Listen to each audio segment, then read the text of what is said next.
Hey, J-Bone Nation, shaming of Jay. He's not a dopey dumb bitch. He gets laid. The court jester, the court DJ. It's time to dive into the case. To the case. Good morning. Good morning, everybody. Good morning. What's up, brother? What is going on? You ready? Are you ready for today? Dude, are you kidding me, man? I am like beyond ready for this. And we both put up some pretty tasty little treats leading into today. Before we jump into that, to all our beautiful people, welcome, y'all. We've missed you.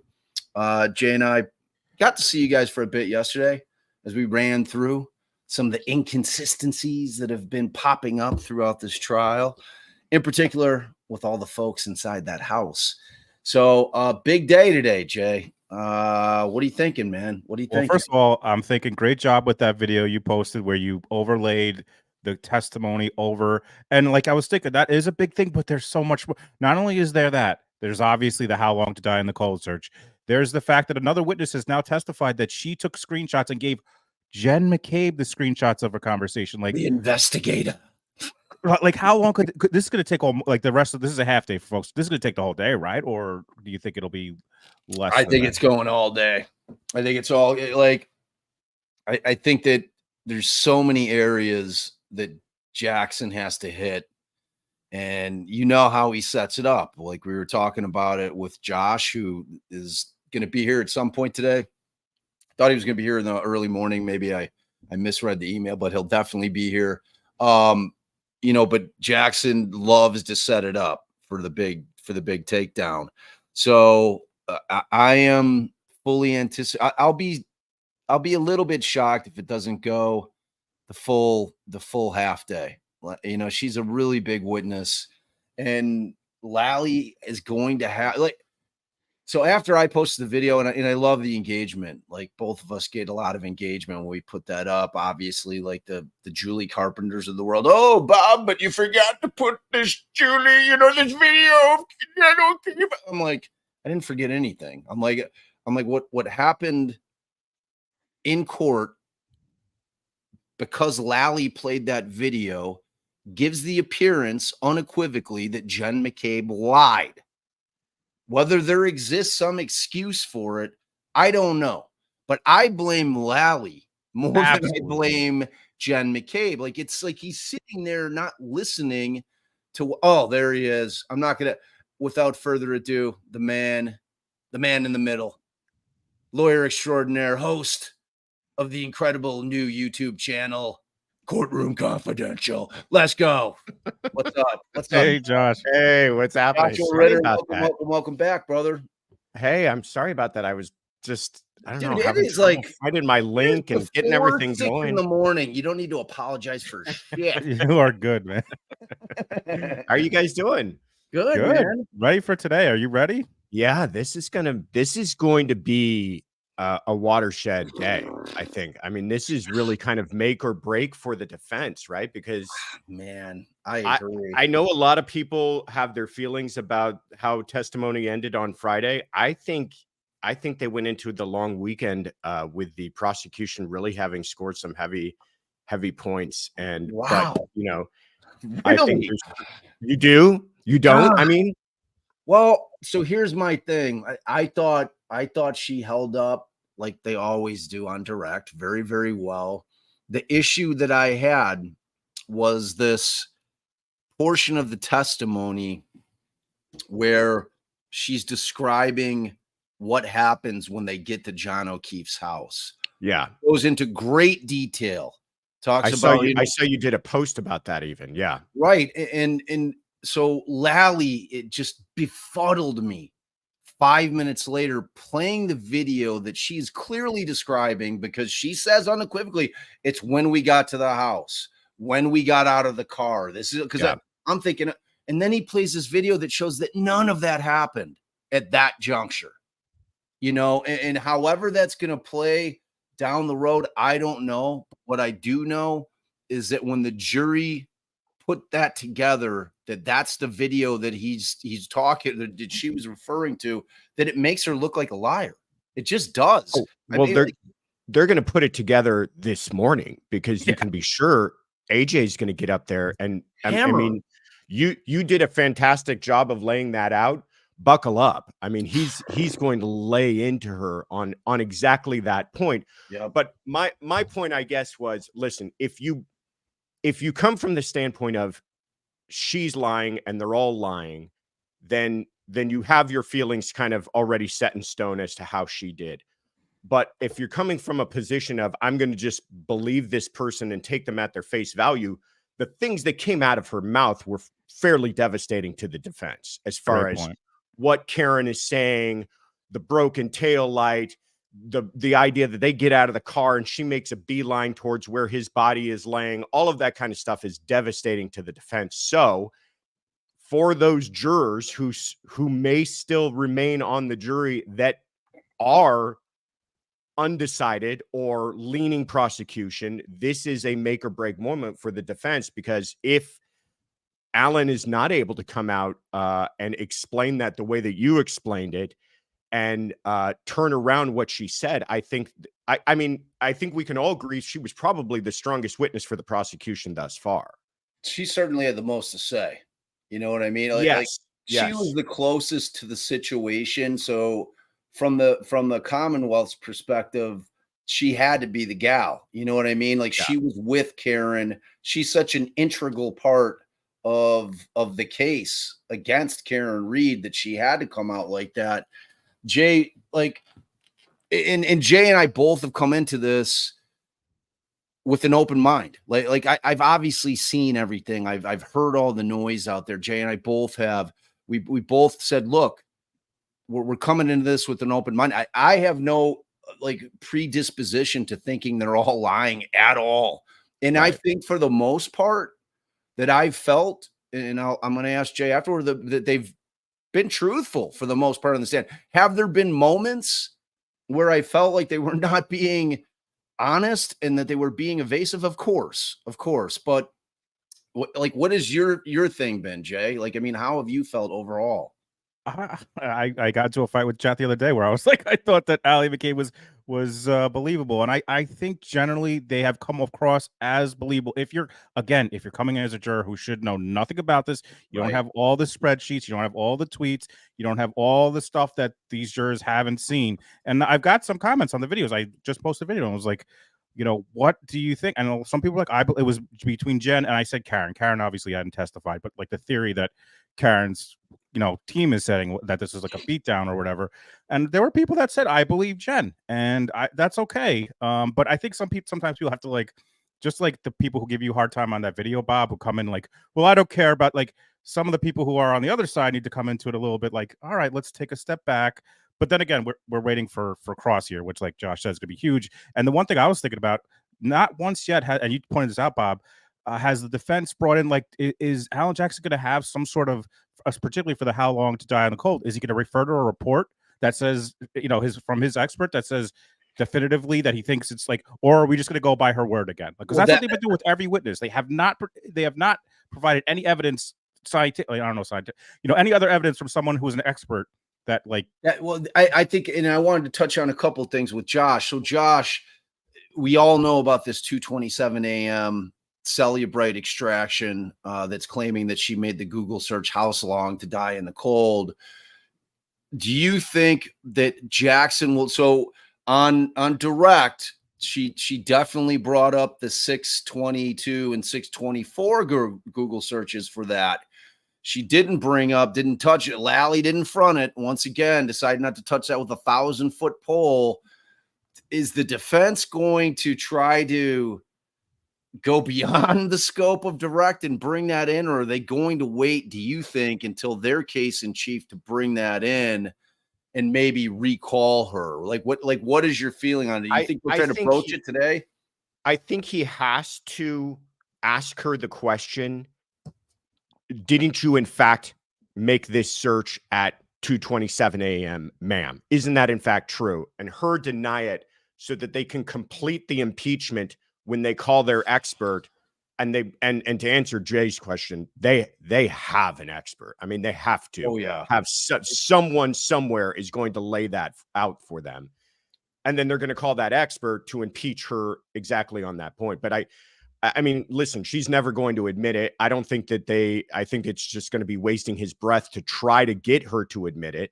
But I think he'll absolutely ask her that in a very dramatic way so that hopefully sticks with the jurors, stays in their minds by the time they call their expert and ask that exact question. And I mean, they have every opportunity to recall her. I mean, she's listed as a witness for the defense. You know, I mean, obviously that asks for permission to treat her as a hostile witness. But go ahead.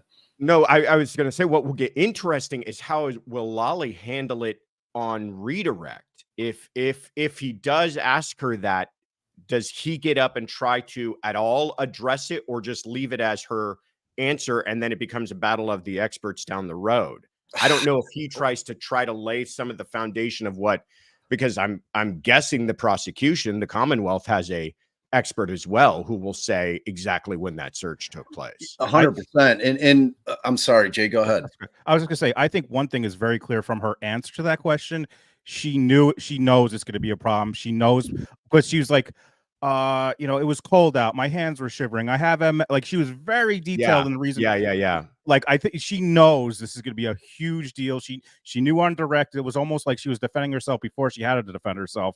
So like, she knows this is going to be such a mess. Obviously, she knows that from if she's looked on. I knows that this is going to be a massive thing. So it's going to be very interesting to see how she does on cross. And if Jen McCabe wasn't home all weekend, like MFing Lally, like she had to be like, was he not listening to what I said? Because she had to, but like that moment in time, and it was so close to the end of the direct, like that.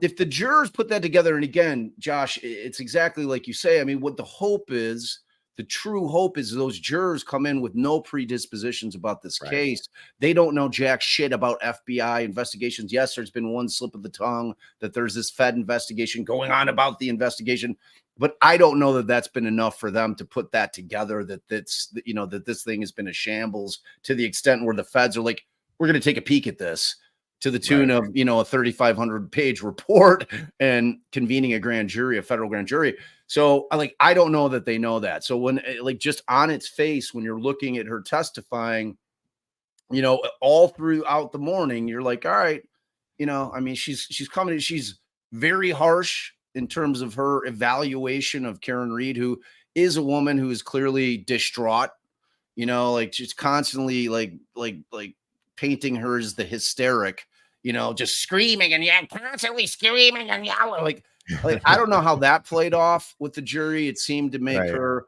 you know, because I think anybody who's genuinely concerned about their loved one, to the extent where they're calling people in the morning saying, my God, will you help me look for my boyfriend? You know, that she may have come across as a little bitchy, for lack of a better term. I don't know. But at the end of the day, does that really matter in terms of the facts of the case? Does that get the needle pushed one way or the other? I don't think so. So one thing that I know is that when Jen McCabe is done, that Lally's case in chief is going to begin. Everybody's like, we're all saying it because it's true. They haven't proven jack shit. They've put on their pre-buttal case, and it's unusual, but they're putting on their pre-buttal case. And then we're going to see the line of the Massachusetts State Police and the experts come in. So that's how he set this thing up. He set it up. I'm going to do my pre-buttal case first. I'm going to get them all on, and then I'm going to prove my case. I'm going to put on all the stadies. I'm going to put on all my experts, and that's what I'm going to leave the jury with. So I fully anticipate it if Jackson doesn't go all morning with this on cross and then with redirect, and we get into, I think it's time. Like when I've looked at the witness list, I think we're awfully close to that period of time where he's going to start his case in chief. And that's where we're going to see what's up. That's where we're going to see what they got. Yeah, it does seem as though he's deliberately end loaded the way he presented this. You know, there was a lot of criticism for what are they doing? This is looking weak. They haven't proven anything. And I think you're right. He kind of slow stepped his way into it, because it looks like he wants to end with his strongest evidence, just going by the witness list. I mean, we'll see how they do, but just going by the witness list, as you pointed out. But to me too, the medical examiner, I mean, they're going to have to show through his injuries and cause and manner of death that they can prove that this was caused by an automobile and not by something else, i.e. being beaten nearly to death inside of a home. And that to me is where this is probably a bad pun to use at this point, but where the rubber hits the road is right at that point. Jesus, Josh. Because if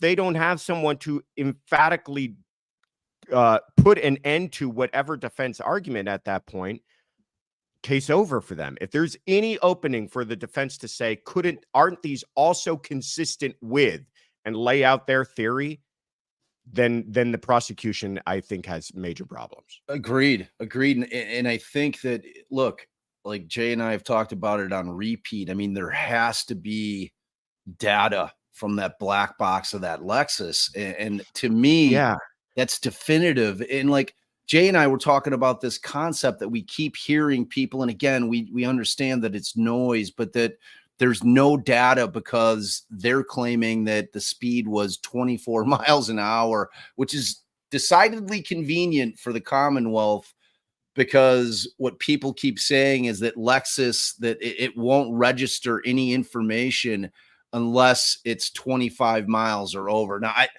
I can't substantiate that. That's word on the street BS. So I don't know if that's factual or not.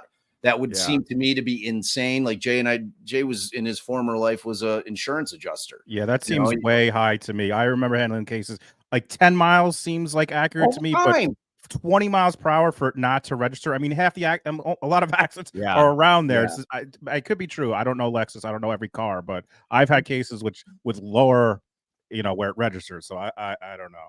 Yeah, and like to me, that just seems implausible. I mean, if the concept of the black box in motor vehicles was due to a lobby coming in and saying, "Look, like either a plaintiff's attorney lobby or an insurance lobby saying, all right, like you've got the technology, we need you to be able to record this data because it'll be extremely useful in litigation in all these soft tissue cases that come up." Where, you've got people that say my neck's killing me.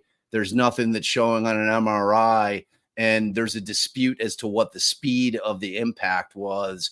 Like, to think that they would set it at 25 miles an hour when so many of the accidents are low impact, low speed, that it just seems implausible to me. And like, I just know how my Audi is. Like, my Audi is like, if I'm within 3 feet of something, it jams on the brakes so violently that I think that I've hit something. I'm like, oh my God. I'm like, I hit something. And I'm like, oh no, it's that thing that it does, which I hate. It's such a violent stop. So, I mean, there have to be these things in place. Like, I've got the sensors to where, and she's got a high-end Lexus, newer model Lexus. I have to imagine that it's got all the bells and whistles. So I'm dying to see this shit, man. I'm ready to see the Commonwealth's case in chief in terms of proving this case, to see what they've got.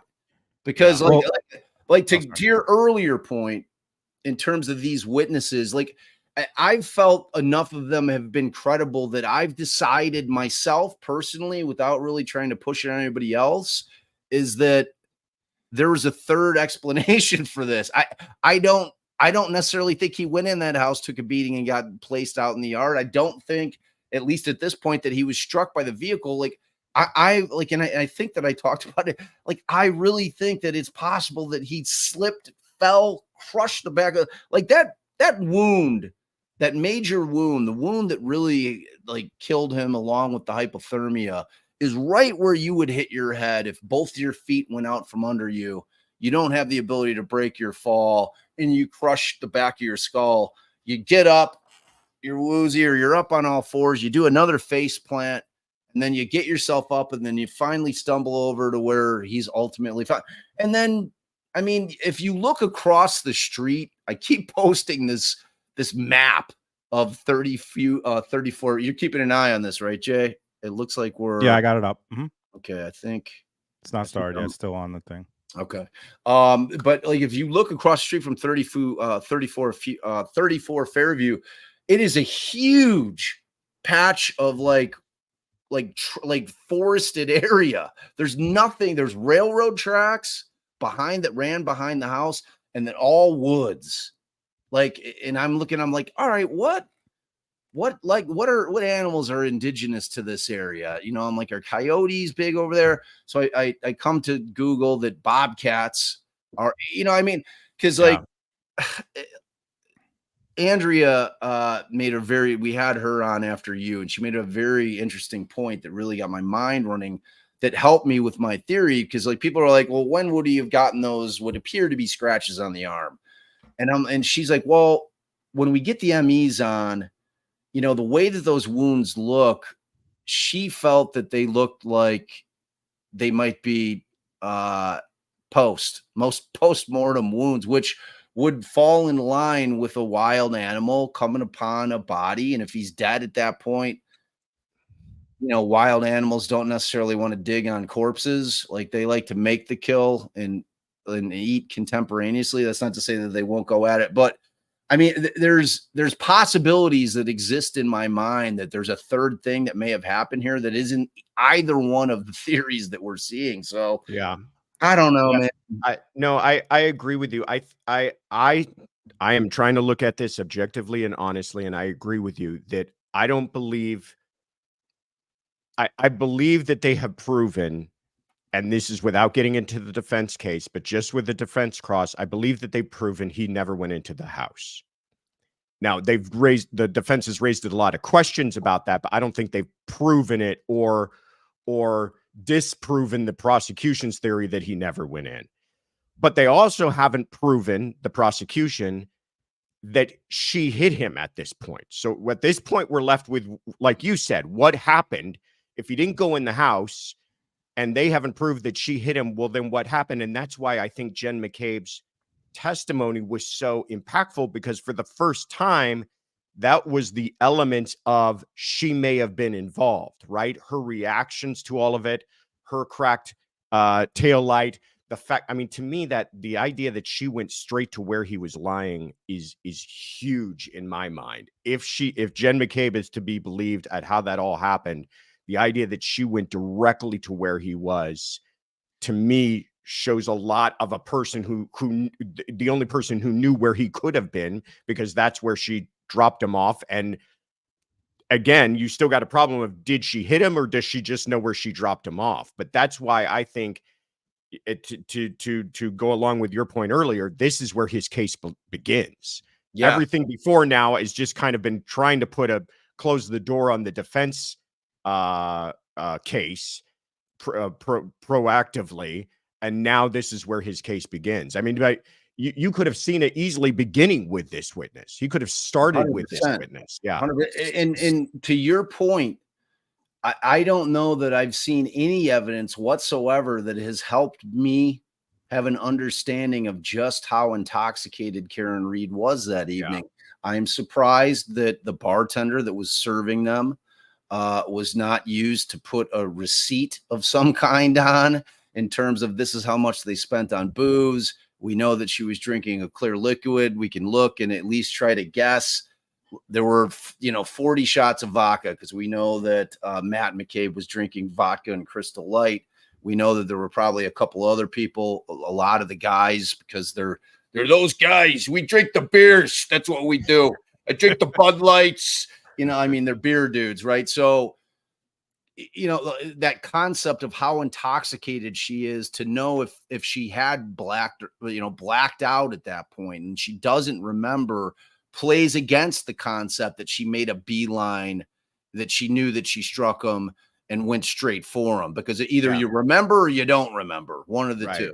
You know what I'm saying? I think what also plays against it is, if we're to believe that she makes the beeline because she knew where he was, that means that the whole thing that morning was a ruse. All the calling of the friends, help me look for him. Let's go to these different places first. And then finally, let's end up at 34 Fairview. That plays against that concept as well. And I'm assuming that Jackson or Yannetti, whoever is going to close, is going to make that argument, because I think it does play against that. You know, it's like what I've seen in terms of Karen Reed's responses seem genuine to me. You know what I'm saying? Yes. It's like, yes.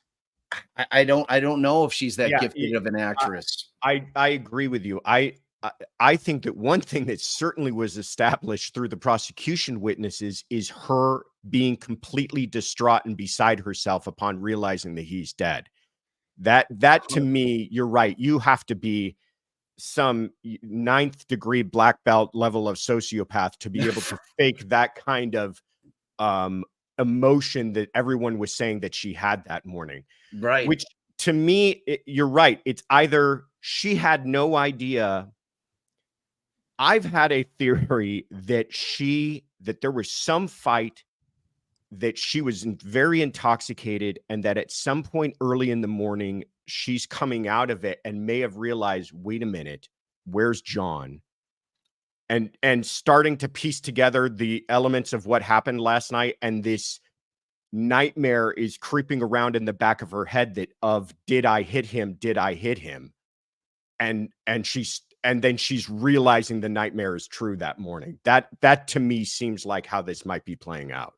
Yeah, and I mean, look, we're going to get into her shit, right? I mean, we're going to have to get into her communications. All right, so it says, just make sure I'm live, but yeah, you're behind, but it hasn't started yet. Okay. And could I just make one point that I think that is the reason they're never going to get a guilty on this, and that is because Lally, I mean, you could just think about the video you made, Bob, where he had to edit out like 30 minutes of testimony between what Jen said and then that video. And then I'm just thinking about, we're talking about the experts, right? And I think about when Creighton, for folks who watch Murdoch, Creighton Water had Dr. Kenny Kinsey on, and it was like, boom, good point, boom. They went back and forth. They were prepared. I just don't see, even if he has a point with an expert, I don't see Lally with the ability to cohesively bring that point across to the jury, frankly, with any witness. He hasn't done it yet, in my opinion. I talked about this just from editing videos, trying to like show his questions. It's everywhere. It's erratic. To me, if there are points, he's not bringing them home, in my opinion. And I don't anticipate he's going to be able to do that with experts. And I don't anticipate he's going to be able to do that in a closing where he brings it all together. Just my opinion. To me, he doesn't do a good job, if there is a point, having the jury know that point. But I'm with you. But like, that's what I'm saying, man. Like we have not seen their case in chief with respect to proving the case. You know what I mean? Like not one of the Stadies has testified yet. The Stadies ran the investigation. You know what I mean? They're coming. We've seen them. They're on the witness list. They're going to come. He's going to put them on. He's going to put his experts on. You know, the things that we're going to need to say or that we're going to need to see are what Josh was talking about. We're going to need to see the accident reconstruction guy and everything else. It's one of those things where, you know, either they're going to be able to prove it or they're not. And you know, the thing that I'm sure all of our bright, brilliant subs and viewers know, that the defense has no burden whatsoever. They don't have to prove a damn thing.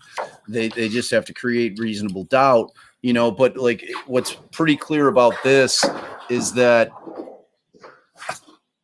they don't want to just have this case being won with reasonable doubt. They want Karen Reed to walk out, for lack of a better term, exonerated, that there's no question. Because if they limp out with, oh, well, the state just couldn't prove their case in chief, that doesn't help Karen Reed moving forward out in the world. That's going to have everybody who thinks that she murdered him still thinking the exact same thing. And that's going to be her cross to bear. So, I mean, their mindset, the defense's mindset, is that they do feel that they have a burden, not a legal burden, but a burden to their client to prove to everybody that she didn't do this. So, I mean, you know what I'm saying? Bob, Yeah. speaking of our wonderful subs, please make sure they're subscribing to Josh's channel. I'm sure our moms Oh, will. thank you. Yes, Yes, it's great. Check it out. Subscribe, please. If you're on the replay, it'll be in the description. Make sure you're checking that out. Hey, Appreciate Diz, that. if you're back there, can you move Josh's Courtroom Confidential, which is the name of his channel? Can you move Right, that up check it a out. hair? Just a hair over the top of that LAW there, if you can, just a little bit. And I see Raul and Joe Jacqueline are here, folks. If you missed it last night, What a day for those fellas. a bunch of boxes being taken out of Rex Heuermann's house. I don't think about how many solo cups they had to use to get all that evidence in those boxes. They must have been out of Stop and Shop bags. So many solo cups. So many, a lot of evidence. Yeah, it was something, man. Yeah, and great live yesterday, fellas. I was replay crew. Yes, it was awesome. It was great. It was just great.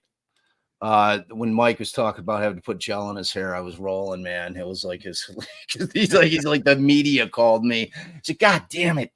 He was probably sitting around like me, you know. It's like I was like I kept meaning to watch it live, and then I was making that stupid video. And I'm like, but you know how long they take, and I'm sitting there. Yeah, it's a lot. Josh, are you impressed? That was Bob. He's starting to edit now, Josh. I was very impressed. Right? Yeah, oh yeah. Yeah, I've got this company that does my shorts, and I'm like, you know what? Like, I can do this. I can do it. You know, so I do nothing with it. All right. All persons having business before the I just want to make sure we're not missing any sound. Before the county of Norfolk. Join me, give your attendance, and you shall be heard. God save the Commonwealth of Massachusetts. This court is now open. You may be seated. 22117, the Commonwealth versus Karen Reed. Hey, good morning again, Council. Ms. Reed. Good morning, jurors. I want to ask you those same 3 questions. Were you all able to follow the instructions and refrain from discussing this case with anyone since we left here on Friday? Yes. Everyone said yes or nodded affirmatively. Were you also able to follow See how the I figured out instructions and which refrain screen that from was? doing any independent research or investigation into this case? Yes. Everyone said yes or nodded affirmatively. Did anyone happen to Thank you, see, Meg hear, Q. or read anything Money. about this case since we left here on Nice. Friday? Everyone said no. It should be yes. Thank you very much. May we have Ms. McCabe, please?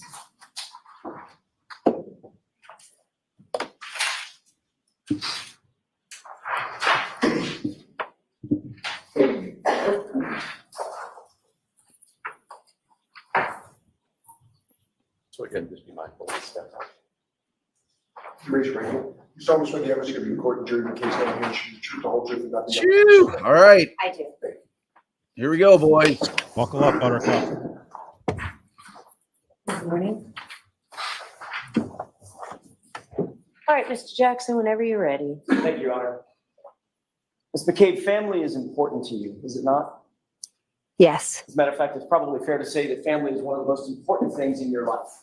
yes, You indicated on Friday that you know John O'Keefe, or you knew John O'Keefe, and you considered him a friend. yes, You also indicated that you know Ms. Reed, and at some point you considered her a friend. yes, But clearly, John O'Keefe was not family, was he? no, He was not a McCabe, correct? no, He was not an Albert. no, Karen Reed is not family, correct? correct, Not a McCabe, no, she's not an Albert. no, Ms. McCabe, when you were at Waterfall on the evening of the 28th, going into the early morning hours of the 29th, you spent some time with John O'Keefe and Karen Reed. correct, You didn't see any tension between the two of them at the time? no. Matter of fact, they seemed like a normal couple to you? I didn't see them interact much. They were both engaging with you, correct? I had separate conversations with them. So John O'Keefe, we've seen from several videos, I'm not going to play the video, John O'Keefe was situated for the most part over in that corner as the camera is looking, the right corner of the bar, along with you, the O'Keefe's, I think Matt McCabe was over there as well, correct? I can't be sure, but I know I spoke to Karen in that corner. And certainly you saw nothing to suggest that there was any tension or discord between and among those individuals, certainly between Ms. Reed and Mr. O'Keefe, correct? Correct. When you left Fairview, were you among the first to leave or among the last to leave?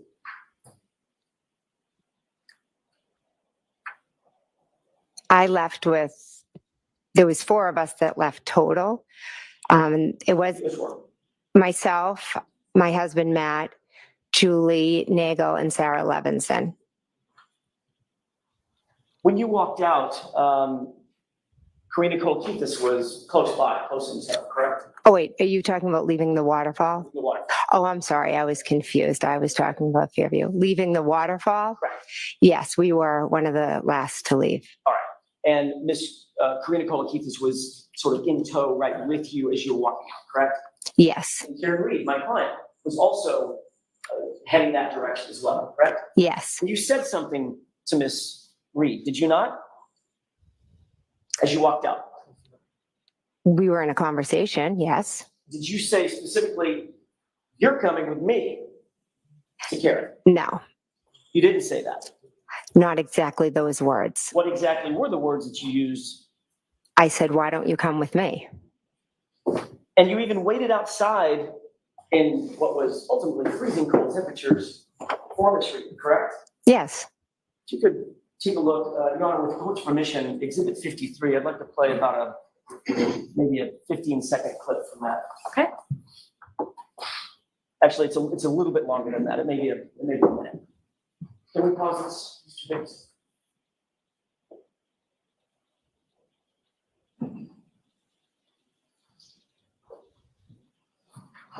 For the record, Your Honor, this is about runtime 12, 10, 17 seconds or so. If you could move that up, Mr. Biggs, to 12, 10 and about 45 seconds.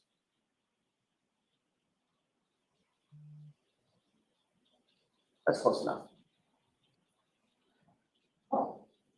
Ms. McCabe, do you recognize what's depicted in this portion of the video? I see a car. It's kind of hard to see. I don't know what the thing on the white thing is. Okay, let's go ahead and play it and let's see if you recognize the music.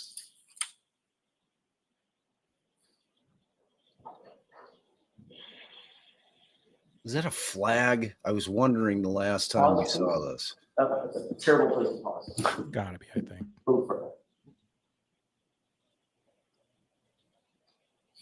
It's also not super clear. Can you see a person in that video?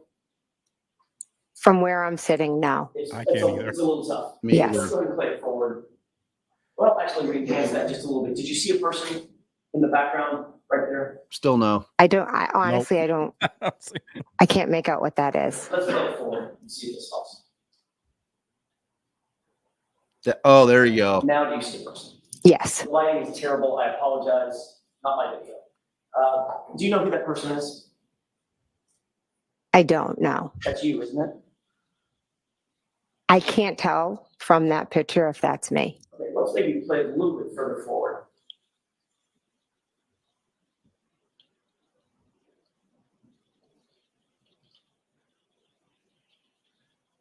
That flag, man.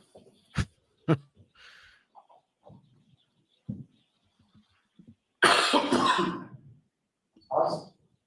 Now, with the flag out of the way, do you recognize anybody in the foreground down at the bottom right?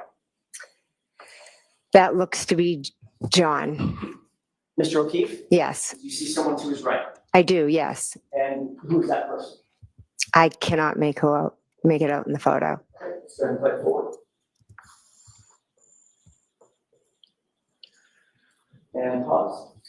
You see the person with the sort of white shoes just above the car. Yes. Does that appear to be you? I can't make that out that it's me, but I know I was there and I know I spoke with them. Okay, so you do recall walking outside and sort of waiting and hovering in about that area, correct? I was talking with them. Okay. Does it appear that you're talking with them in No, this frame? that looks like they've walked away. As a matter of fact, it looked like they walked away without talking to you outside, correct? Well, do you have video of moments before that when I was standing talking to them? See, this is the point where I get to ask the questions and you get to answer. So I'm asking you, Mhm. you Oh, see boy. yourself Spicy. standing in the parking lot after John and the person to his right had walked Yes. away. Okay, let's play it forward just a few more seconds.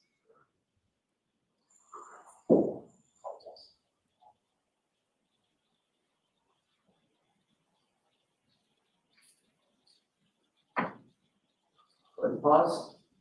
And what do you appear to be doing at that point? Walking to my car. Okay, so you turned around and left after Mr. O'Keefe and the person to his right walked away, correct? Correct. As you sit here, even though the video leaves a little to be desired, you know that John O'Keefe left with Karen, correct? Yes, So the person to his right, the more petite person with the long hair, that would be Karen.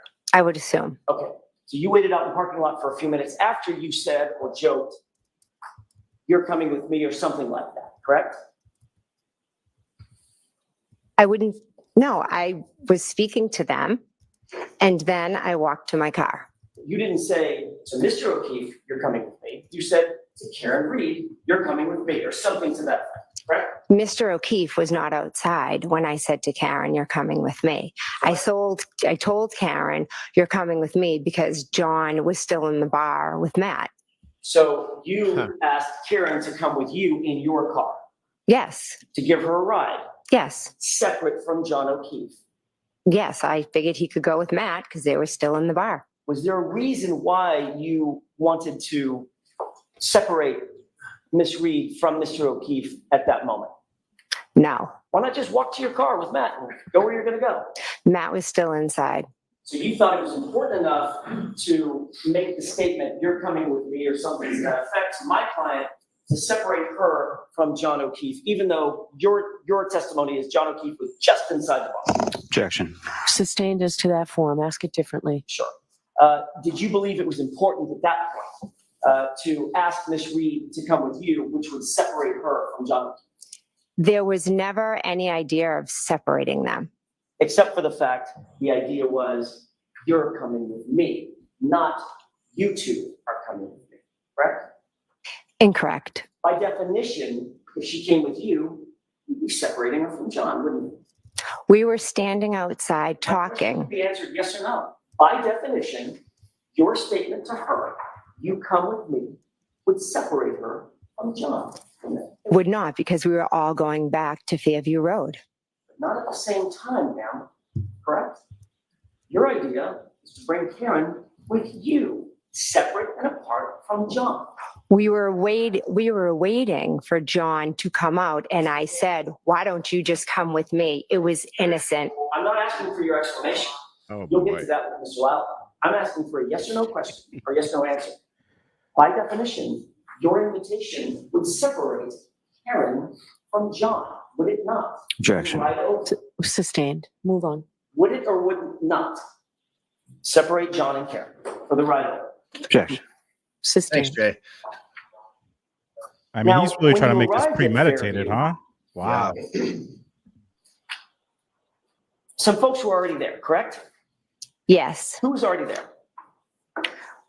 Brian Higgins, Brian Albert, Nicole Albert, Caitlin Albert, Julie Nagel, Sarah Levinson, and Brian Albert Jr. And then you arrived, as we saw, you walked through the parking lot, got in your car, you arrived, I presume, with your husband, Matt McCabe. Yes, correct. I want to ask a question about Mr. Higgins. Mhm. You said on Friday that you saw his vehicle when you got to the scene, correct? Yes, And you said that it was pulled up a little bit in front of the mailbox, correct? yes. Can we have exhibit 66 with the court's permission, please? Okay. This is a digital model of the location. Do you recognize this? Yes, Does it appear to be a relative scale model of 34 Fairview? yes,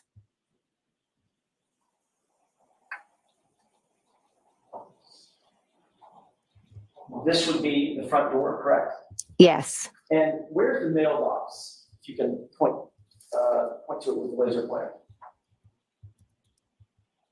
Okay, so you're pointing to an area just in front of a car that's in the driveway, correct? Yes, And then the driveway's to the right, yes, and then along this line is the front lawn area and property line of 34 Fairview, correct? yes, You indicated that that Jeep was just a little bit in front of the mailbox, meaning about there, correct? Yes. And the rear end of that Jeep would be butting up against the driveway, Yes. or at least the line of the driveway, correct? Yes. That's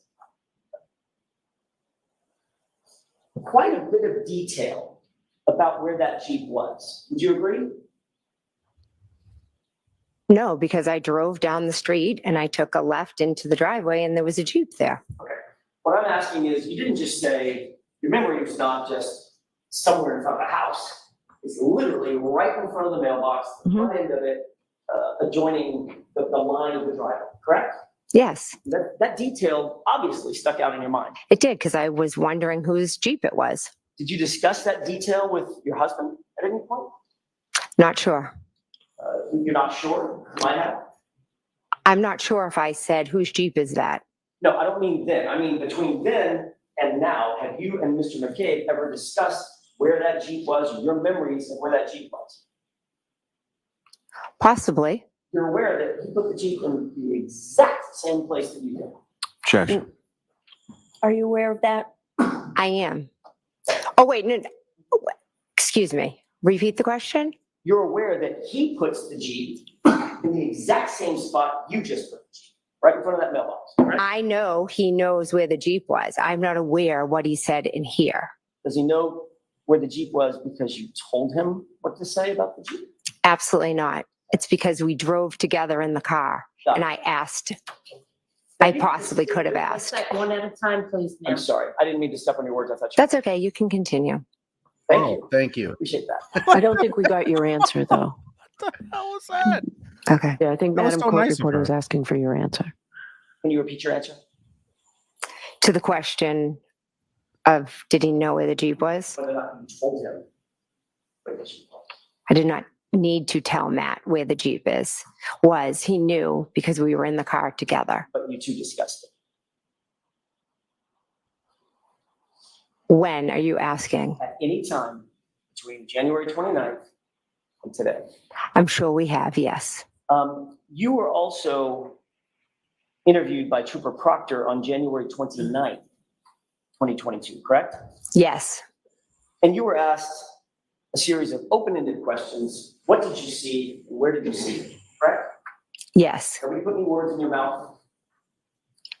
No. They told you what to say at that time. No. And you told Trooper Proctor that when you arrived at the scene, after you got there, you, quote, first observed the vehicle, meaning Miss Reed's SUV, parked on the street by the driveway facing the direction of Chapman. Correct? Do you have something I can look at to refresh my memory? Sure. Do you not have a clear memory of exactly what you told Trooper Proctor? Well, I know what Yes or no? You need your memory refreshed? I would like to see what the report says, please. Permission? Yes.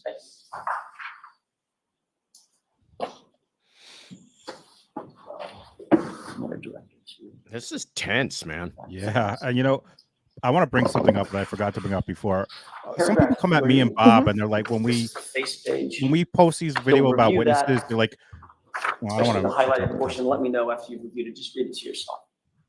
Well, while she reads, they're like, oh, you're harassing the witnesses. We in no way want anyone to harass any witnesses. Just because we're putting up clips saying this seems like it may not be, it might be contradictory to something. Like, no way do we ever want that. So I that drives me crazy when people coming in with Do you have that. that, does that refresh your recollection? Yes, I know I told. I'm asking you, I'm so sorry to do this. I don't mean to be rude. I'm just asking you, does that or does that not refresh your recollection? Regarding?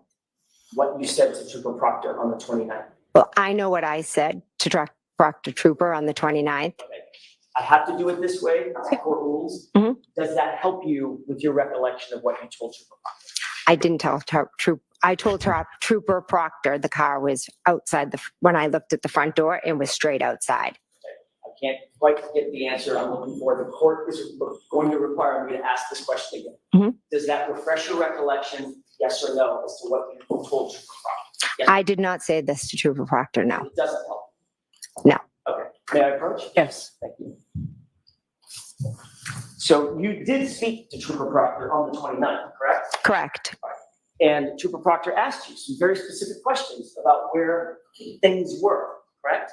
Correct. Focus on Miss Reed's SUV, didn't he? Asked you questions about where Miss Reed's If SUV you was. can show me in the report. Just read it. So just off of what I just read, is that what you're going off of? Yes? I'm asking for your memory. You're testifying.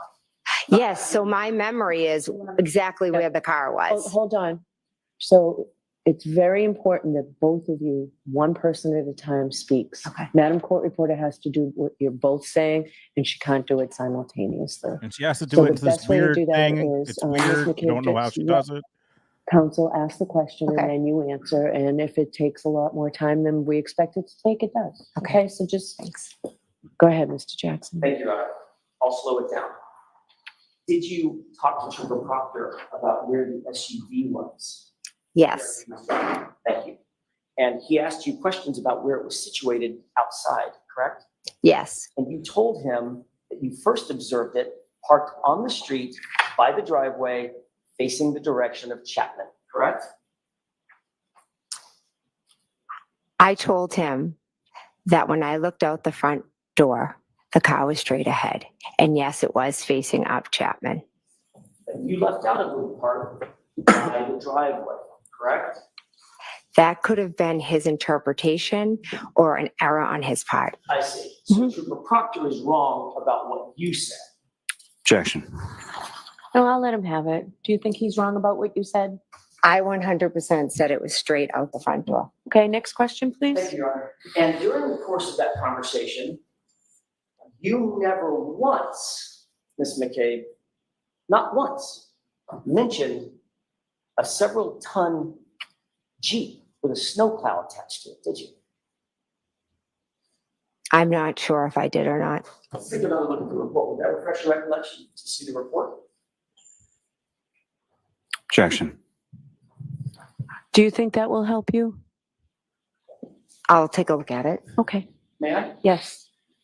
Direct your attention once again to paragraph 3.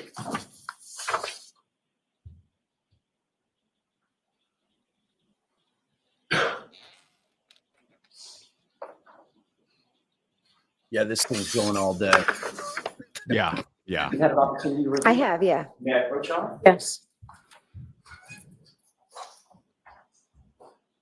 That looks like a report from Trooper Proctor of your interview, correct? Correct, That interview was taken on January 29th, correct? correct, That interview was taken just a few hours, not days or weeks, hours after the events in question, correct? correct. And you were asked what you saw, what you observed in front of 34 Fairview on that morning, correct? I'm sorry, the night before, correct? He asked specific questions about Miss Reed's vehicle. Okay.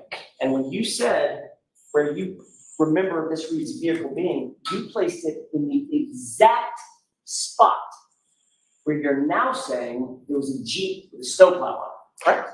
Incorrect. I never placed Miss Reed's car in the spot where Mr. Higgins' vehicle was. So as Trooper Proctor was taking notes about what you were saying, he just got it wrong.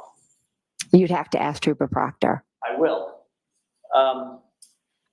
And you never mentioned, according to that report, not one word about a Jeep, right? I may never have been asked about a Jeep. So if you weren't asked about a Jeep, you also weren't asked about a Nissan Altima. Mention that? No, Right. Because what he asked you was, what did you observe in front of the house? Ma'am, that's what he asked you, wasn't it? no, And you said, I observed her car by the house. no. And you never mentioned a Jeep, did you? You are not portraying what the conversation was. Did you or did you not mention a Jeep sitting on that, right by that driveway, Trooper Proctor? Yes or no? It's not in the report. I don't recall if he asked me about a Jeep. Now, following the events of January 28th, 29th, you spoke extensively to Chris and Julie Albert, correct? What do you mean by extensively? Did you speak at all? Yes, we did. Between then and now to Chris and Julie Albert? Do I speak to Chris and Julie Albert Have you spoken to them about these events between then and now? about this case? Is that what you're asking? Yes, Ms. McCabe, I'm asking about this case. Of course, I speak to them all the time about the vicious harassment we are all receiving. Oh boy, here we go. That wasn't my question. My question was, did you talk to them about this case, Ms. McCabe? Yes. I realize you want to give additional answers in the editorial. I'm asking you very specific questions. Objection. Okay, so objection as to the form. We've talked about this at sidebar, Mr. Jackson. You've talked to them about the details of that night, correct? The 28th going into the morning of the 29th. Yes. You've talked to them about what happened at the bar, correct? We've spoke about how we were all at the bar and Karen and John came in. Is that yes or no? Yes. Okay. You've spoken to them about your memory of what happened at the house at 34 Fairview that night, correct? Yes. You've spoken to them about who was at the bar, not just what happened, but who was there, correct? Correct. You talked to them about the timing of the night, correct? I don't think specifically, no. When people came to the bar, when they left, when people got to Fairview, when they left Fairview, things of that nature. Well, they were at the bar, so they know who was there and when they left. And ask if you know what they know. I'm asking if you've ever spoken to them about these issues. Yes or no? I can't be sure if we've spoken about the timeline. And you've talked to them about when they got there and when they left. I have no idea when they arrived at the waterfall. Once Are again, you Mr. McCabe, sure? that's not what Are my you question was. sure? Do you understand my question? Have you spoken to them about their memory of that night and when they came and left?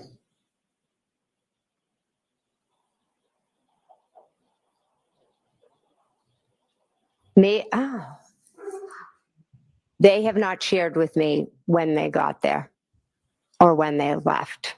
In the 2 years or 2.5 years since this event, you've had extensive conversations with friends and family about this circumstance, correct? Correct. Yes. You've told them your observations, your story, correct? Correct. Your observations of the night. Correct. And they've told you their observations of the night, correct? Correct. So y'all have compared and contrasted your perspectives of what happened that night, correct? We've tried to figure out what happened to John, our friend. And you've talked to them extensively about your observations and what your story or your version is. Is that right?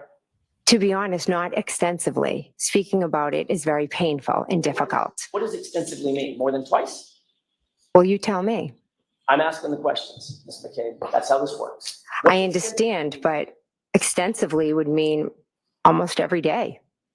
Do you talk to them almost every day? I do, but not about the case. Subjects about this case come up every day? The harassment of the case does, yes. What about the specific facts of the case? No, it's the facts aren't spoken as much as the vicious harassment is spoken about. Understood. So you've told them your version of the events, correct? And they've told you their version of the events. Correct. And remind me, Chris and Julie Albert are, in fact, Colin's parents. Correct. At some point, you became aware that your daughter, Allie, was involved in this matter to some extent, correct? Yes. You became aware that there was an extraction of your phone that revealed some data about her whereabouts. That's not how I became aware now. Like 360? Yes, I know what that is. That's what I'm asking about. Mhm. You became aware that you know your phone was extracted, correct? I willingly handed over my phone. Oh, we'll get to that. Oh, okay. You know that your phone was extracted. Yes, I handed it over. Wow. And you know that your daughter's whereabouts were revealed based on data on that phone, correct?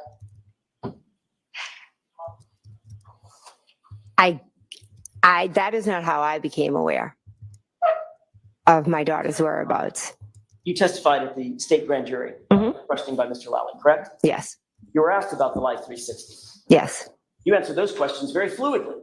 Yes, Yes, I know what Life 360 is. I use it all the time. It's an app, etc. absolutely. Okay, let's go over that for a second. Mhm. You admitted that it works as a quote GPS as far as where people go and everywhere that you go, correct? Correct. You indicated that it works as a reliable quote unquote tracking device, is your testimony. Correct. You indicated that you rely on it, quote, so you know where your kids are at all times. Is that right? Correct. And you even said that it's a quote unquote good parenting tool. Is that right? Correct. And the reason you said that is because it's accurate in your experience and it's reliable. Is that right? It's a good tool, but it is not always accurate. But you said when you testified in front of the great grand jury that it's accurate and it works as a GPS as far as where you go and everywhere you go, correct? Objection. Did you say that? Can I see it? Sure. I love when Bev asks that question. Do you know that? Did you say that? She does it quite a bit with the defense, never with Lally. But he's on direct, so. I'm just trying to put my mind in the head of a juror who's watching this. Are they like, she's clearly trying to get empathy, like they're harassing me, and are they like thinking that, or are they like, geez, why is she going so hard against this guy? I mean, she's saying to him, you can continue. I mean, that is, I've never seen someone, Such a great witness say that to an attorney. That's a great observation, man. Because if this jury, it like goes to Allison's point about how is this harassment talk playing off in a juror's mind if they don't know anything about the case? Are they like, well, why is everyone harassing these people about what went on in that house? You know, like it leads to a certain You mind. said 13 through 15? Yes, ma'am. Mhm.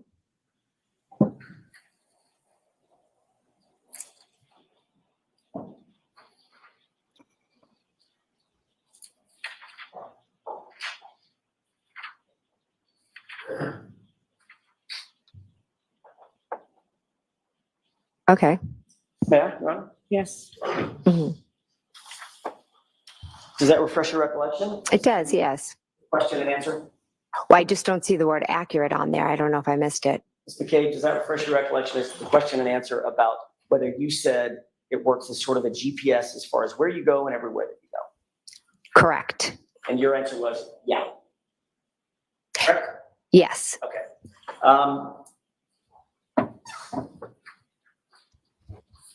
So where did Allie go after she supposedly dropped off Colin Albert? She went nowhere. Did you check her Life 360 app to verify that she went, quote, nowhere? At that point, I had no reason to check her. So the answer is no, you didn't. No. Okay. Did you ever verify through the 360 app that in fact Allie did not go home, but rather was out driving until after 1:30 a.m.? You ever check the app and see that?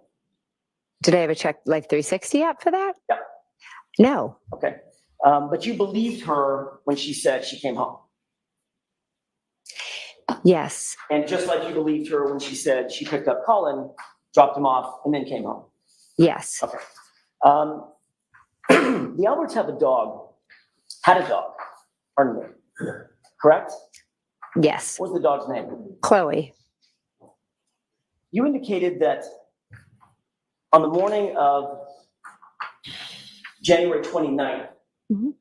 after 6 a.m., it was still relatively dark out, you burst into the bedroom of Brian and Nicole Albert's home, correct? Yes.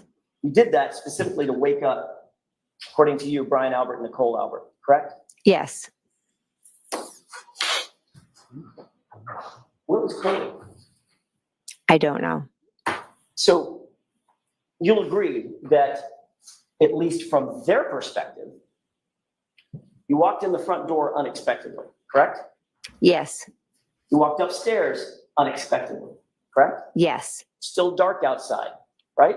Yes. You walked through their door and you said you burst into the door into a dark room where they were sleeping, correct? Yes. Mr. Albert said that you were somewhat hysterical. Would you agree with that? Yes. You were loud, right? I was trying to wake them up. You were somewhat chaotic. Yes. And you don't remember a 70-pound German Shepherd having any reaction. No. fact, you don't remember the dog being there at all, correct? Correct. You never saw that dog, correct? I have no memory of seeing that dog. Okay, so as you sit here today, Mhm. you cannot say that the dog was here because you don't have a memory of ever seeing it. I did not see it, no. And remind me once again, when you were leaving that night, that early morning before, Mhm. who was the last person to leave? Was it Caitlin? I believe she left after us.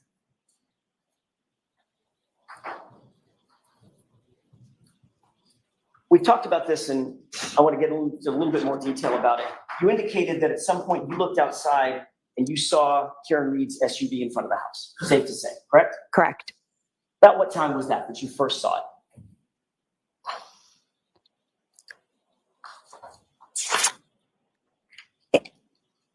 I can just give you maybe approximates. I know I texted when I saw them, so whatever time that was.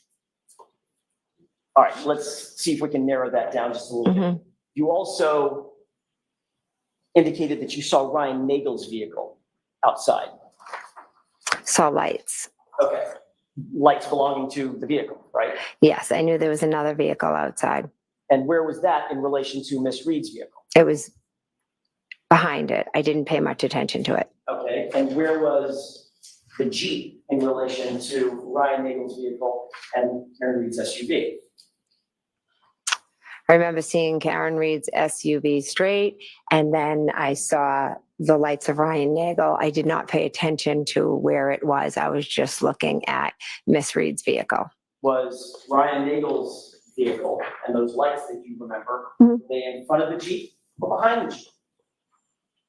I am not certain. Haven't you testified previously that you remember the Jeep being between Ryan Nagel's vehicle and the SUV?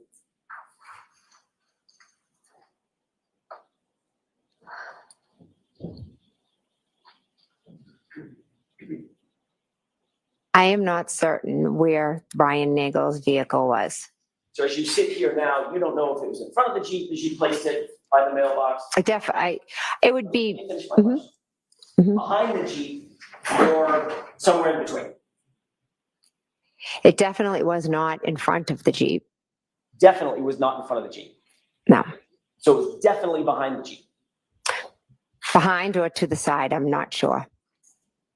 Well, if it's parked on the street in front of the house, it's not going to be beside the Jeep, right? That's going to be in the middle of the It road. would have been in the middle of the road, correct? So if it's pulled over, it's behind the Jeep. Okay, so now we've narrowed that down. It's Karen Reed's SUV. As we're looking at the property, Karen Reed's SUV. To the right of that, as we're looking at from the street, at the property, to the right of that Jeep, behind that Ryan Nagel's vehicle, correct? Correct. You sure about that? If my memory serves right, yes. If your memory serves. Okay. So you were asked about the arrival of Mr. Nagel's car at the state grand jury. Do you recall that? I believe so. That was in April 26th, 2022. Mhm. Just Okay. remember. Okay. Does that sound about right? I Yep. don't expect you to Yes. memorize that date. Yes. You were asked, what time did you see Ryan Nagel's vehicle arrive at the location? And you indicated that it was 12:23. You remember that? Do you have it? I do.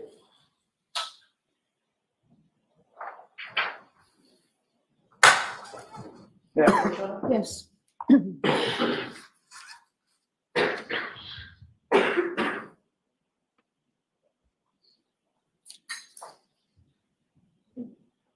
So no one else thinks it's wild that there's a QR code for a company that has to do with incognito 21 phone on the usage in highlighted this portion. trial where there's talk about deleting messages. and I stuff. mean, that's Some targeted marketing. Yeah, well, Mayor. it's a class action lawsuit. Law firms paying to pop it up on Law and Crime's thing to build their class. You were asked, do we know what time the brother came? Meaning Ryan Nagel, Okay. correct? Correct. And the question from Mr. Lally was, that was from a grand juror, the question from Mr. Lally was, if you know, correct? Correct. And your answer was, I believe he was out front at 12:23. Is that right? Correct. And the reason you could be so precise with that time, Ms. McCabe, is because you had asked Julie Nagel to give you her text messages with Ryan for that night, and you would refresh your recollection about the time, correct? Correct. All right. And you've also testified that as soon as you saw Miss Reed's SUV, you texted John. Is that right? Correct. Here, exclamation point, question mark. That was the first text, right? Correct. But your text to John was at 12:27. You recall that? Yes.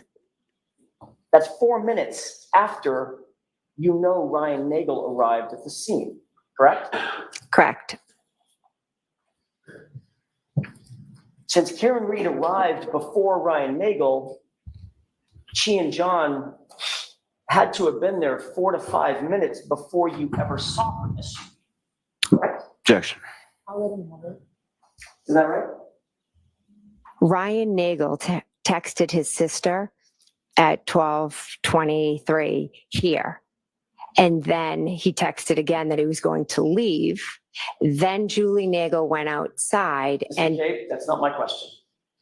I'm explaining what happened in the 4 minutes. You can explain at another question. My question is very specific. Given the fact that Karen Reed, by definition, arrived at the location before Ryan Nagel, and Ryan Nagel arrived at 12:23, that means, and you didn't notice the SUV until 12:27, that means her car was there for at least 4 minutes before you ever noticed it, correct? Objection. Is that correct? Can you answer that question? Correct.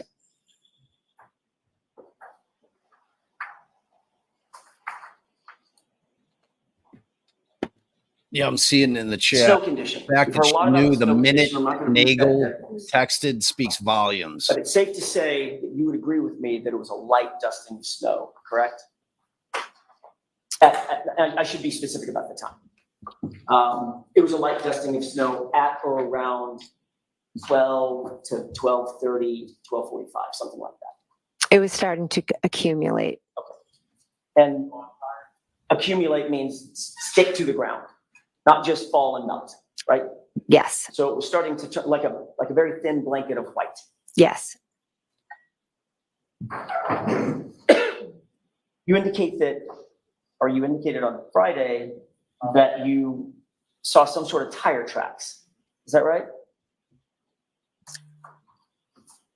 On Friday? I don't believe. I thought in your testimony to Mr. Lally on Friday, you indicated that you saw some tire tracks. I could be wrong. Yes, I don't remember that. Okay, well, let me ask you, did you see any tire tracks?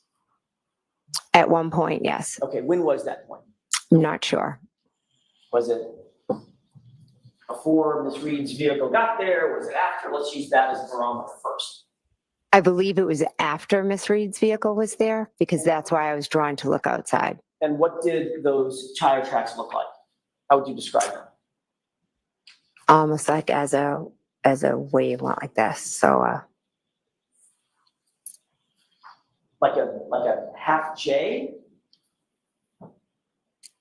to my recollection, it was almost like started if Miss Reed's vehicle's here, let's pretend, it was kind of like that.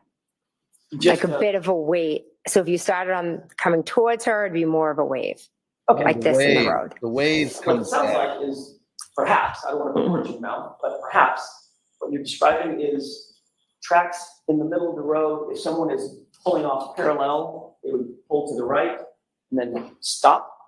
And those are the tracks that you saw. That's the wave that you saw. It wasn't up to her car. It doesn't look like your description. Okay, fair enough. I'm just trying here. So if it didn't go up to her car, Mhm. those tracks belong to somebody else. Well, when I saw her car, it had already moved up. Well, wait a minute. You already said that when you saw her car, it was directly in front of you. And then it moved at one point. Right, That's not what I'm asking about. Let's just take the point at which you first saw the car. Mhm. Is that yes? Yes. Okay. When you first saw the car, Mhm. that's when you saw the tire tracks. You just said that. No, I did not say when I first saw the car, I saw the tire tracks. I thought you just said a couple of questions ago that you saw the tire tracks because your attention was drawn to her car. That would be the first time you saw her car, right? I'm saying I saw the tire tracks because I was looking out at her car. I never said when I saw the tire tracks or where her car was when I saw the tire tracks. Well, I thought you just said, as I asked, when did you see the tire tracks? You said, I saw the tire tracks, but I looked and saw her car because my attention was drawn to her car. I saw the tire tracks. That would be the first time you looked at her car, correct? It's not, doesn't have to be the first time I looked at her car. I looked out multiple times. Did you see the tire tracks the second time? Well, I'm not exactly sure. Did you see them the third time? Again, I'm not sure. Okay, so it could have been the first time. Could have been. But they didn't lead to the back tires of her car, did they? No.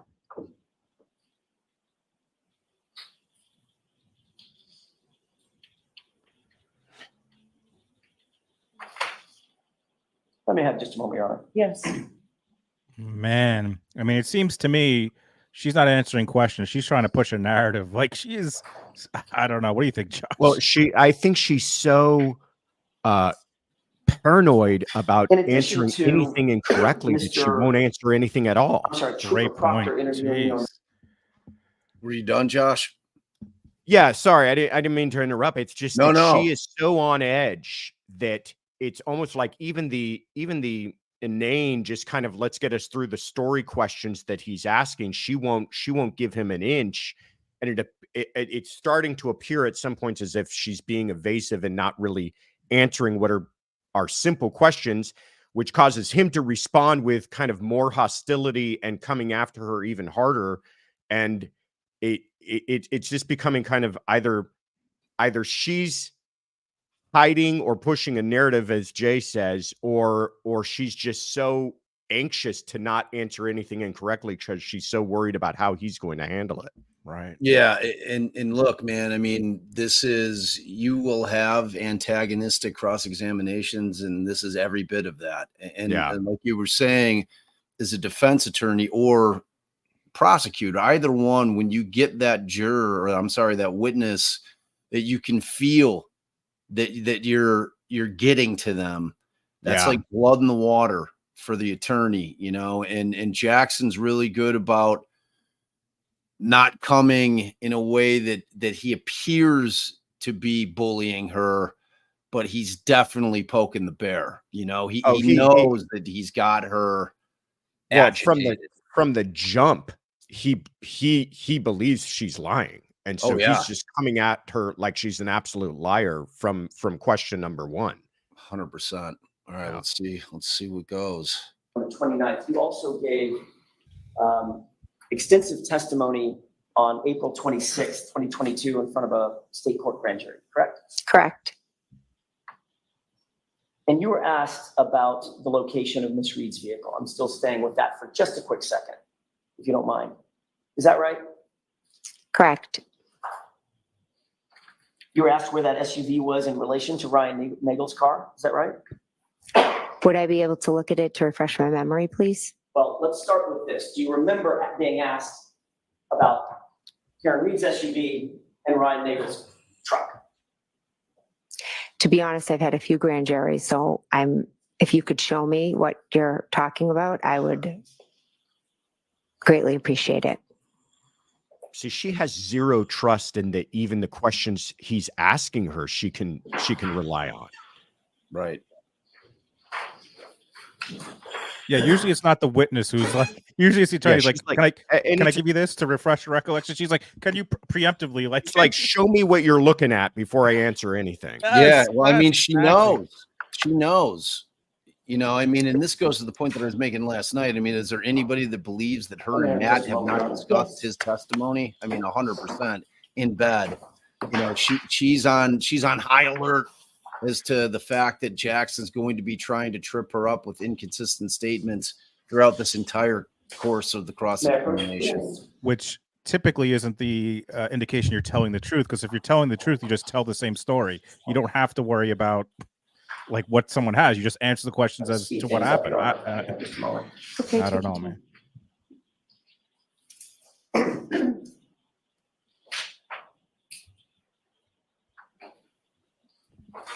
We need Jack to analyze She this. did not, Maybe next she week. She did not have a peaceful weekend. No. Let's Yeah. put it that way. Yeah.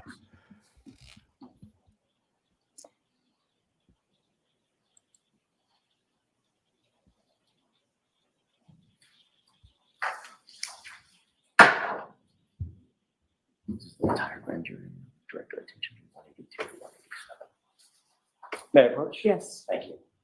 Thank That's you. the entirety of your state court grand jury. Okay. I'm going to direct your attention to pages 182 to 187. You can probably scan those pretty quickly and just let me know after you scan those. Okay. Those pages, I should say.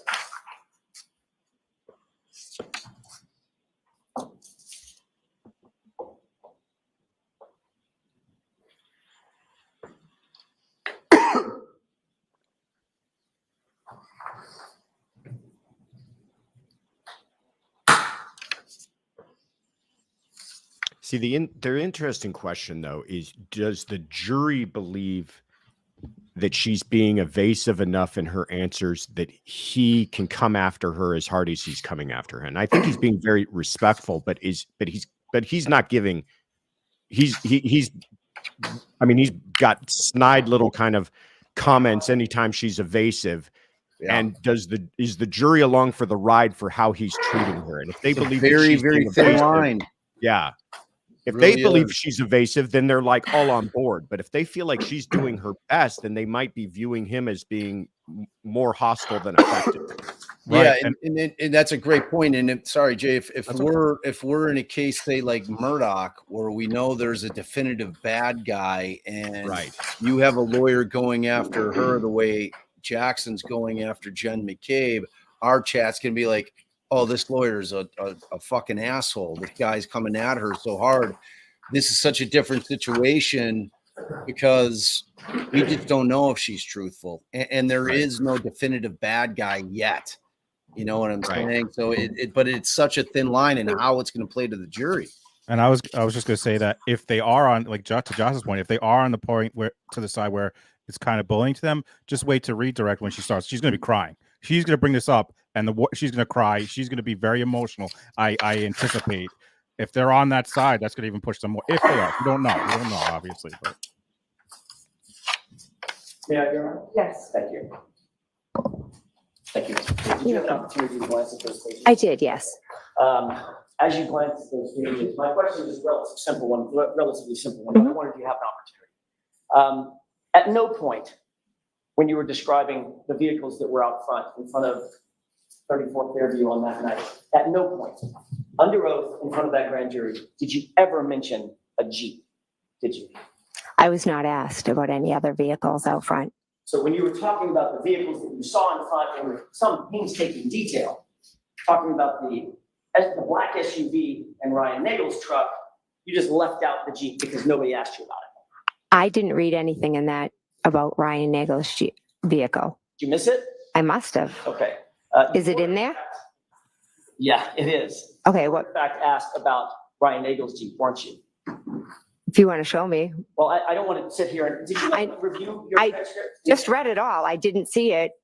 Mr. McCabe, you Objection. can't interrupt when I'm talking. Okay. And I will do the same for the CPD. Okay?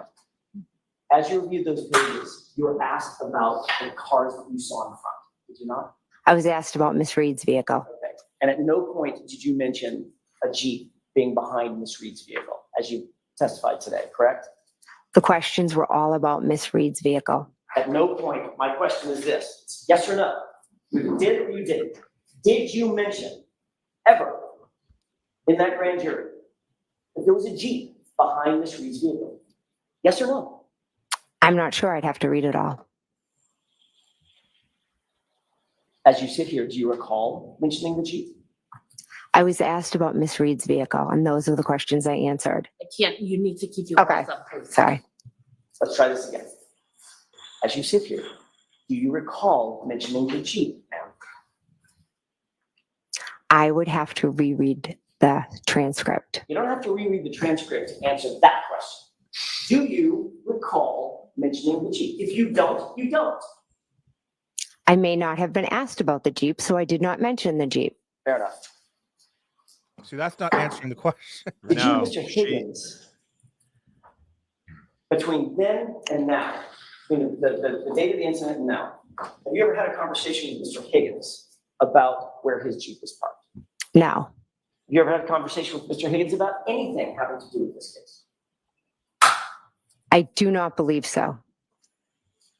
Did anyone, leaving Mr. Higgins aside, did anyone tell you anything about Mr. Higgins's Jeep and what he testified to? No, Were you ever asked by anybody to mention a Jeep being behind Ms. Reed's SUV in this trial? can you repeat the question, please? Were you ever asked by anybody to make sure you mention a Jeep being parked behind Ms. Reed's SUV in this trial? Not that I recall, no. After you arrived and you noticed this SUV outside, you started paying She somewhat is a close hostile attention to witness. it. She's Did you on not? cross-examination. I went to the front Hostile door and looked witnesses out the are when window you have at the to treat your vehicle, own yes. witness- As a matter of fact, witnesses you hostile. texted as soon as you saw the vehicle, that 12:27 hearing, correct? Correct, And then a few minutes later, at 12:31, you texted, "Pull behind me," to John. Is that right? correct, And then at 12:40, you texted, "Hello," correct? correct, And at 12:42, you texted, "Where are you?" correct, And at 12:45, you texted, "Hello," correct? correct. So that's 5 text messages. And each time you texted him, you were walking to the door and looking out at the vehicle as you're texting, correct? I know for the first 2 I was.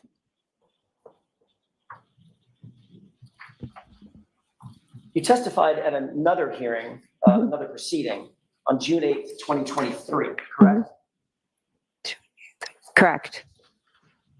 In that other proceeding, did you testify that you got up and sat down and got up and sat down every time you were texting?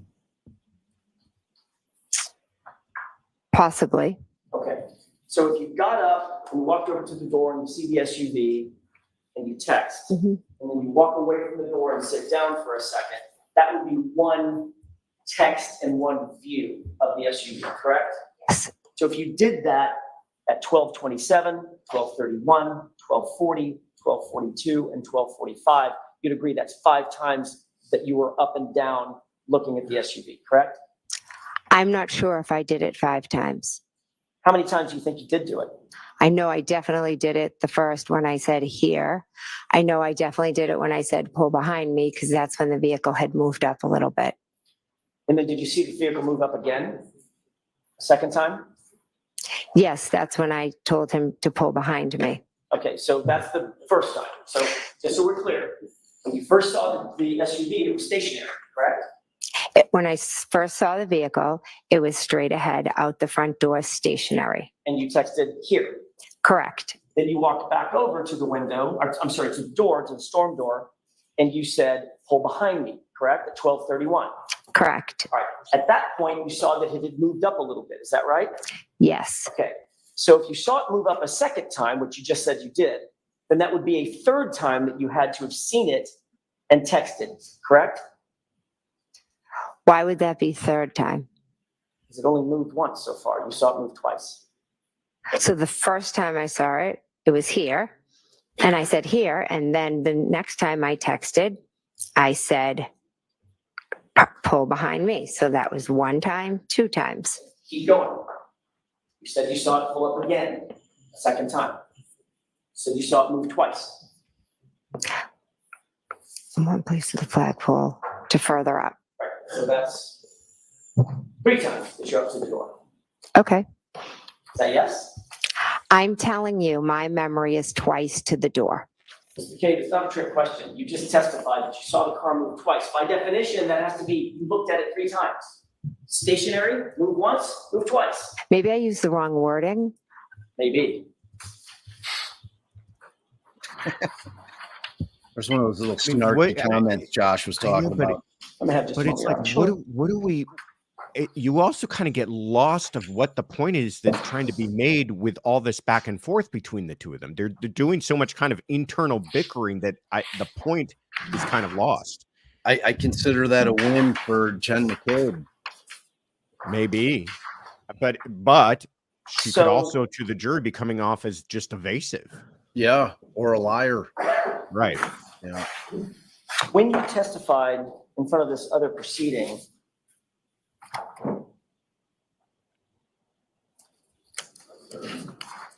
didn't you testify that you walked up and sat back down 5 different times, watching that car and texting every single time? Would you be able to show me that? It's gonna take a minute. I have one, Your Honor. Thank you.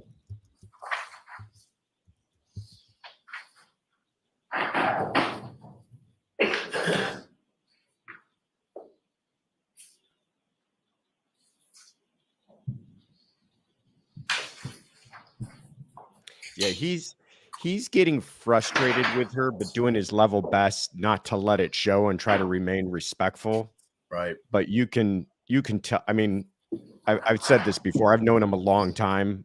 I was his, law clerk and law partner, and I can just tell by his questioning and demeanor. Not that it's any big secret, but he's getting incredibly frustrated. But I think doing a good job of tempering himself to remain polite, because you can't get rude, right? Unless you've just got a flat out perjurer on the stand. Right. And I don't know if we've gotten there just yet. I don't know. Yeah, and it's like you always have to be cognizant of how it's playing off to the jury. Yeah. Because ultimately that's all that matters. You know? Yeah, they're going to remember your rudeness and not so much the questions later on if you don't handle it properly. Right.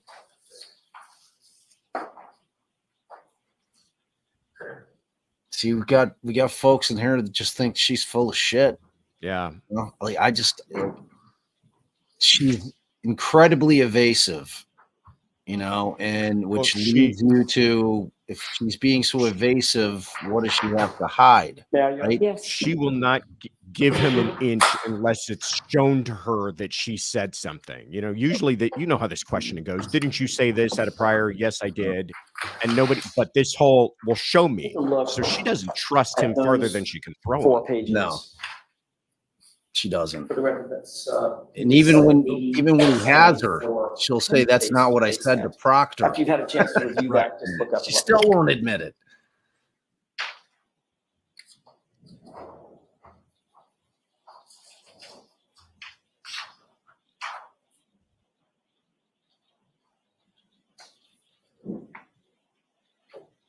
Joy, I think that Lally probably believes that she's his strongest witness, layperson witness. I think that he has probably spoken to her many times and felt that she could hold her own, and she just has so much stake in the case in terms of her just having so much contact with everybody involved with the case, and she was just instrumental in every part, from the bar the night before to getting picked up in the morning, driving around looking for the body. It's to them discovering John, when the text message, she's that witness. I can see why he saved her. I would not be surprised if she's the last kind of lay witness Civilian, the rebuttal case, and then he's going to move into his case against Karen Reed. Yeah, it could be that he didn't want the impact of her testimony to be lost after you put on a bunch of other witnesses, or it could be that he didn't want her testimony to be impeached through a bunch of other witnesses by the defense trying to turn their testimony against her, having, now having heard what she had to say. I think it's probably the former. I think he thought this is like Bob making the point. This is really where his case begins. And he thought this is my last civilian non-officer witness who's going to really tie this whole thing together. Yes. This is a good question. Did Jen have a key to the house? I'm assuming you're talking about the Albert house. How did she get in the front door? Well, either she had a key or it was unlocked. One of the two. I don't know if Canton one of those towns you don't lock your front door? Maybe. I think they said it was unlocked, but I could be wrong.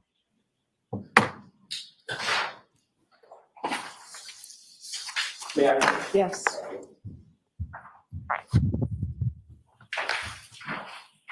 You had an opportunity, Ms. McCabe, to review those few pages from your testimony in June of 2023. Yes. Did you talk about, you were asked about getting up and sitting down and looking at the SUV several different times and texting? Yes. In fact, you indicated that you got up and looked outside through that storm door several times, correct? Yes. And as a matter of fact, you looked every single time that you texted, you indicated that you looked out at the SUV and saw something that prompted you to text something, correct? Correct. And then after the last time, which would be 5 times, 5 texts, 5 looks, after the last time you texted, you got back up, which would be a 6th time, and the SUV was gone. Just chronologically. Correct. My husband and I were both getting up and looking. So, I didn't ask you about your husband. okay. Just about you. The answer is correct. Yes. Okay. So you're indicating that you're trying to communicate with the occupant of the SUV that was sitting, what would you say, 30 feet outside the front door? I'm not good with distance.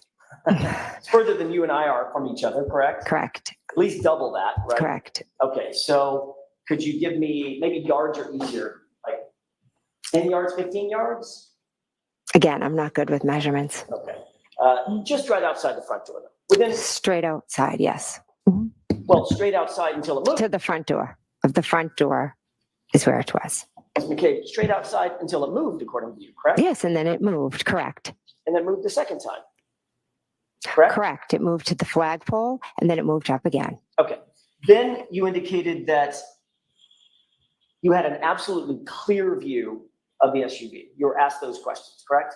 If I had a clear view, Clear view.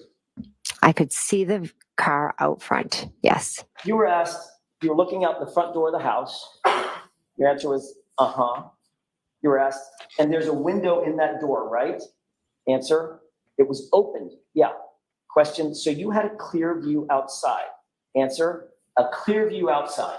Yes. Remember that? Yes. Okay. And is that your memory? You had a clear view?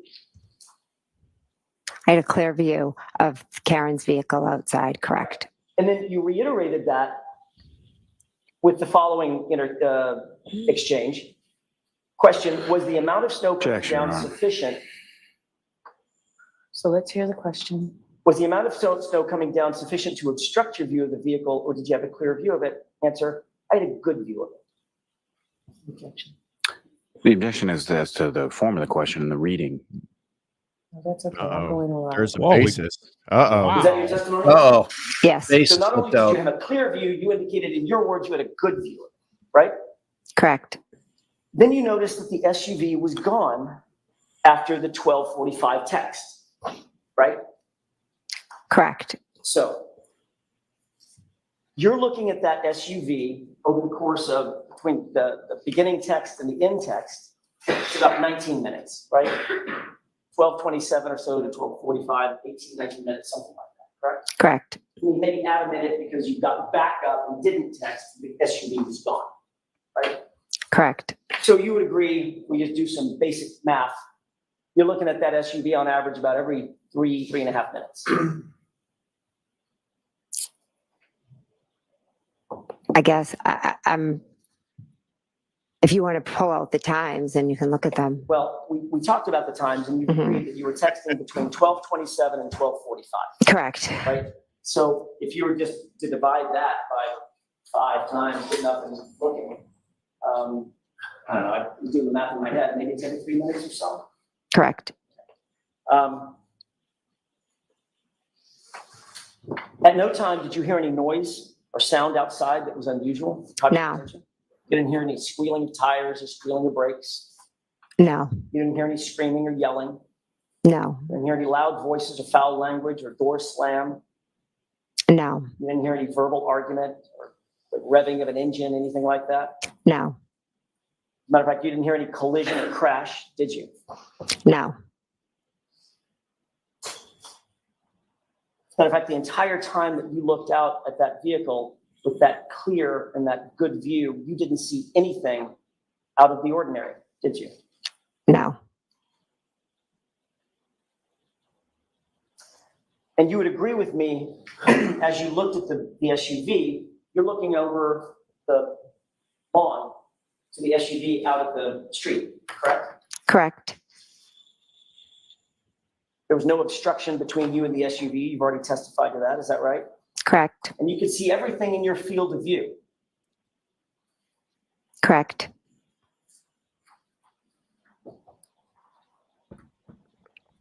And then you saw the SUV gone. It had driven away after 12:45. Correct. So I have a question, Ms. McCabe. Mhm. Where was the body? I have no idea. I'm assuming the body was on the front lawn. The problem with that is you were looking at the front lawn, weren't you? I was looking at the vehicle and where it had moved. You know what field of view is? Would you like to explain it? You had a clear and good view across that lawn to the SUV, didn't you? When it was straight out, I did, yes. You had a clear and good view of that SUV the entire time until it left, didn't you? I could see the black SUV, correct. Nothing was obstructing your vision. I wasn't looking at the ground. I didn't ask you about the ground yet. We'll get to the ground. Nothing was obstructing your vision, was it? No, So you had a clear and good, your words, not mine, a clear and good view of the SUV yes. and everything in front of it. I never said everything in front of it. I saw the SUV. It's black. It has lights on. And as it moved, I could see it with its lights. You had a clear view of everything between you and the SUV. All the things closer to you and the SUV. I wouldn't say that. So your view was obstructed on what was between you and the SUV, but not obstructed on the SUV? That's not what I was saying. No, of course not. Because if you had a clear field of view to the SUV, you could see everything in front of it as well, meaning between you and the SUV as well. If I'm looking straight out at an SUV, I'm not looking down at the ground. Let me ask you a question about that. You're focusing right now on my face Yes. as you're answering these questions. Mhm. You think you'd see, I don't know, an alligator sitting in front of me if it was there? Objection. The old alligator question. You Yes. think you would see something? Can you clearly see that there is nothing between you and me except a podium? Yes. Well, there's a table. And you don't have to look down to see that, right? Correct. You're looking directly in my face, but you can see things that are between you and me because you have a field of vision, right? Objection. So I'm going to see counsel at sidebar for just a minute. What's the objection there, Lally? Josh, what's your guess on the basis for that objection? The old field of vision question. I don't know. Maybe argument. I don't know. But I mean, we're getting into this. I feel like she's almost fueling his fire, because if she had simply said, no, I didn't see anything else. And he says, well, you had a clear and good view, didn't you? Yes, I did. And you didn't see anything laying on the ground. No, I didn't. And just, they're going to have to concede that point, right? That she just didn't see anything else. And that's a point that the defense is just going to have in this cross. But when she starts saying, well, I wasn't paying attention and I was seeing the car, but I couldn't see everything else. And my view was only clear as it goes to the car. Then he gets into all of this other ridiculousness and you get alligators in the courtroom. It's like, give him the point, let him have that small win and move on. But she's giving him more ammunition by the way she's answering. Yeah, She for will the give him record, 0 points. She will give him That- no yeah. points. Correct. you get nothing and like it. She's soup Naziing his ass all day. Like, there's no question about it. Yeah, that alligator question was great though. It was just, yeah, I'm Well, loving it's, this. It's, I'm loving it's this. highlighting, if you haven't caught on already, it's highlighting that she just won't even admit the simplest of things. Right. And that's the problem, is that she's starting to make herself look untrustworthy by not even conceding the smallest of points. Exactly. Yes. Mr. McCabe, as you looked over that flat lawn with that good and clear view of the SUV, you could see the SUV and everything between you and the SUV, correct? When I looked out the front window, I could see the SUV clearly, like I'm looking at you right now, and it was further away than you are. And you did it not once, not twice, not 3 times. You did it 5 times and then a 6th after it was gone, correct? Correct. And after that SUV was gone, and you looked out that window with that clear and good view, there was no body, was there? I never saw a body. Thank you. I wish I had. Sounds like that's a little rehearsed. Not at all. It's not at all. I'll Wow. let the answer stand. Wow. He's been here before, lady. Like, Yeah, this isn't his first rodeo. no. You left the location about 1:45, is that right? Yes. You didn't see anything out of the ordinary as you got in. Was it your car or Mr. McCabe's car? It was my car. When you got in that SUV of yours, you didn't see anything out of the ordinary outside, correct? I wasn't looking outside. Okay. I know that that is the answer that you want to give to every question. My question is yes or no. Did you see anything out of the ordinary? No. Thank you.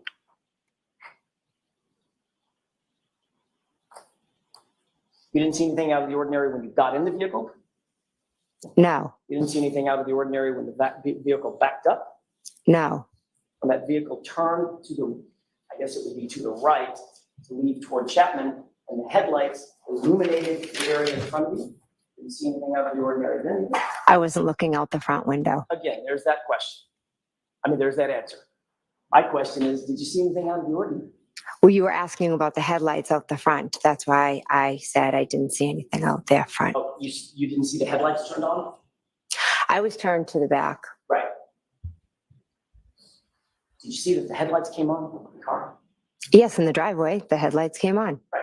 And you're seated in the front passenger seat, correct? Correct. So according to you, you got in the car and immediately twisted yourself looking directly to the rear and never turned back around and never looked outside the windows. Correct.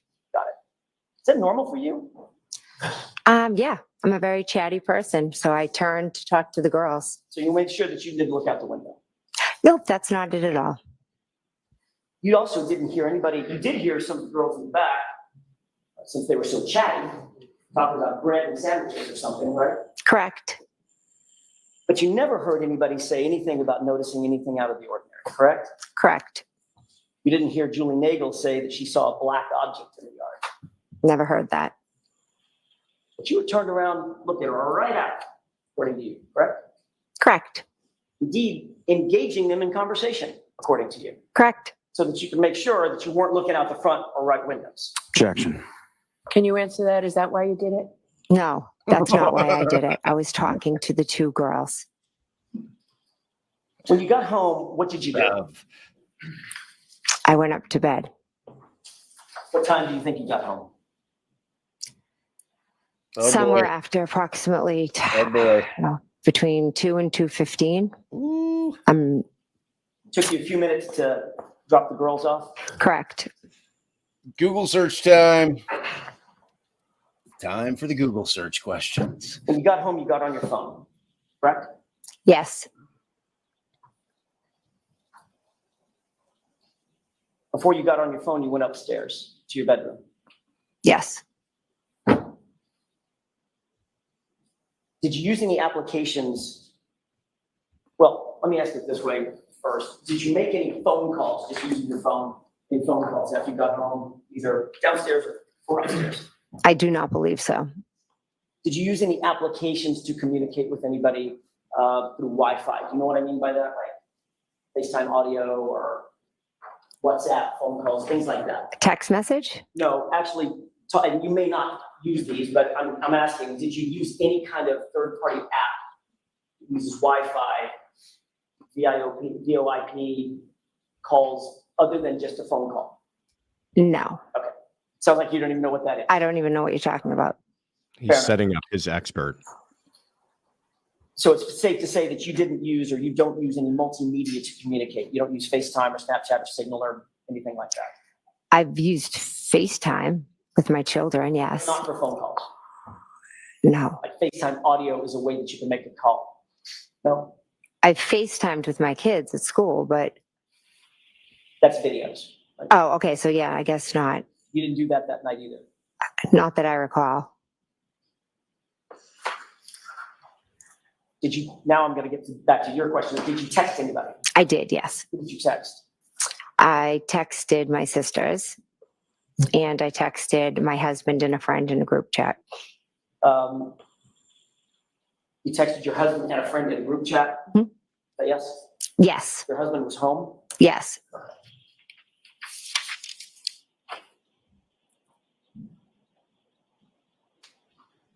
I want to switch gears for a second.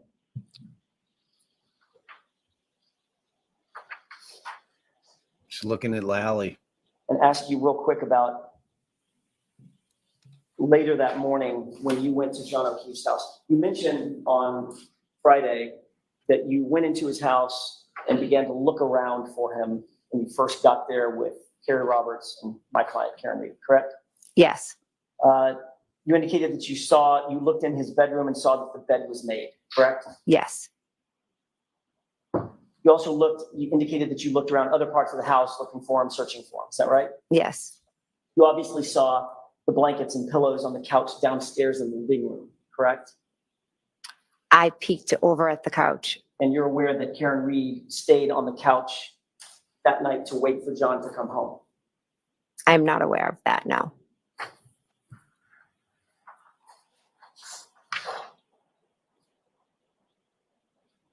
You testified on Friday that my client said at the scene, when you got back to the scene, 34 Fairview, just after 6 a.m., that she said, I hit him 3 times. She declared it, correct?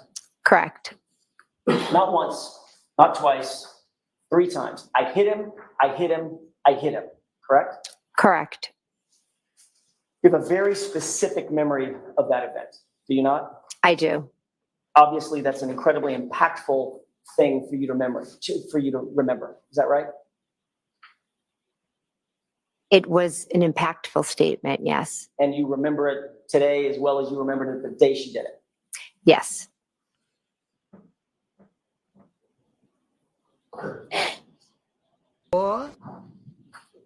Are you sure?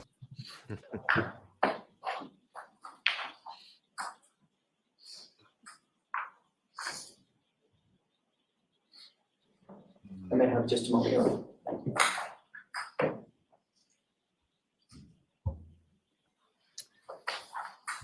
I like how he got up to the moment of when the Google search would be, and now he's pivoting away.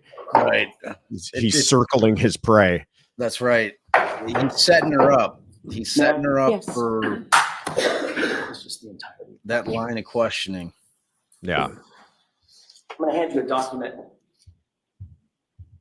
Did you, before I ask you about that specific document, did you review anything before you testified in preparation for your testimony today or Friday? Yes, Did you review your grand jury testimony? I did, yes.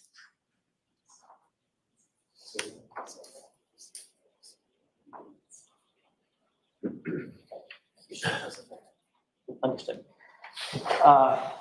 You did review your grand jury testimony, correct? Yes, So the document in front of you, you recognize it?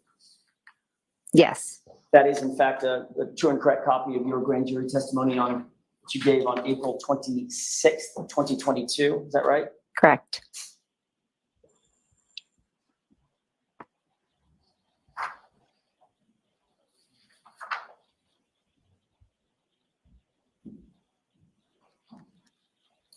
You'll agree that your testimony in that case, in that hearing, rather, April of 2022, that was just a few months after the events in question, right? Yes, You were under oath at the time that you gave that testimony, yes, and you were subject to the penalty of perjury when you were answering those questions, correct? yes.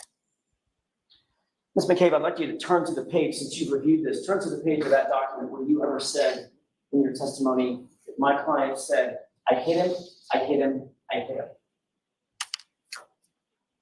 Was I asked what she said? I get to ask the questions. Well, I'd like you to direct me where to look. I want you to look at the entire grand jury testimony if you need to, and turn to the page where you ever said that my client said, I hit him, I hit him, I hit him. I'm not sure if it's in this document, but I can tell you today with 100% clarity, she said, I hit him, I hit him, I hit him on that morning. That was like a So politician. it's not in that document, is it? Like I'm the way not she sure. looked at the jury. I could take the time, and do you want me to read over 200 pages? May I approach? Yes. Wow. I mean, No, I don't want to. jeez. Because you just indicated that you reviewed this document in anticipation of the testimony, right? Correct. So you've gone over it recently, A few weeks back. so we don't need to read it. You know that you never testified to that in the grand jury in April of 2022, don't you? I don't know that as a fact. I would have to reread 222 pages or however long it is. You think you might have missed it when you reviewed your testimony in anticipation for, I'm sorry, when you reviewed your transcript in anticipation for your testimony? Objection. Hello. I read it a few weeks ago, It's probably the most powerful part of your testimony, ma'am. and I will never forget it. Objection. Okay, so that's stricken. Would you agree? Do you think that's a powerful part of your testimony? Objection. I'll allow that. It is, yes. Did you see it in the transcript? I cannot recall. It's over 200 pages.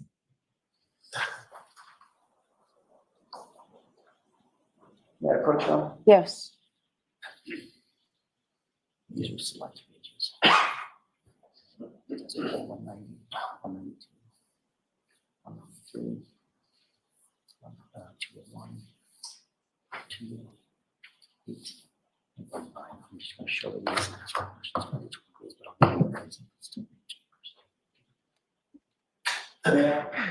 These are select pages Mhm. out of your grand jury testimony.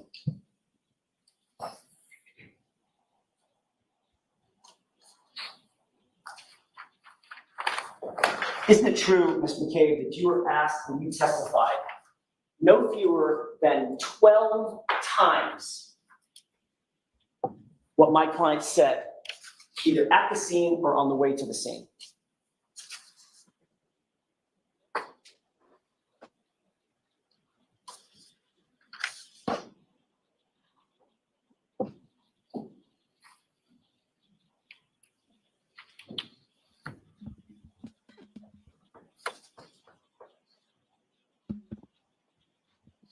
At the scene, I was asked twice, according to this. My question is, isn't it true that in April of 2022, you testified no fewer than 12 times, 12 separate statements you gave about what my client's statements were, either at the scene or in the car ride on the leading up to go into the scene?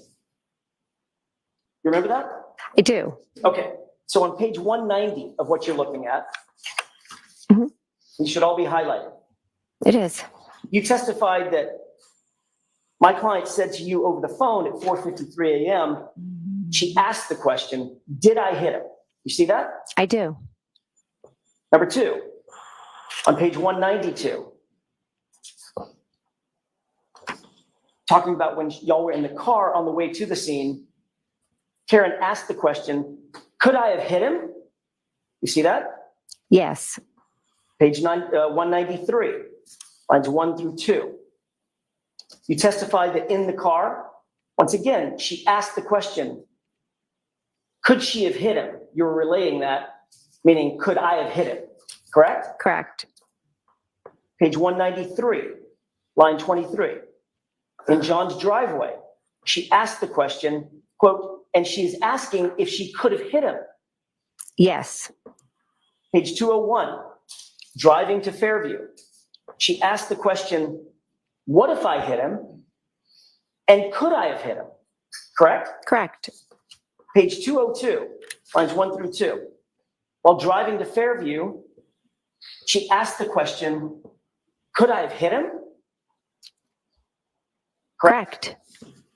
Page 208, lines 24 through 25, outside at Fairview, she asked the question, did I hit him? And went on to ask, could I have hit him? Correct? Correct. And your testimony was also on page 208 that Karen was yelling nonstop in front of the female EMT. Did I hit him? Could I have hit him? Is he dead? Correct? Correct. May I approach? Yes. That was phenomenally effective in my view. That's 12 times that you reiterated under oath, under penalty of perjury in April of 2022, what my client's statements were either at the scene or leading up to getting to the scene, correct? Correct. Every single one of those, 12 separate times, you indicated that she asked a question, something like, could I have hit him or did I hit him, correct? Correct. Not one time in that testimony did you say she declared, I hit him, I hit him, I hit him. Did you? The questions that were asked, when she said, I hit him, I hit him, I hit him, that was at the scene in response to an officer asking questions. What I just read was us when she first called me, or when we were driving in the car, or when we were at John's house. So I was answering the question that I was asked. So you believe that you weren't asked the question, did she say to an officer, I hit him, I hit him, I hit him? And if you're not asked the question, did she say to an officer, I hit him, I hit him, I hit him? You're not going to volunteer that she said, I hit him, I hit him, I hit him. That's your testimony. No, that's not. Your testimony. My testimony is an officer was asking her what his name was and different things about him. And at that point, she was saying, I hit him, I hit him, I hit him. Which officer? I do not recall. Well, you called me, I hit him. You just told me that was the most impactful thing in the morning. It was shocking. So what officer did she say this to, supposedly? I was more focused on her and her hysteria than which officer was asking the question. So you have no idea who the officer was even, correct? I'm not sure which officer was asking her. It could have been an EMT. Someone said, what is his name? Does he have medical conditions? How old is he? But you were asked that question, ma'am. On page 208, you were asked what she said in front of the female EMT who was asking her questions. And her answer was, I'm sorry, your answer was, she said, did I hit him? Could I have hit him? Is he dead? Mm-hmm. Is that right? That is correct. That But- would have been a good time to offer up that she confessed, I hit him, I hit him, I hit him, right? Objection. Sustained as to that form. Ms. McCabe, the truth of the matter is you've manufactured this new story for this jury because you think it helps you out. Absolutely not.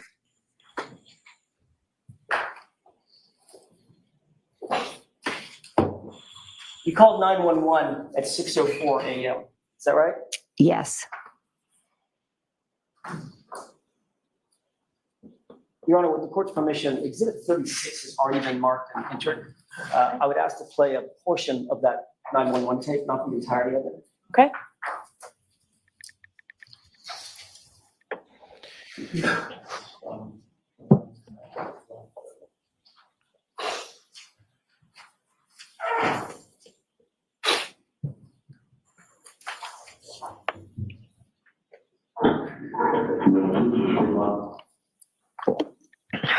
With the court's permission, I'd ask to play about runtime 1:30 to 1:45.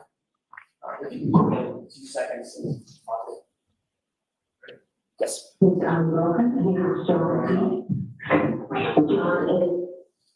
you recognize the voice on that tape? Yes, that's mine. Appear to be a true and accurate, at least that portion, a true and accurate reporting of the 911 call that you made that morning. It was a very brief clip. I'd have to hear more. Let's go ahead and play, starting at runtime 1:30 to about runtime 1:45. 6 years old. 46, how long she's been outside? I don't know, I don't know, he's been out of the car and. Was that you? Yes, it was. Is that the 911 call? Yes, it was. And what did you just say? I said, I don't know. He got out of the car. He got out of the car, Mhm. is what you said, correct? Yes, And this was at 6:03 in the morning, correct? correct, This is before you ever talked to Brian Albert, correct, before you ever talked to your sister Nicole Albert, correct, before you ever talked to Chris Albert, correct, before you ever talked to Julie Albert. correct, You haven't talked to anybody at this point other than Carrie Roberts, correct? and Karen Reed. And my client. Correct. And in that 911 call, you said he got out of the car, didn't you? I did, because Karen Reed had told me that she had left him there. Your words were, he got out of the car, correct? Correct. Did you make any other calls other than to 911? I called my sister. What time was that? I believe it was after the 911, but I'm not sure. You claim that your sister didn't answer, is that right? She did not answer. But you do know that your phone extraction shows that that was an answered call at 6:07. If that's what it shows, but I can tell you she did not answer the phone. And you are as sure about that as you are, my client said, I hit him 3 times, right? I certainly am, yes. You also called her at 6:08. I might have called her twice, yes. Your Honor, I have an exhibit.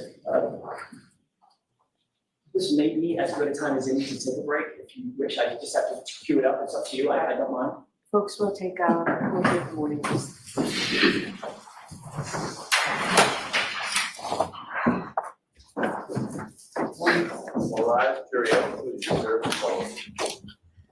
Guys, if anyone has work or something that they're going to miss testimony, I will write you a note. Just let me know. We'll get them out to you, and you guys won't have to go. Send me one, Jay. I need You it. got it.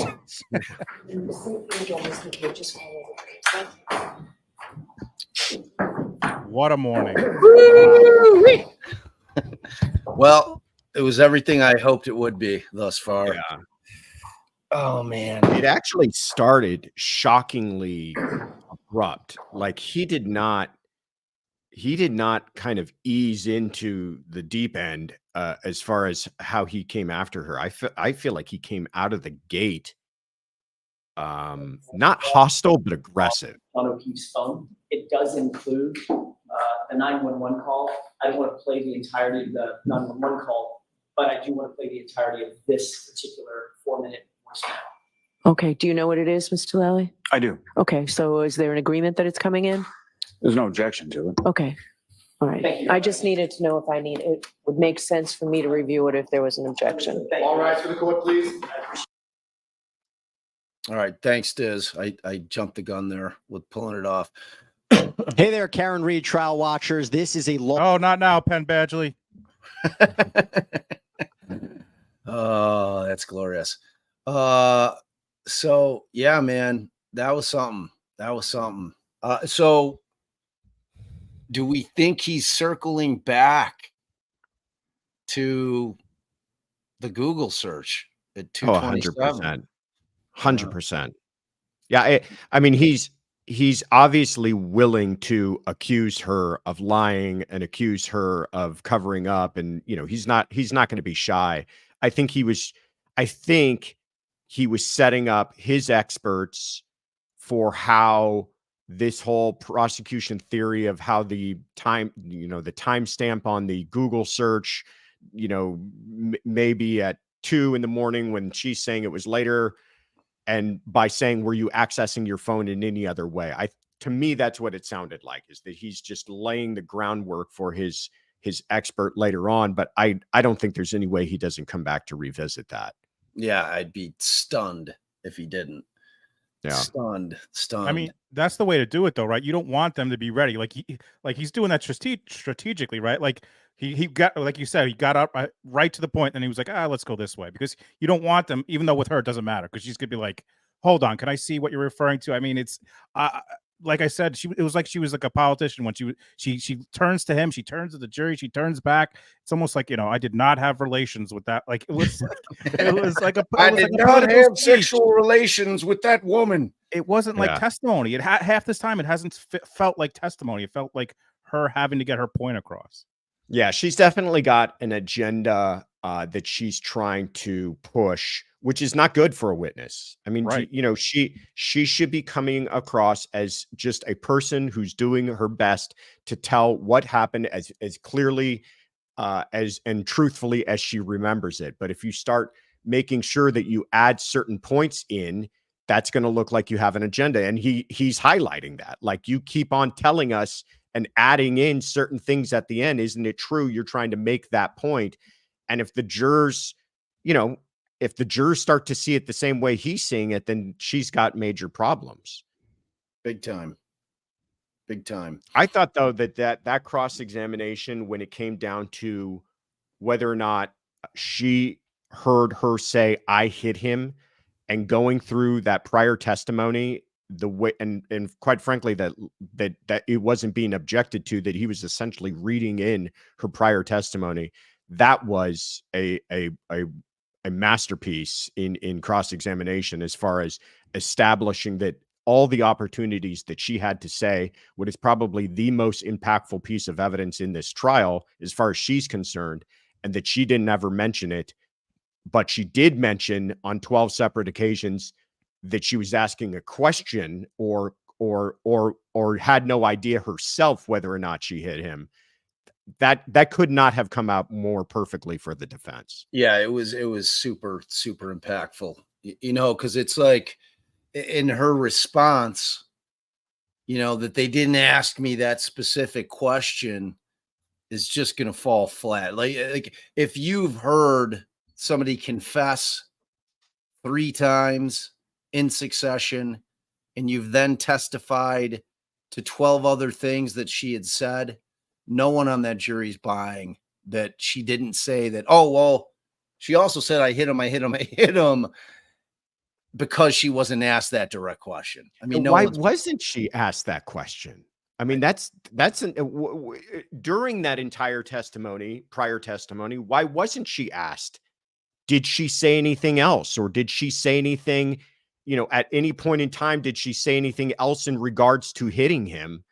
If they know that that's what was said, why didn't that come out in the testimony? It's just, it's a huge problem. And you're right, because he hasn't addressed it beforehand, talking about Lolly. Now they got a problem on their hands. They've got alligators in the room, for Christ's sake.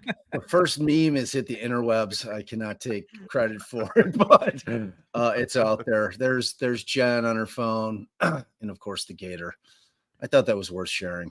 And that's publicly buzzed, so I believe that's a thumbnail for their tonight. They're going to be replaying the testimony, so make sure you guys are subbed up to them and are Steve there tonight. Was quick on the quick on the draw. Love it. So yeah, there's no way that this isn't taking the rest of the day. I mean, she's going to be on the stand tomorrow too. There's no question. Like there's no way. I mean, it's 11 o'clock. She's going till 1. I mean, there is so much to cover still, Yeah. We haven't even scratched the surface of the Google searches. We haven't scratched the surface of them going to John, like on this, if he doesn't address what happened on Friday with respect to them getting to John O'Keefe's car, her testimony that's inconsistent with the video that they then showed 5 minutes later, I'll be like blown away. There's no way he can't, like, that's such a huge impactful thing that he has in his pocket. I'd be stunned if he doesn't go there. But there's a lot. There's still a lot. Yeah. By the and way, oh, sorry, go ahead, Josh. No. I to Bob's point, he's going through everything she said with a fine tooth comb. I mean, I don't think he wants to score a couple of points and get rid of her. He's not afraid of her testimony. They plan on turning her into a defense witness before this is over. 100%. And look, I mean, Jackson has been prepping for this particular cross-examination for months. Months and months and months and months. It's like when you see, through the course of the witnesses that are called by the state, I mean, Yannetti and Jackson have divvied up who they're going to take. They knew going into the trial long before who their witnesses were going to be. And, Jackson's just prepped to the gills for this thing, and he knew, he knows she's not going to come in making any kind of admissions. He knew she was going to be exactly what she is, which is combative, evasive. And, I mean, he's handling it very well because like, I still haven't got like, I just love it. Like when you guys, I don't know, like, I'm sure Josh, you feel like it because you've done it, but like I love a good cross-examination. It's like, it's the pinnacle of trial work. It's like, it's where really you need the most skill to be able to toe that line of not being a bully, not turning the jury off, trying to make your points, especially when you have a witness that's not giving you an inch, and she, look, to her credit, like she's answered some hard goddamn questions, man, and like she also knows going in that she's got warts. You know what I'm saying? She knows what her issues in her prior statements are. It's not as if she's being surprised by any of this stuff, and No, she's been coached, clearly. She's a difficult witness to cross because she won't concede anything, and because she's kind of messing with his rhythm. And in the hands, I think, of a lesser attorney, a less skilled and experienced attorney, she might be more problematic. But he is, as much as he's prepared, and you're right, he's been waiting for this for months, and this is not something he's doing on the fly. He's got an entire playbook in front of him, but he's also skilled enough to be listening to what she's saying and pivoting off of that and reacting to how she's responding to some of these questions and adapting to all of that, in spite of her reluctance to just give a straight answer. And it's not that I mean, I don't, I know people are going to feel differently. I don't feel that she's quote unquote lying. I just feel like she won't even answer the simplest of yes or no questions with a yes or no, which you do that enough and it starts to look to jurors, they just get frustrated and they start to believe like this lady doesn't want to answer questions straight. Therefore, maybe she's got something to hide. Right. That's the thing. That's the takeaway. That is the pratfall for this approach from her perspective, that ultimately the takeaway is going to be like, well, I don't know if you're lying or not, but you're not answering a goddamn question straight. And it makes me think that you're hiding something. What is it? Right. You know what I mean? And like, that's not a good look. That's not where Lally needs these jurors to be. With what I would argue is one of his, if not the most critical witness that he has. I mean, she's just, like I said, she had her fingers in every part of this pie. She was there from the beginning to the end in terms of, everything that preceded, you know, the house, in terms of the waterfall at the house. You know, she has some kind of friendship, or did at least, with Karen Reed. You know, I mean, like I wouldn't say that they were chummy by any stretch.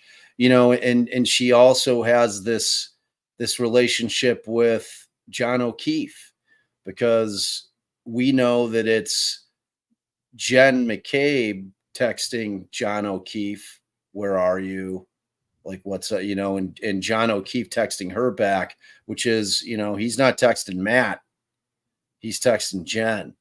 So you know, it's like I get this feeling that a lot of the women in the crew were kind of a little bit smitten with John O'Keefe, especially when he took it upon himself to adopt his niece and nephew and become that guy. I think that in the estimation of the women in that community, they saw him as like beyond a stand-up dude. You know, and I think that, like, if we were to be in like the little circles of Jen and the gals talking about like the guys, they would have been probably speaking pretty highly about John O'Keefe. You know, I just have that feeling. And I think that when the people are saying that's genuine. I think that was the feeling amongst that community, that, you know, he really stepped up. You know, he really went, you know, where he needed to go, where a good man would go. You know, when the chips are down for your family, he stepped up without even batting an eye, and took it upon himself to raise those kids as his own. So, you know, I mean, there's a lot of angles here, man. You know, there's a lot of angles here. Talking about a community, I just want to, we haven't made the statement in a while. I feel like we should, because I see, like, if there are people in here who think that she's being truthful, that's okay. Like, this is not an echo chamber. I know Amy's got the balls to be like, listen, I think she's kind of, some of her testimony has been truthful, you know, and to Josh's point, she may not be, you know, she could be being truthful, but she's coming off the way she comes off, as evasive. But my point is, guys, if you think differently, that's okay. We're fine. We don't want an echo chamber. Please, if you feel like that she's being honest, and you feel like she, you know, that's okay. That's okay. This is not an echo chamber. We're not gonna let anyone attack people if they have a differing.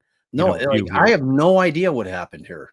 Like, it couldn't possibly be an echo chamber, because I have no clue at where I sit right now, whether John O'Keefe was hit by a vehicle or pummeled in the house, or he slipped and Well, I'm just saying in the chat, Amy's like, hey, listen, I think you know, I believe here at this point. And then some people are like, oh, well, maybe you need to do this, but like, it's okay. Like, she could believe that. That's okay. I understand. And my point is, no matter what the people in the chat may be saying, the two hosts and our guest are not of that mindset. At least I'm not. You know, I don't want to speak for y'all. Like, I don't know that she's lying, or I don't know that she's telling the truth. I know that she's a very difficult witness. Yes. For Alan Jackson to cross. She's certainly combative, and you know, she, like Josh has said so aptly, she just won't answer even the simplest of questions. You know, and when she does, she prefaces it. You know, like, yeah, but she's like a yeah butter. You know, it's like, I mean, it's driving me insane, but like, you know. Go ahead. Well, and that's part of cross-examination too, is it's not, you know, you're rarely going to get a person to admit that they're lying, and you're rarely going to get a person to, you know, say one thing on the stand and they've said a dramatically different thing in prior testimony, and get them in that total gotcha moment. And so part of cross-examination is just maybe revealing this kind of reluctance to be forthcoming. And if that, you know, jurors are instructed that that's another thing that can play a role in their head in assessing the veracity of a witness, is their demeanor, is the way that they answer questions. Do they have a forthcoming attitude about them or not? And you can allow that to play a role in how you judge the trustworthiness. That's part of cross-examination too. It's not just all about, you know, grabbing these zinger moments, but just kind of slowly revealing that the witness in front of them cannot be relied upon to the fullest extent. Absolutely. Yeah, Marissa Tomei is going to be testifying about some tire tracks, and then all of a sudden, you know, the state's going to just drop their case here, folks. It's just not. Oh, man. if only we had a Marissa Tomei testifying at this trial, that would just be the cherry on top of it. Man, what a great movie. All right, so we're keeping an eye here. We're still on break. Yeah, I mean, they're going to come back, and I mean, it's Bob, while we're there's waiting here, no maybe way this thing's not going till through tomorrow. Like, I just can't see him finishing up with her. yeah, and I was just gonna I say almost maybe feel like he. Go ahead. Sorry, Jay. no, I was you could tell your point. I was gonna say maybe you could tell the folks what's next coming up on Courtroom Confidential, but make your point and then tell the folks what you got going on. Like, Oh yeah, no, thank you. Well, I was going to say that I think there might even be a strategy to trying to make sure that he doesn't get her off of the stand today. That he might want to try to bleed this out as long as he can, get to that break so they can reconvene and figure out what other points they can make on her testimony today to come back against her tomorrow. That there's certainly a strategy behind that. Absolutely. But thank you. Yeah, no, Courtroom Confidential is a new project I started a few months ago. I'm very excited about. Thank you guys, by the way.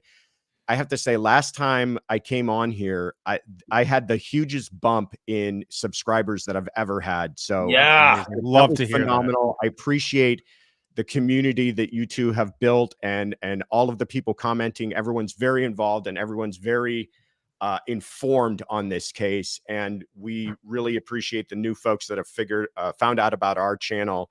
And we're just trying to do much of the same thing that you guys are doing and just educate people on true crime.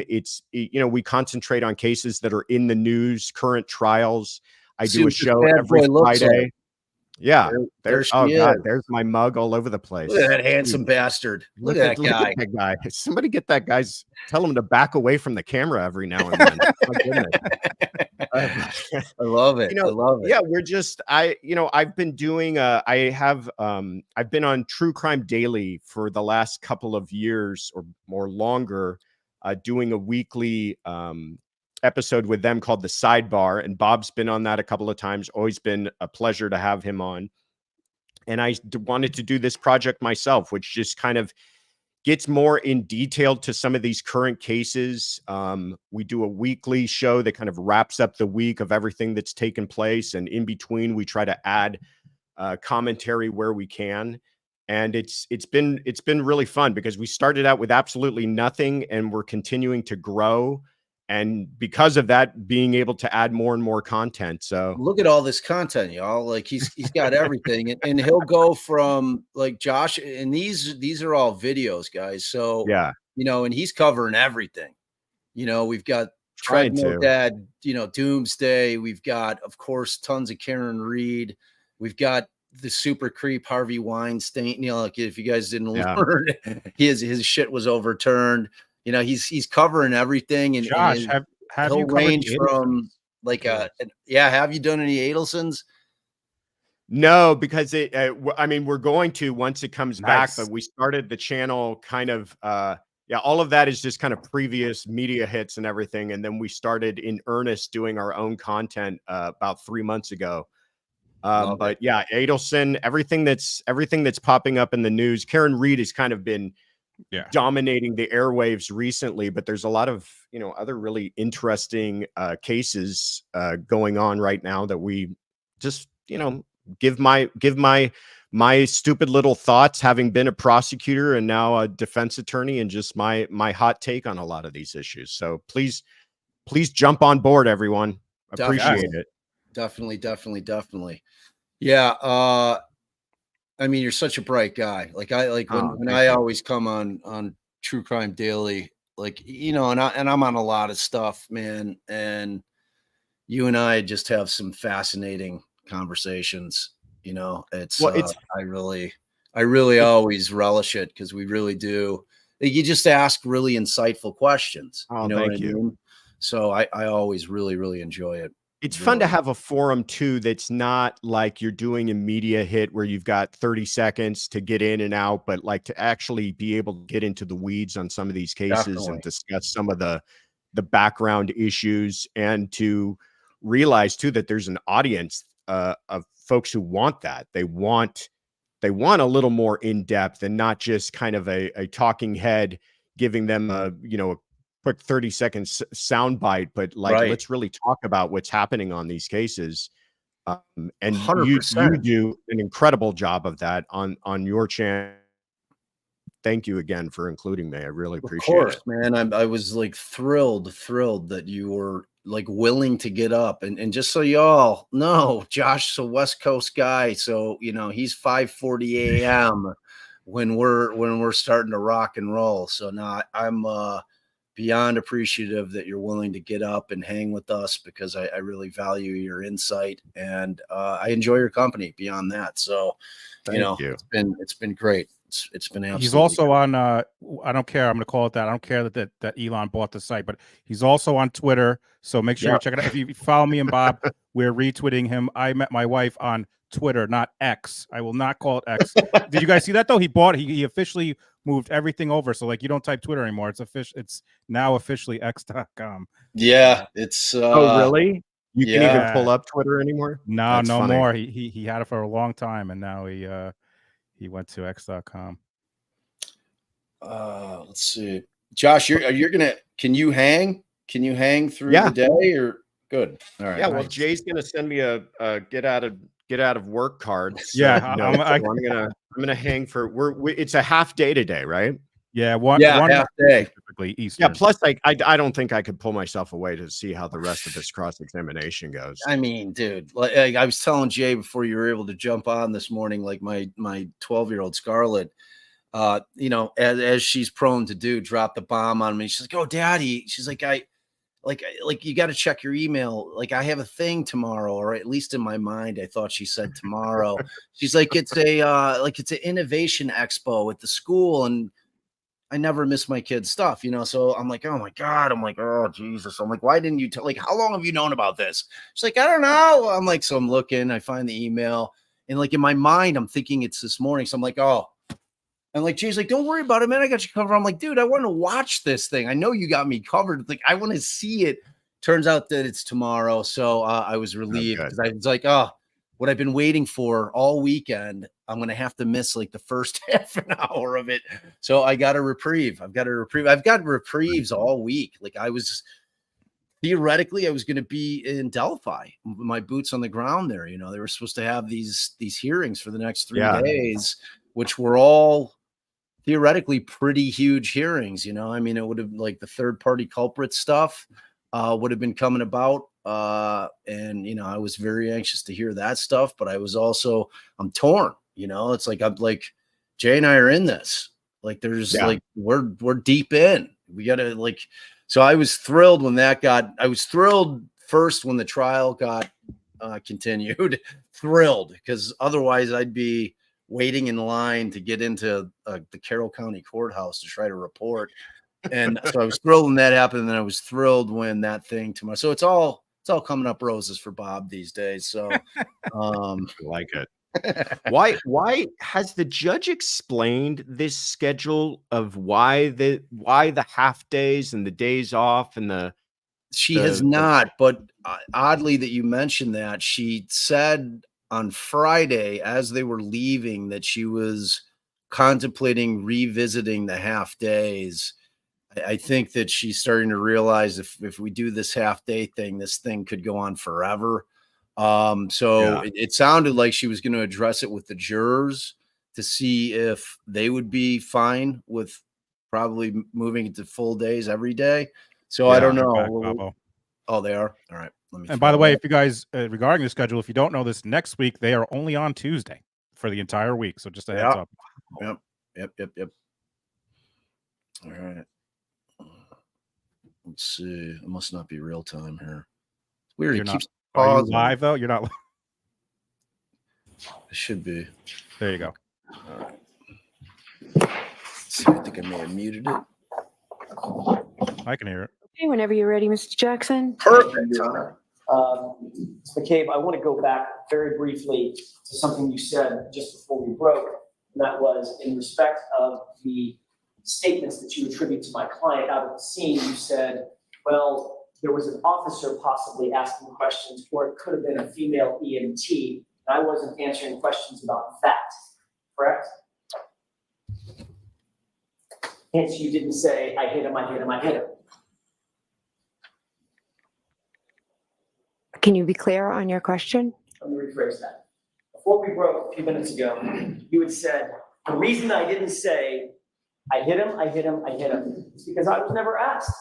And the subject never came up about what an officer asked her when she declared that. So I just didn't offer it.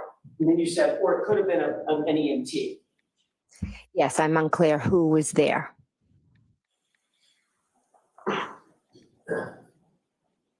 Isn't it true that at the grand jury, the question that was posed to you, and this is council page 208, grand jury. The question that was posed to you is, quote, so what happens next with yourself, Ms. Roberts, and Ms. Reed? And your answer was, so there are different, police officers getting statements from us. At one point, I'm standing with Ms. Reed, and she's saying, did I hit him? Could I have hit him? And there was, I believe, an EMT, a female, standing right next to me, listening to her yelling, did I hit him? Could I have hit him? Is he dead? Is he dead?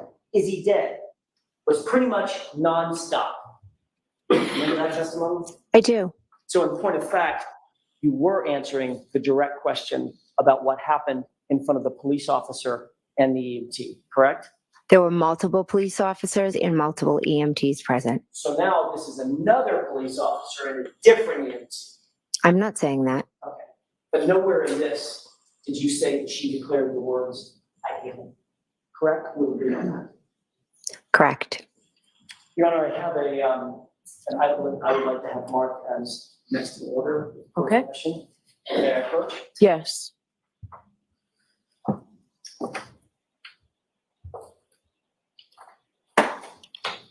Agreement one, that will be exhibit 96. Thank you.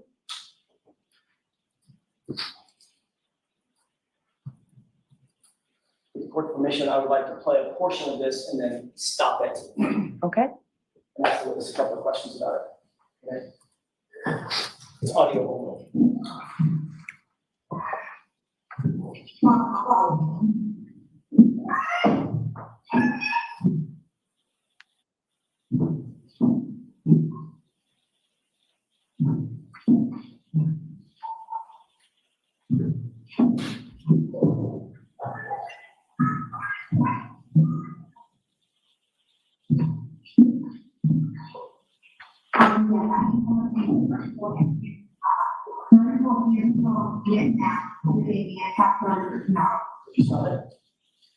Ms. McCabe, I've paused the audio tape just to ask you a couple of foundational questions. Do you recognize what's on that audio tape? Yes, that is my voice. Okay. You recognize you starting a 911 call, correct? Correct. Similar to the call we just listened to a few minutes ago, which was the actual 911 call, correct?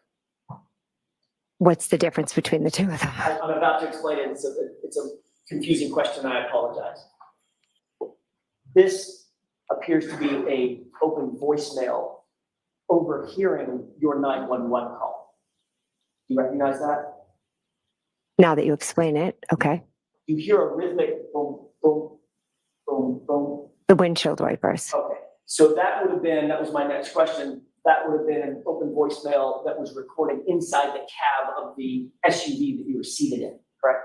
Correct. Overhearing you call 911 and overhearing whatever else was going on, ambient noise at the scene, correct? Correct. Does that sound like a true and correct copy of at least the portion of the 911 call that you heard? I have to listen to it again, but Well, why don't we continue listening to it and see if you recognize okay. it? With your permission? Yes. It's about 4 minutes in total, Your Honor.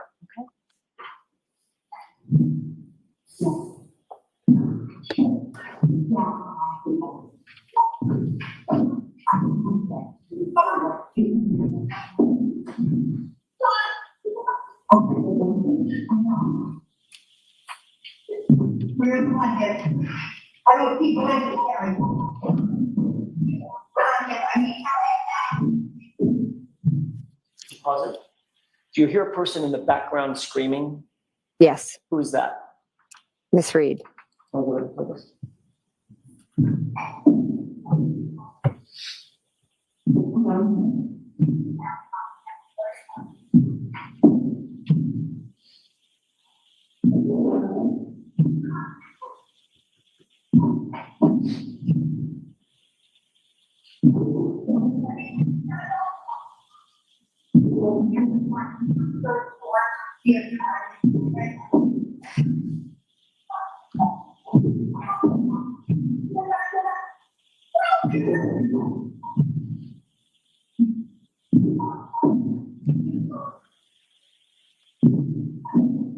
What is that noise? I boosted the volume. This is what we got. The wipers.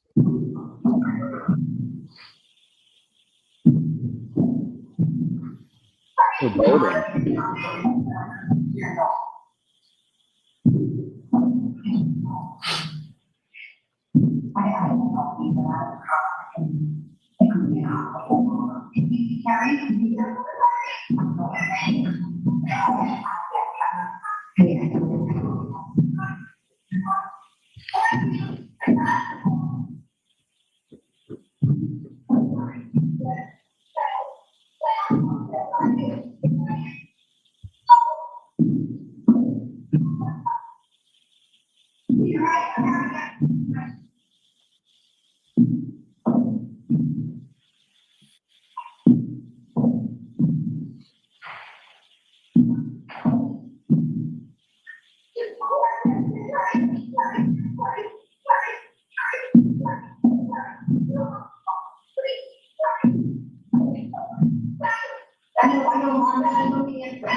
Did you hear the audio recording that we just marked into evidence?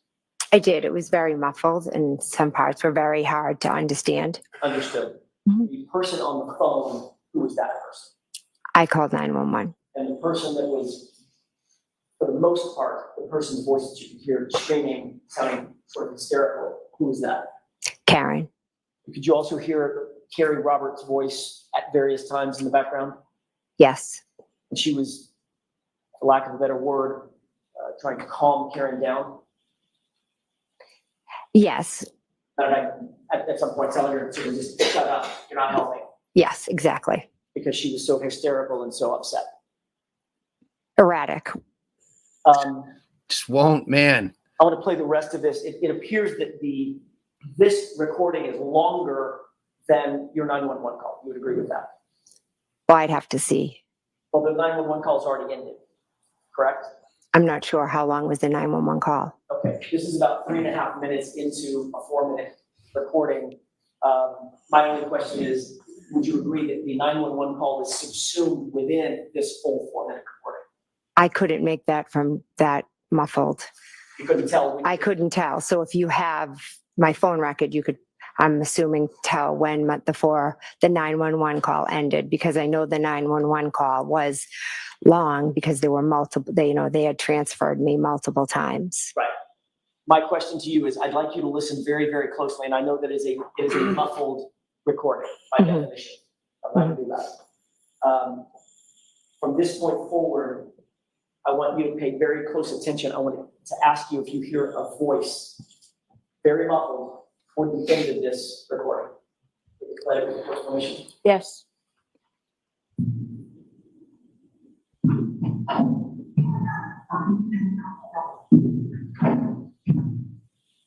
Stop. Did you hear a muffled voice in the foreground after you heard Ms. Reed scream or yell? I heard two people talking. One of those was a very muffled voice on this recording, correct?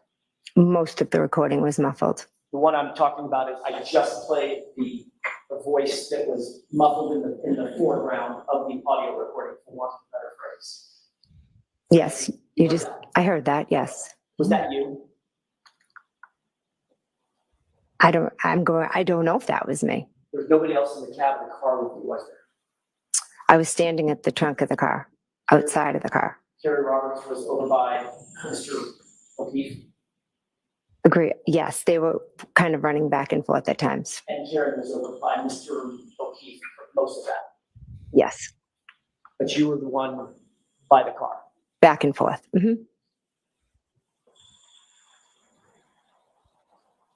You called Nicole, your sister. By the way, have we finished playing this just for, okay, thank you.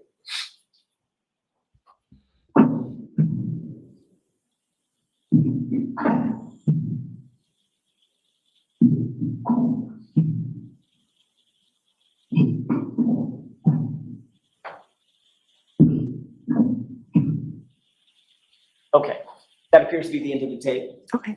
Okay.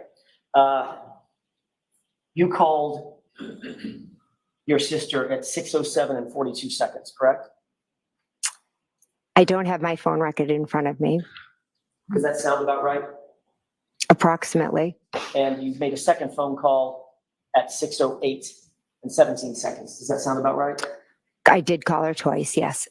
And both of those calls show in your extraction that they were answered phone calls, right?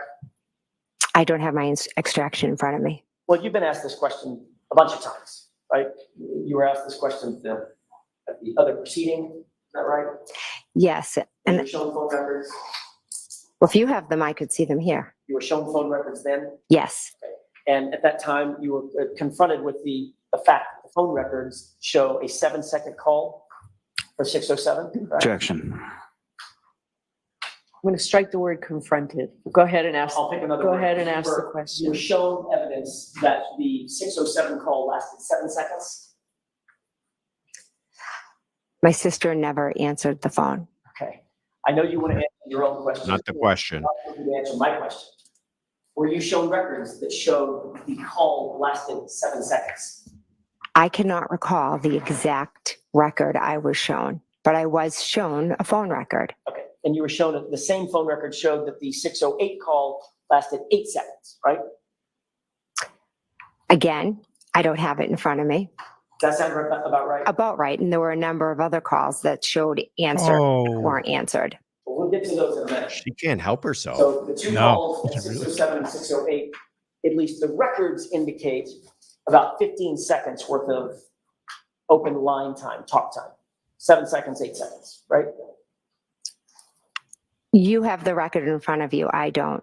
I'm just asking if you were confronted, there's that word again, if you were shown records that established that based on your own phone extraction, your phone records, that the 6:07 call, 7-second call, 6:08 call was an 8-second call, right?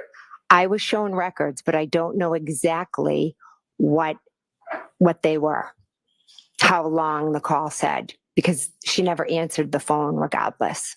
You also made another phone call at 6:23, did you not? To Brian Albert? If you could share my phone record, it would be very helpful. Do you recall it? I know I called my sister and I called my brother-in-law in the house. I do not know the exact times. That's all I'm asking. You made a phone call to Brian Albert as well, right? I believe so. That was around 6:23. It was a few minutes after you had called Nicole twice, right? Correct. And that call was not answered. None of them were answered. But the record showed that call was not answered, as opposed to Nicole's 2 calls, right? Right. Okay. But the calls to Nicole were deleted from your phone before you turned that phone into law enforcement. Not by me. by somebody else? I never deleted any calls when I willingly handed my phone over. You claim that you didn't delete calls, but you do know that your phone was forensically analyzed and those calls were in the deleted file folder, correct? I have seen that, but there were 20 calls all in a group that were all deleted. So cherry picking a few makes it look a different way. Okay, so we'll get to those. I'm not cherry picking anything, okay? Mhm. I'm asking you questions about the records. Which I would love a copy of if I could see. We'll get to that in a second. I'm just going by your memory. You've seen these records a bunch of times. You've been questioned about these records a bunch of times, right? Yes. Okay. So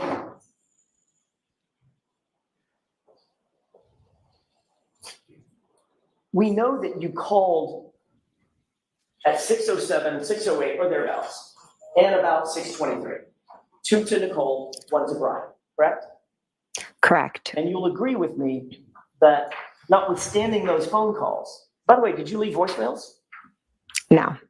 When did you hang up? Before it went to voicemail, or was it into voicemail before you hung up? So it was a bit of a hysterical scene that morning, and I was in a state of shock, and I was just calling my sister and my brother-in-law. They did not answer the phone. I cannot tell you when I hung up because it was a hysterical scene. I was in a state of shock. Everyone was running around, and what seems to be forgotten is that my friend was lying there on the ground. Oh, I don't think anybody's forgotten. You, in fact, did not leave voicemails for any of those 3 calls, did you? Again, I don't have my phone record in front of me. That's because Nicole didn't get any voicemails. The calls were answered, right? The calls were not answered. You do agree with me that Brian Albert being a police officer, never came out of the house, right? Correct. Neither did any neighbor. I know you'd like to continue editorializing. Mhm. In fact, it's probably a time and a place for it. This isn't it. If you can answer my question, I'd ask that you do that. Did Brian Albert come out of the house? No. Did Nicole Albert come out of the house? No. Thank you.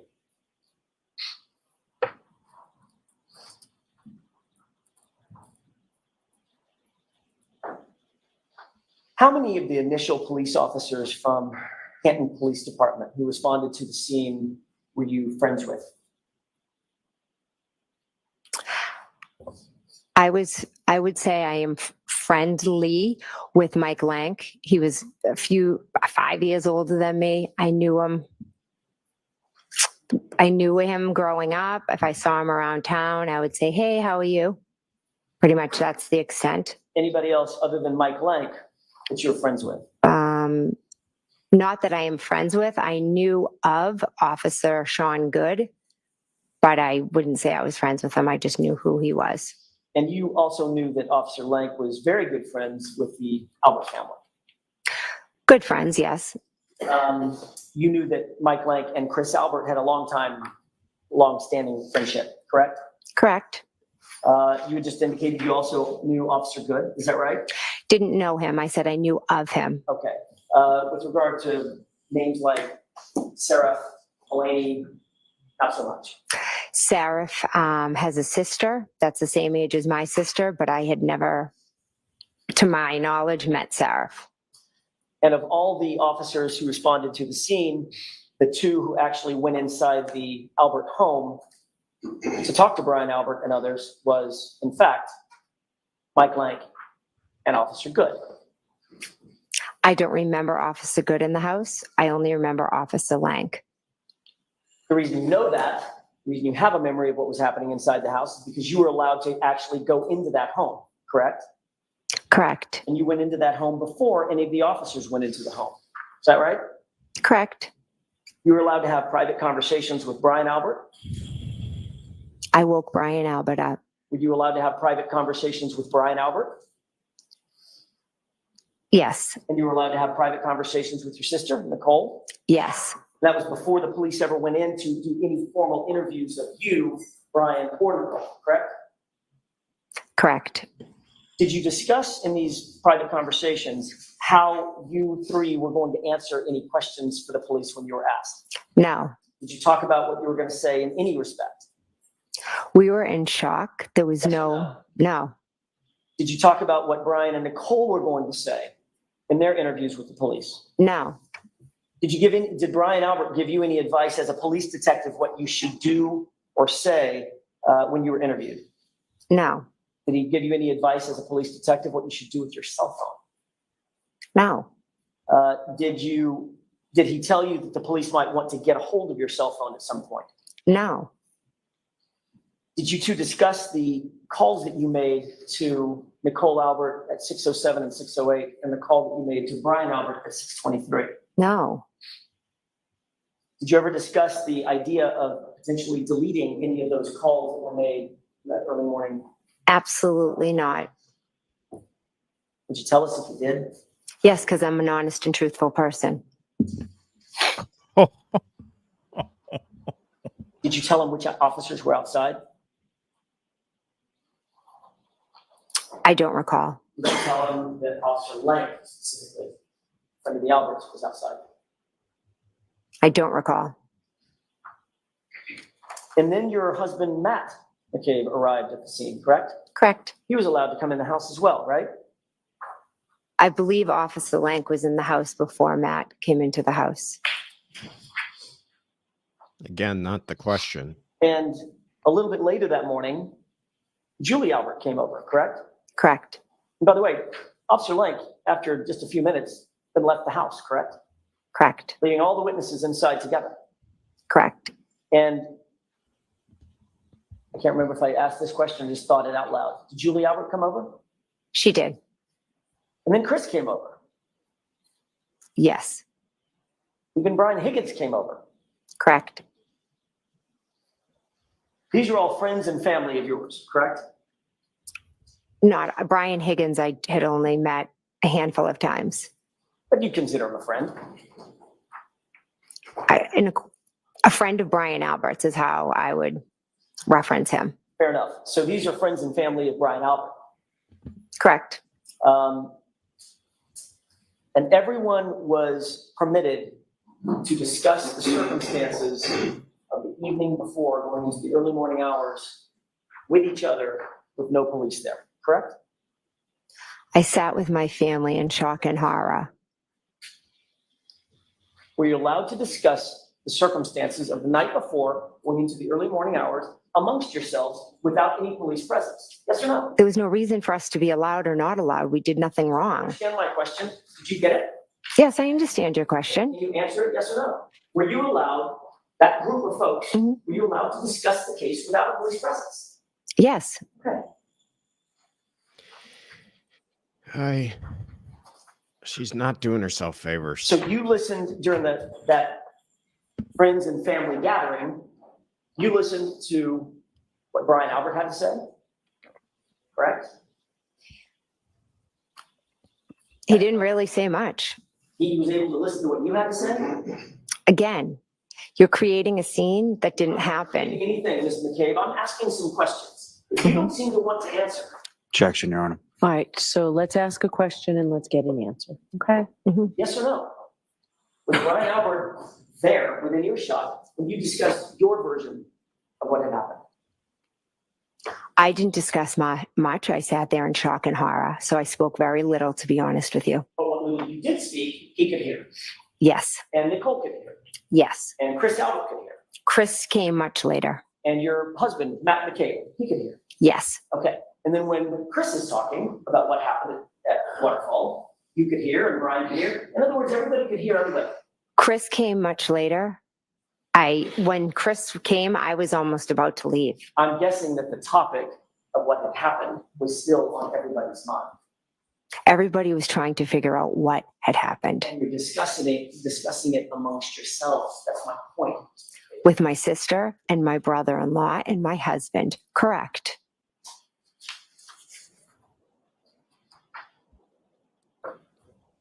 Before you left, you said you were about to leave. Before you left, another Albert came over to the house, correct? I don't recall seeing him. Him. Kevin Albert. How'd you know I was talking about Kevin Albert? Because you said another Albert came over, and I was 6 brothers. told later it was Kevin. I see. So you believe that Kevin was not there when you were still there? I was in a state of shock. He may have walked in. I'm asking, do you remember? I don't remember it. No, He could have been. he could have been, absolutely.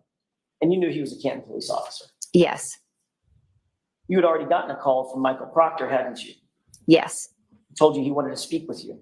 correct, So you knew at that point that the Massachusetts State Police troopers had taken over the investigation of the case, correct? correct. Did Michael Proctor tell you that the Canton Police Department had been recused from the case? Objection. Sustained. Let me ask it a different way. Did you have knowledge in any way, shape, form, or fashion, at that point, that Canton Police Department was not supposed to be involved in it? Objection. Sustained. Speaking of Trooper Proctor, when you first interviewed with him, that was January 29th, 2022. We've already discussed that a little bit today, correct? Correct. And he was taking notes while you were interviewing with him. Is that right? I believe so. You mentioned on Friday your observations of the taillight that day. Is that right? Correct. You told Mr. Lally that you indicated that the taillight looked, when you saw it, just like the photograph that he showed you, correct? I told him it was hard to make out and with the snow on it, but it looked, and the picture that he showed. He showed you a second photo, a close-up, Mhm. basically, of the SUV and Sally Pond. Mhm. Is that right? Yes, And you said, yeah, that's the condition of the taillight, correct? yes,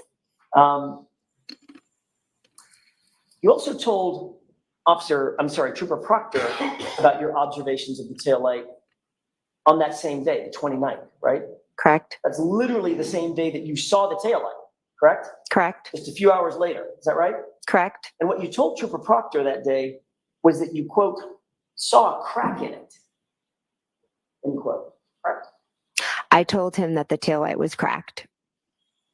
Matter of fact, the words that you used were that you saw, and I'm not fighting you on those words. You saw that it was cracked. You actually said, I saw a crack in it, correct? That's what he said. I said, I'm telling you, I said the taillight was cracked. This is another example of him screwing up your words, correct? You'd have to ask Trooper Proctor. So I'm asking you, did you say, I saw a crack in it? I said the taillight was cracked. So you didn't say, I saw a crack in it, right? I said the taillight was cracked. The photograph that you were shown, with the court's permission, it's exhibit 92, I believe, from Friday. Okay. May I, Your Honor? Yes. You see that photograph? You were shown this photograph on Friday.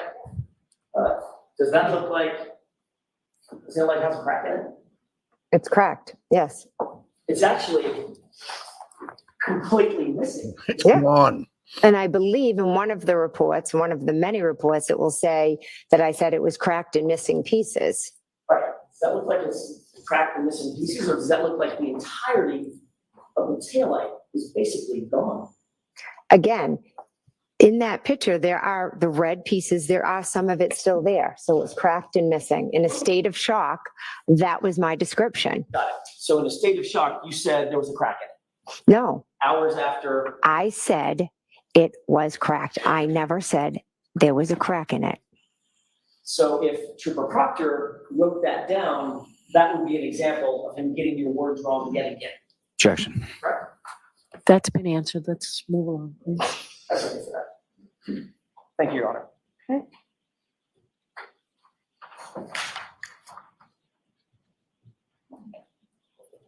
I want to get back to January 29th, that interview with Trooper Proctor.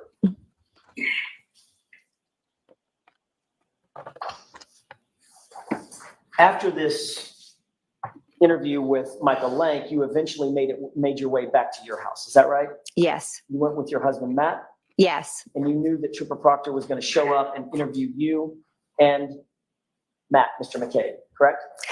on the phone, he wanted to speak with me. Is that a yes?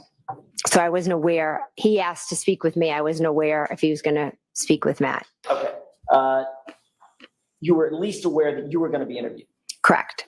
You told Brian Albert that Trooper Proctor was planning on interviewing you as well. Correct. Before Trooper Proctor showed up to conduct that interview at your house, Brian Albert actually showed up at your house, correct? Correct.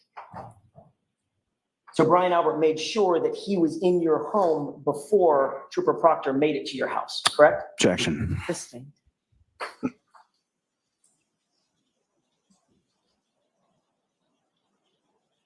Brian Albert was in your home before Trooper Proctor was in your home. Is that right?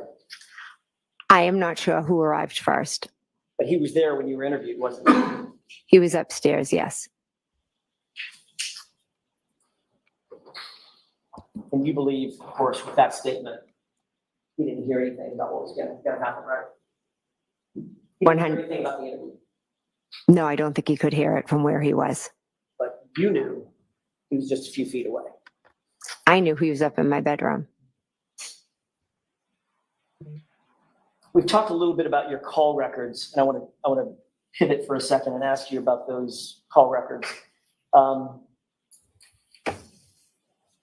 This is Exhibit 90.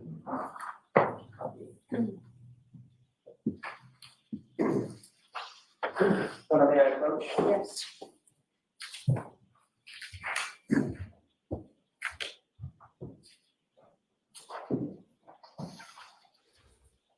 Thank you.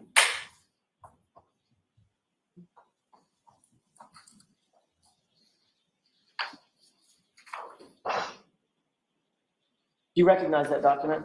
I do, yes. You were shown this document last week, is that right? Correct.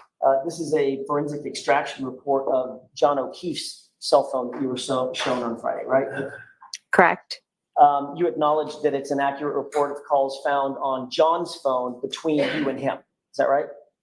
I believe so, yes. Okay, and this shows the calls that you made to John's phone or you received from John's phone on or between or at or between 12:14 a.m. and 12:50 a.m. I want to direct your attention to those time frames, correct? Correct. All right, I want to start at the bottom, and it may go in reverse chronological order. Okay. I think it does. At 12:14, it shows that you called John O'Keefe and that call was answered. Is that right? Yeah, correct. At 12:18 a.m., it shows that John O'Keefe called your phone and that was answered as well. Correct. And then at 12:29 a.m., you also called John O'Keefe's phone and y'all had a short conversation as well. Is that right? No. The record shows, I think it shows, pardon me. Unknown, correct? In terms of whether it was missed or answered? Excuse me, can you repeat that? Sure, the 12:29, I want to concentrate on the 12:29 a.m. call. Okay. That one in the Celebrite extraction, it shows in terms of whether the call was answered or not, the status is unknown, correct? How is there an On the last unknown? page, Yeah, second row from the top, 1229. Unknown, yes. unknown. However, you've already acknowledged that y'all did have a short conversation on that 229 No, call, correct? we didn't speak at 229. We spoke at 1214 and we spoke at 1218. We never spoke at 1229. So you're indicating that the 1229 call was either missed or otherwise? Went to voicemail, something? The 1229, yes. Okay. I want to show you a document. Well, let me ask it this way. According to this, there were 6 more calls between your phone and John O'Keefe's phone. Correct. Count them, correct? 1, 2, 3, 4, 5, 6. And that's that's up to 12:50 a.m. Is that right? Correct. All right. I'd like to show you another document. Or if I could approach briefly.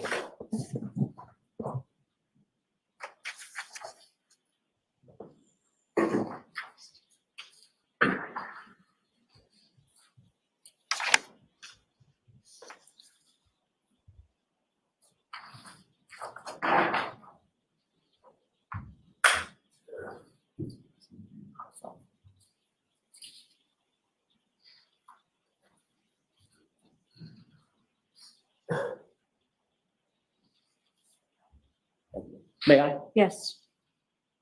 Thank you. I'll take, so we don't get them mixed up, I'll take exhibit 90 back. Okay, thank you.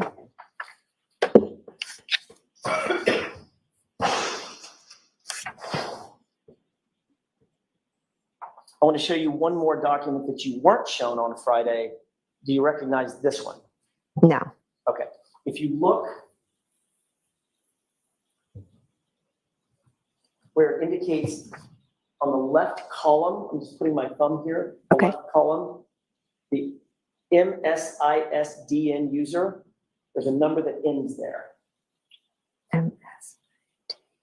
0142, sorry, 0142. Your Honor, may I approach? Yes. So I'm going to answer this question before we approach. I have no idea what we're approaching about this document. Yes. Why don't we just go up there? Sure. May I have that, please? I know you need to look at it.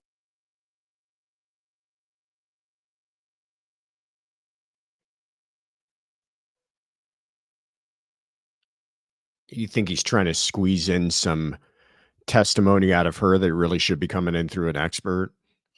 Maybe, which is kind of where my head's at with the Google search, you know. But I think he's got to get her. He's got to get her to deny it. Right. He's got to do that. He's got to do it. I mean, I like the way he's not letting her get comfortable in terms of any line of questioning. Like he'll pivot. Yeah. You know, because you can get into the flow with a witness where they start to feel more comfortable. It's a strategic move to kind of pivot to a completely different area to kind of keep them off balance. And he's done it a few times. Yeah, we went from cracked taillights and now we're in phone records rather abruptly. And he's not following the timeline. You know what I mean?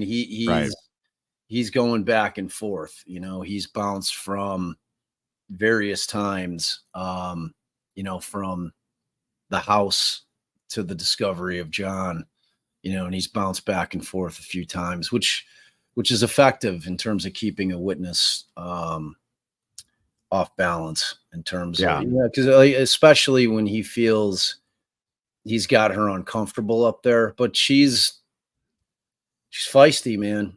You know, I mean, no, she's not giving an inch. I thought after the break, they both seemed like they had taken a breather and calmed down, but they got right back into it. Yeah. Problem is that, you know, whose feistiness, how is the jury responding to that? You know, I mean, if her feistiness comes off as evasive and agenda driven, then she's got a problem. But if his feistiness comes off as going after a witness too strong, who's just trying her best to tell the truth about her dead friend, not a good look for him. Right. Exactly. And it's all about those 12 people in the box, you know, plus the alternates. And it's hard to know that, like, that's why it's great to be in the courtroom, to try to observe what's hitting with the jury. Read the room. Yeah. Your Honor, just for ease of maintenance, may I approach and handle this an unredacted version? Yes.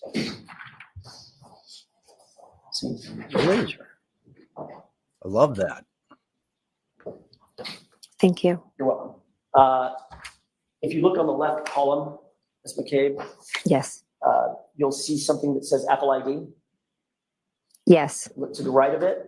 Do you recognize that unredacted portion? I don't want you to read it out or anything.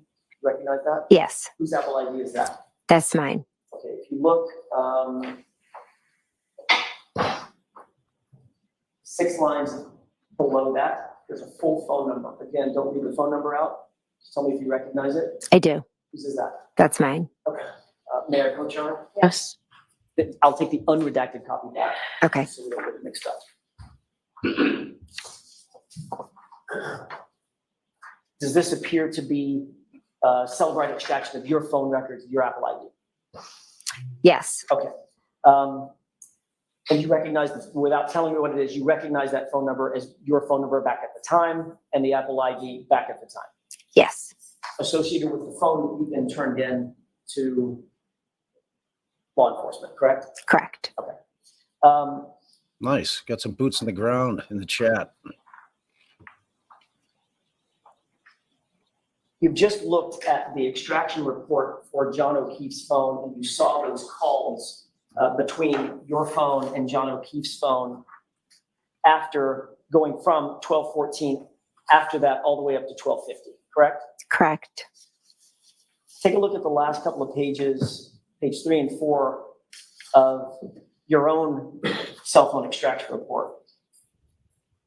And tell me if you see a single call listed between you and John O'Keefe for January 29th between 12:14 and 12:50.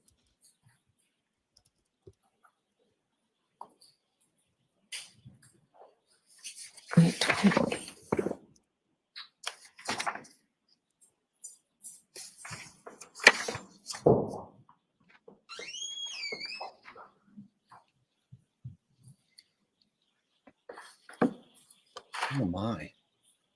Thank you.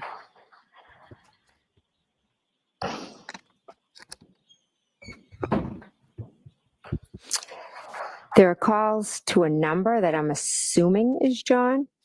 What I'm time? just not sure. I see a call.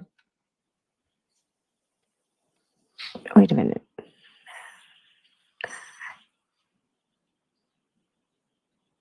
This report has times everywhere. Right. It's chronological except for the calls that were deleted. You see a call at 5:52 to John O'Keefe's phone. I see a call at 5:52, yes. But there's not a single call before 5:52 a.m. between 12:14 and 12:50 a.m. Is that right? Not one.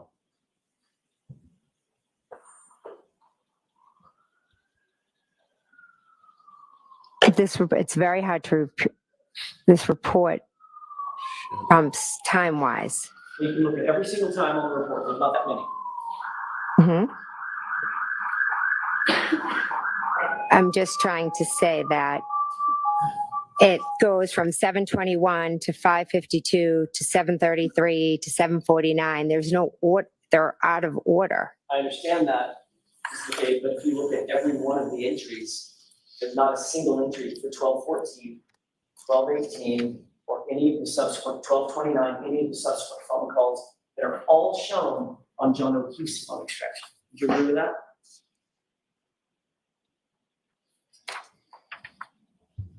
Correct.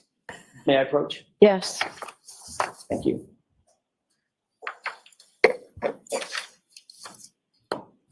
Your Honor, I would move for the admission of NN as an exhibit. Okay, is there an objection? No, Your Honor. At one point, she may throw the documents back at him. I'm just waiting for that. He's definitely going to throw something at him. She's so mad. I don't think these two are grabbing a beer afterwards.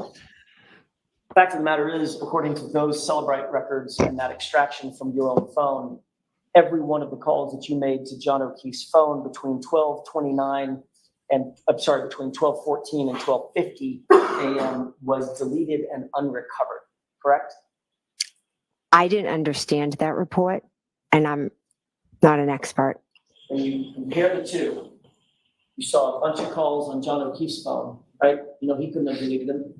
He passed away. Right? Lolly should be objecting to Correct. this. You saw your cell phone extraction, which is the handshake, John O'Keefe's phone. And all your calls are missing, right? Objection. Can you answer that question? I'm confused. That paper, I don't understand it. It was vague. There were numbers. There were calls everywhere. There was a number of missing calls. There's a bunch of missing calls, right? You didn't see any of the calls that were reflected on John O'Keefe's phone. Is that right? Yes or no? They're not there. A lot of calls are missing. I'm not really even sure what's there because the numbers are it's all redacted. So you were not seeing any redacted calls. The page you just had in front of me was redacted. It's now an exhibit. It's now exhibit, your personal information was redacted. None of the calls were redacted now. The numbers, I don't know people's phone numbers. I just have them as contacts. Ms. McCabe, you just said a second ago, and we can do this all day long, or we can just make it simple. The fact of the matter is that report did not show any of the calls that John O'Keefe's phone report showed, correct? From 12:14 to 12:50. I believe there was one on there. 5:52. That's the next morning, ma'am. Right? Were there other calls in that time period on the Celebrate? You just said there weren't. You just looked at it. I've told you that that Celebrate report was extremely hard to read. Right. Mhm. Fact is, there are no calls on your own phone extraction between you and John O'Keefe between 12:14 and 12:50. Would you just agree with that, at least on that report? Objection, Your Honor. Sustained. The fact is that you deleted your call records before you turned your phone in, didn't you, Ms. McCabe? That's what that report shows. Absolutely not. You sanitized your phone because you didn't want the police to know who you had been calling or the fact that you had been calling John O'Keefe's phone incessantly, correct?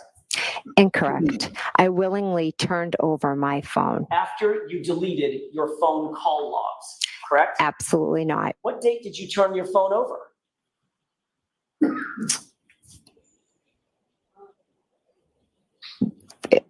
Possibly February 3rd. How many days after this incident was that? 4, 5. I want to pause this for 1 second. Now, your objection, would you think that there's been no foundation for this report, right? Yeah, I mean, how are you possibly asking her to testify to a report that she didn't create? She doesn't understand how it was created. She Right. can't, you're right. She can't foundationally lay the basis for what information is in that report or what that report purports to even tell us. But the Lolly is hanging her out to dry by allowing this to happen. Unless they went to sidebar and the judge said, I'm going to allow him to question her on some of this. This is all questioning for an expert or the custodian of records for that report, but asking her to say, doesn't this show that you didn't, you erased stuff and calls weren't made and everything else? It's hanging her out to dry because she's testifying to something that she has no idea what it is or what information it actually contains. and it's giving the impression that she's not being truthful when it may be that she just doesn't understand the document.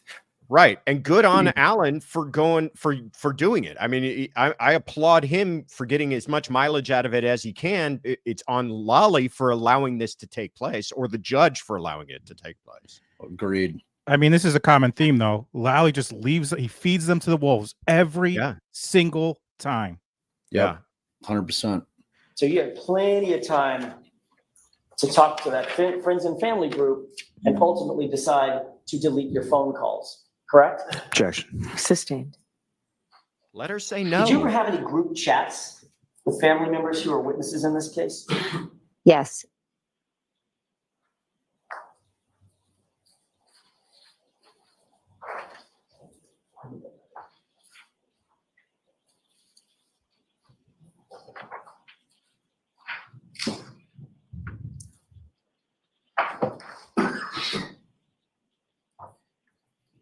May I approach you? Yes. Look through those.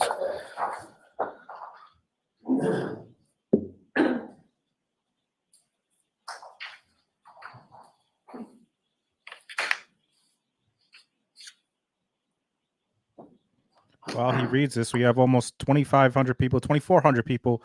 Thank you for being here, everyone. If you're on YouTube, please hit that like. If you're on Twitter, come over. Lally is looking through that packet. Can I just ask to make sure the record is clear?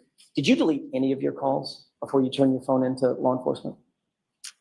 I spoke with the 2 officers that I handed my phone over to, and I asked if I could delete the personal conversations with my daughters. And they said absolutely yes, that I could. So other than calls with your daughters that you deleted, did you delete any other calls on your phone at all? There were text messages. It was actually text messages with my daughters that I deleted, and that was all I deleted. Did you delete any phone calls?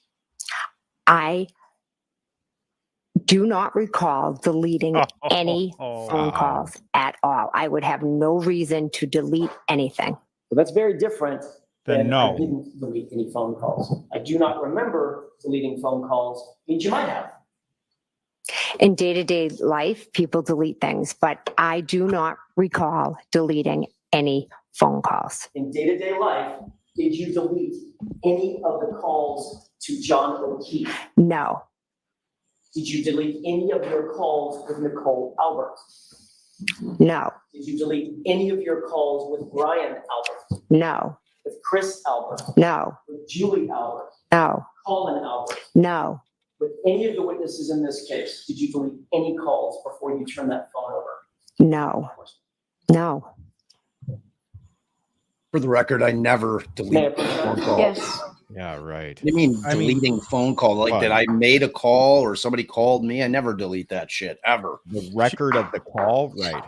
Ms. Why would I McCabe, have I'm to- handing you a She couldn't come off Packet more documents. evasive if she tried. I mean, this is. And here's where I'm getting caught up. I mean, we know the Sully Bright extraction exists. She knows the extraction exists. appears to be about Natalie 10 knows pages it's long. Do coming you into evidence recognize at some what's in those point. documents? Great point. Yes, This You should indicated not be a already that shock you were to part her of a that group she's being chat questioned with, on this. certain members of your family and friends. correct. Did that group chat, I'm most interested in the group chat between yourself, Nicole Albert, Brian Albert, Matt McCabe, on or around that group chat starting on or around February 1st, 2022. Okay. Does that look like a true and accurate reflection of the text messages between, or certain of the text messages between and among that group? Yes, the ones I've seen, yes. On February. Can you just tell me what page you're on? I'm sorry. Of course, Your Honor. The Bates stamp number? 2148. Okay, where thank I'm you. going to start. Okay. And they should go relatively chronologically, Your Honor, page by Okay. page. On February 1st, 2022, around 2:15 in the afternoon on this group chat, did you receive a message from your husband on the group? This is on page 2148. It should be the middle bubble, the middle and the bottom bubble. Quote, Julie said channel 4 is in DE. You see that? Yes, And the response from Matt McCabe is eating, I assume, quote, ask Chris to ask some questions. Tell them the guy never went in the house, end quote.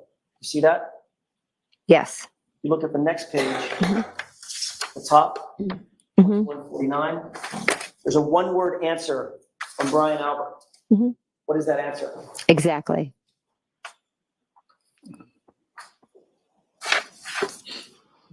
Does it appear to you from this chat that Matt McCabe was directing witnesses, specifically Chris Albert, what to say to the news media? Objection. I'll allow that. Is that what you're seeing? Understand this.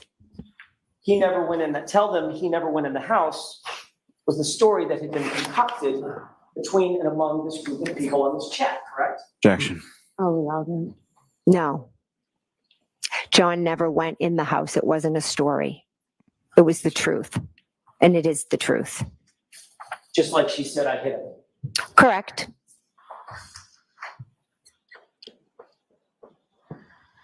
So according to this chat, at least, the very base level, this is one witness telling another witness to give certain information to the media that could be useful to the group, correct?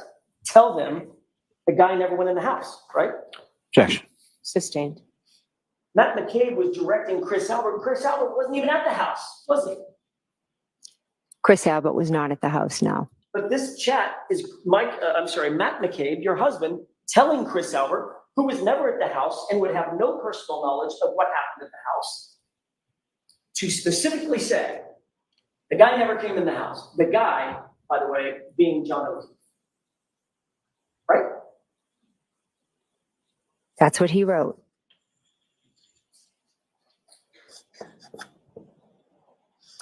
Does that sound to you a little bit like collusion? Objection. Sustained. At some point, you sought out Carrie Roberts' cell phone number shortly after. Josh, real quick, that's one of those questions is going to get Yeah. an objection, but you just want Yeah. the jury to hear it. Yeah, that's yeah. Oh, He the didn't, he truth didn't of the care about book. the answer to that or not. Yeah, exactly. Exactly. The 29th, or maybe not, maybe on the 29th, correct? Correct. You didn't have her cell number in your phone? No. One of your primary concerns was to make sure that you got in contact with Carrie Roberts before the day's end, right? I wanted to speak to Carrie as she was on her way to the hospital, and I wanted to check in on John. One of your primary concerns, Ms. McCabe, was that you wanted to make sure you got a hold of Carrie Roberts and had communication with her before the end of the day. It had nothing to do with getting in touch with her by the end of the day. It was a friend reaching out, wondering how her friend was doing, who was just taken off the front lawn. On the 29th. Yes. So before the end of the day, Ms. McCabe, you do this all day long. Before the end of the day, you were trying to get a hold of Carrie Roberts, correct? Immediately in the morning, I wanted to get in touch with her. Right. So you sought out her phone number. First, you tried my client, Karen Reed, correct? Correct. But then you found another source for that information. Is that right? Correct. And you said just a second ago, you were claiming that you needed that information because you knew that she was on the way to see John O'Keefe's parents. She was picking them up. And you wanted to check on them. Correct. You've been friends with the O'Keefe family for years, haven't you? Correct. So you didn't have a need to get Carrie Roberts' phone number, did you? I wanted to speak with Carrie, see how she was doing. I was not going to call Peg. You had her phone number, didn't you? I do, yes. So if you wanted to check on somebody, you could have just called her. I was not going to call Peg O'Keefe on the way to see her son at the hospital. Check on your friend? That was just too much? I wanted to ask Carrie. I'm sure she was boggled down and probably did not want to speak with anyone. It was a simple thing. I made sure I got Carrie Roberts' number so I could check in and see how John was doing. Also, we had just been through an extremely traumatic event together. There's nothing evil Carrie here. Roberts' number, Ms. McCabe, is because you wanted to make sure that you controlled her story as she left your site, correct? Absolutely not. Did you take any steps whatsoever to influence Carrie Roberts' statements? No. Because that would be collusion, wouldn't it? Objection. Sustained.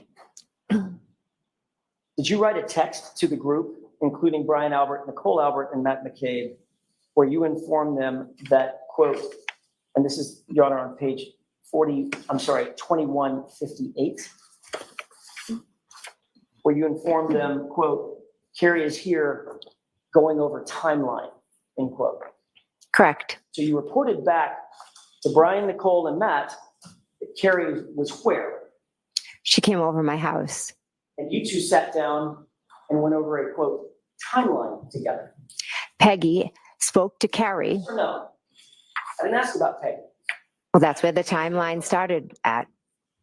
Did you ask Carrie, or did Carrie show up at your house and, quote unquote, go over a timeline? Carrie showed up asking to sit down with me to do a timeline so we would remember everything that had happened. And you wanted to be super helpful about that, right? Objection, Your Honor. Ask it differently. Sure. You wanted to be helpful to Carrie Roberts. The two of us were trying to figure out what had happened to our friend. And so you made sure that you created and drafted with Carrie Roberts a timeline for her, correct? I didn't make sure of anything. She was the one that asked me to do it. And not only did you create a timeline, you then reported back to your group, Brian Albert, Nicole Albert, Matt McCabe, that she was creating this timeline with you on February 1st, 2022. Isn't that right? Yes.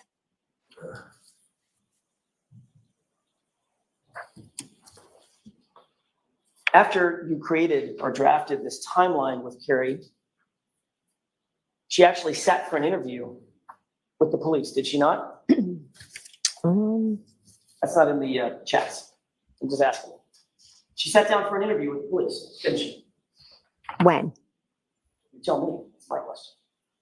I'm not sure of when you're talking about. Okay, let's start over. Yes. After this timeline was created on February 1st, Mhm.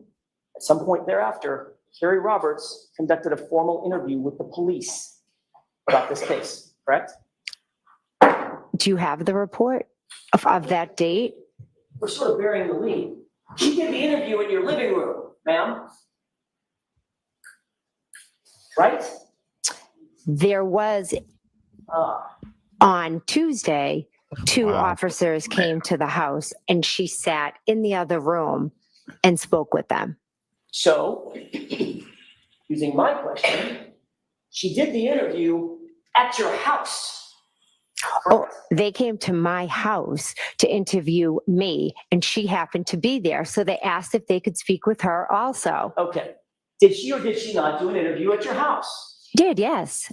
That wasn't that hard. Wow.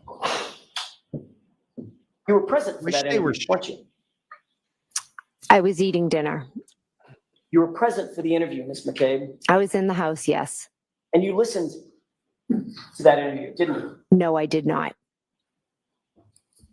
You made sure you gave Carrie Roberts everything she needed for that interview, correct? Quote, everything she might need for that interview, didn't you? And where is this that you're quoting from? I'm asking you. Oh, I'm sorry. When you quoted, I thought it was in here. I apologize. We'll get to it in a second. Did you tell her everything that you wanted her to say? No, I did not. Did you in any way attempt to influence her testimony before she gave that interview in your living room? Absolutely not. Carrie is her own person. But then you did report her progress to the Albert and McCabe group in that group chat, didn't you? Can you show me where, please? Sure. Isn't it true that in a group text with Brian Albert, Nicole Albert, Matt McCabe, you wrote, and this is on page 2159, quote, and we handed Carrie, sorry, and handed phone to Carrie. Remember that? I see that, yes. And the very next text is from you telling the group, she's telling him everything in all caps, 2 exclamation points. Yes. And then you went on to say at 2:55 p.m., it's basically the same moment, quote, all the stuff, end quote, correct? Correct. So when you said a couple of minutes ago that you weren't listening to what she was saying, that was a lie, wasn't it? We're talking about two different interviews. I'm talking about when the officers came to my house and spoke to her there. You're saying that I handed the phone over, so that would be a different interview. McCabe, this is on February 1st at 2:55. I wasn't there. You were there. She was in your house on February 1st giving an interview to the police, wasn't she? One day she was there giving an interview to the police. And while she was there, But I do not believe it was at 2:55. It was later in the evening. So I think you might have two events confused. so either way, whether she was on the phone with the police or sitting there in your living room with the police, you were listening to her and reporting back to the group. She's telling them everything. No, it's not correct. The one that she did with the police, she did in the other room. And the one she did on the phone, I said, she's telling them everything. I know. Because Carrie is an extremely blunt person and she was giving personal feelings about the situation. And I was horrified by it. To the police. To the police. And you're listening. I heard a statement she said that horrified me. And then you're reporting it back to the group, weren't you? That one thing she stated, I reported back to the group, yes. So you're listening in on a police interview, correct? It was a phone call. One side of it, right? It was a phone call. You're listening in on a police interview, one side of it, correct? Correct. You're eavesdropping on that interview, correct? I'm sitting with her and she's taking the call. And then you're reporting that interview back, or her success in that interview, in your mind, back to the group involving Brian Albert, Nicole Albert, and Matt McCabe. Isn't that what you're doing? Objection. I'll allow it. I absolutely not. That is not how it went. I was horrified because Carrie's a blunt person, not like me. And she had made a comment about Miss Reed and Mr. O'Keefe's relationship. And I was shocked and horrified that she said it the way that she did. You were so shocked and horrified that I said, oh my God, she's telling them everything. Yes. you decided it was so important that you needed to report that back to Brian Albert and his friends. I was horrified. So you reported that back. Yes, I said she told them everything. When you were first confronted with these messages at What is a everything? separate proceeding in June of 2023, you claimed that you couldn't remember what that exchange was about, correct? Correct. And now you just all of a sudden have this newfound memory of exactly what that text message was referring to, correct? Objection. I'll allow it. Yes, because Carrie Roberts Allow it. said a statement and it jogged. I said, oh my God, that's what I meant when I said she said everything. When did she say this statement? Probably in the fall. She has made this statement a few times in reference to Karen. You and Carrie Roberts are still coordinating your statements together. Oh, no, we're not. It's just an opinion she has of Miss Reed. And all of a sudden that became your, quote, everything, all this stuff. It didn't just become it. I forgot that I had written it. And one day Carrie made the statement, and I'm sure it happens to everyone. You forget something and then you're like, oh my God, that's what it was. I'm not sure that happens to everyone. Objection.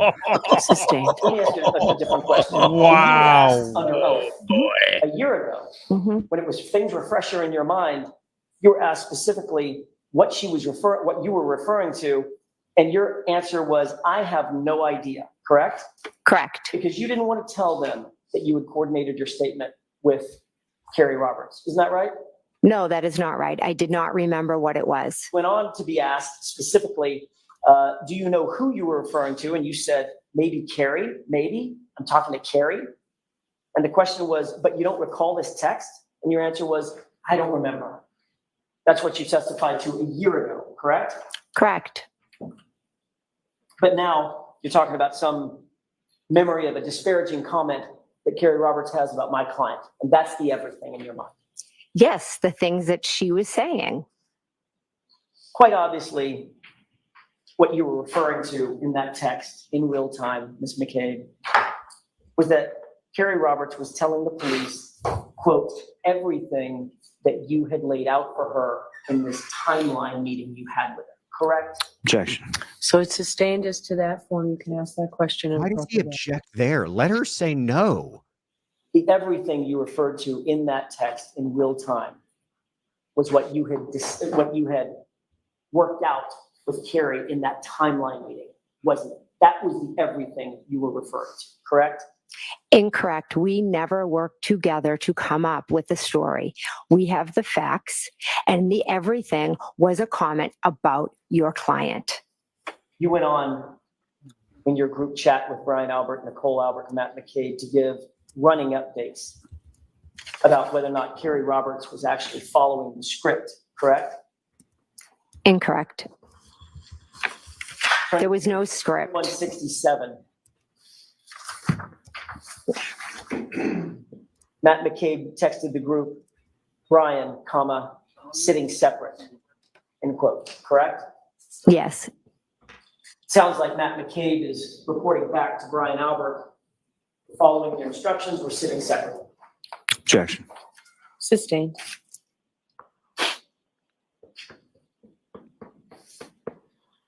One minute later, Brian Albert had a one-word response to the Brian sitting separate, correct?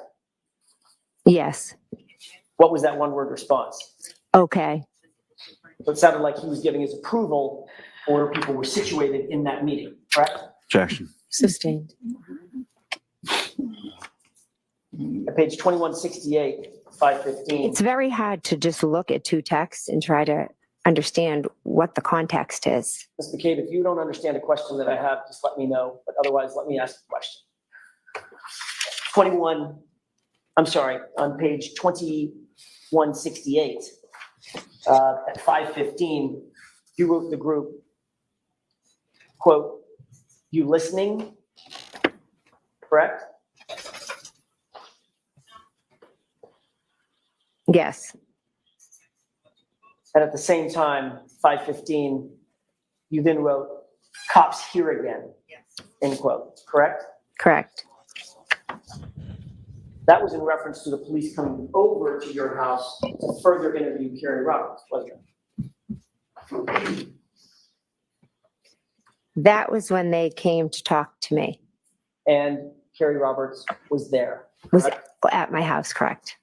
And a few minutes later at 5:23, Nicole Albert texts, "Call us after," correct? Correct.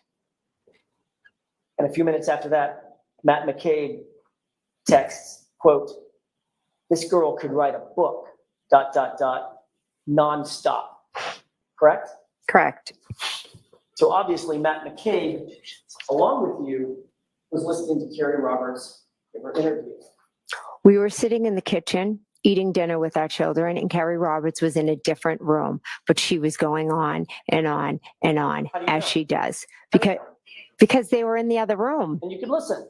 I could hear voices. You could hear her interview with the police. Did not hear her interview. I could hear them talking, but I was sitting at a table with my children eating dinner, getting ready to go to a basketball game. You then responded to Matt McCabe, "I love it." Yes. And then you responded about this interview you just testified under oath and under penalty of perjury, not hearing anything about, just hearing voices. Your next text was, quote, "She is telling them everything," Yes. end quote, correct? Yes. So what you said just a few minutes ago about not knowing what she was saying, I could just hear voices, that was a lie. It was. Okay. Objection. Sustained. And a couple of seconds later, Nicole Albert responds, one word. What was her response?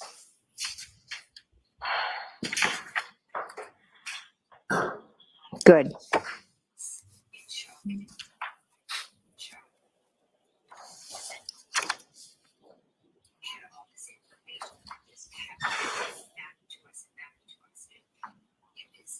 So in order, those texts say, "You listening?"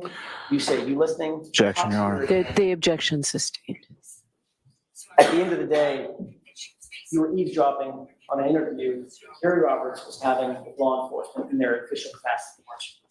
No, I was sitting eating dinner, and some of the things, obviously, I overheard, but I was not eavesdropping. I'm saying there's a possibility if I'm sitting in this room eating dinner and someone's in another room talking, you can hear bits and pieces. Was I eavesdropping? No. Is there some big cover-up story? No. But why, Ms. McCabe, does your testimony keep evolving? A second ago, you told this jury, you said, "I couldn't hear a thing. All I could hear was voices, like muffled voices from the other room." She was going on and on about something. Yeah. And then when I confronted you with a text message where you said, "She's telling them everything," now it's, "Well, I may have heard a couple of things." Which is it? No, she was going on and on and on like she does. And you were listening on and on and on like you do. I was probably hearing bits and pieces. Wow. Eavesdropper. Why was it so important to report back to the group that you were happy that Carrie Roberts was saying, quote, "everything"? Objection. I'll allow it.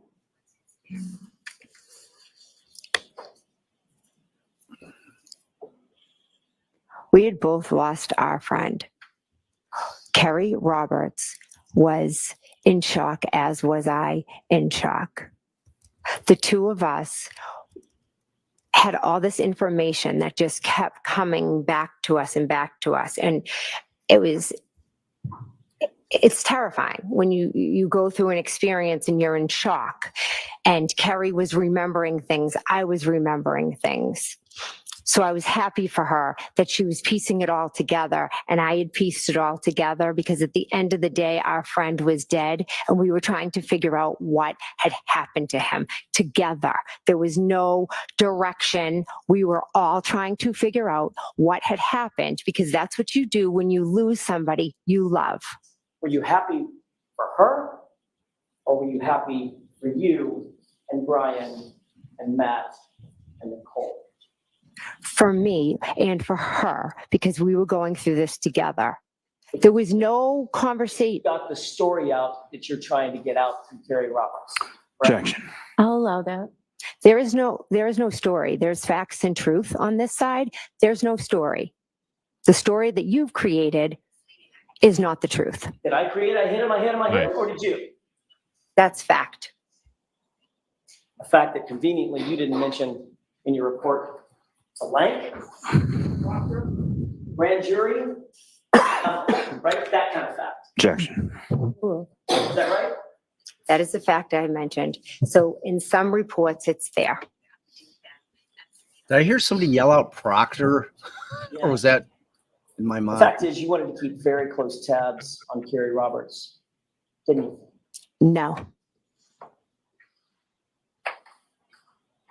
On January 29th, if you look on page 2223, you text the group, quote, Carrie talked to cops and kept it simple, end quote. Yes. Okay, 62. It's becoming a habit for you to keep tabs on Carrie Roberts, isn't it? Objection. Sustained.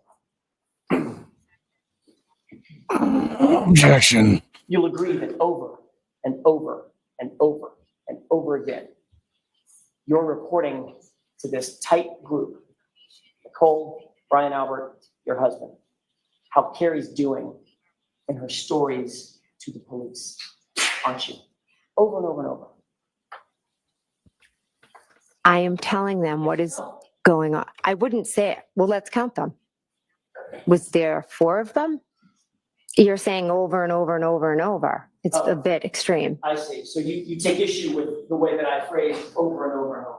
Well, it's misleading, I believe. I see. Okay. Well, let me see if I can try this in a non-misleading way, Mrs. Kane. Okay. So at least one of us, I'll withdraw. So at least one of us is telling the truth. Consistently reported back to the group how Carrie Roberts was doing with the police, didn't you? I would update them after Carrie saw and spoke to the police. Again, we were all trying to figure out what had happened to John. There's yet another text from Brian's wife, Nicole, on January 29th, and this is on page 2226.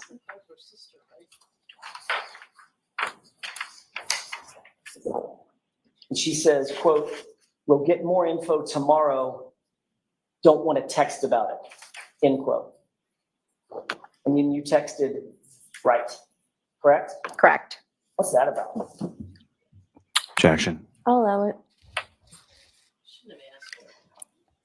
We decided that we would talk on the phone. My children look on my phone. Her children look on her phone. We were working with the police. I was sharing information and everything that had happened. We didn't want it to leave our little circle because we were trying to figure out what happened, and we're not going to go running around letting people see, oh my gosh, they think this might have happened or that might have happened. It was nothing more than let's not text about it. So you wanted to keep it, in your words, Our little in your circle. little circle. I knew that was Correct. I didn't want it all out there, what we had thought had happened. I was going to let the police do their job. So by definition, the info that Nicole Albert was talking about, that needed to be kept very tight, very secret, correct? We needed the police to do their job. So we weren't going. Texts, and Nicole wanted her texts, and the group wanted their texts to be kept secret and private. Isn't that right? Not secret and private. We just weren't going to communicate certain things over text. Did you give, or did anybody give you any private information the next day on January 30th? Didn't even give me private information. So let me put it in context. That text from Nicole Albert, we'll get more info tomorrow.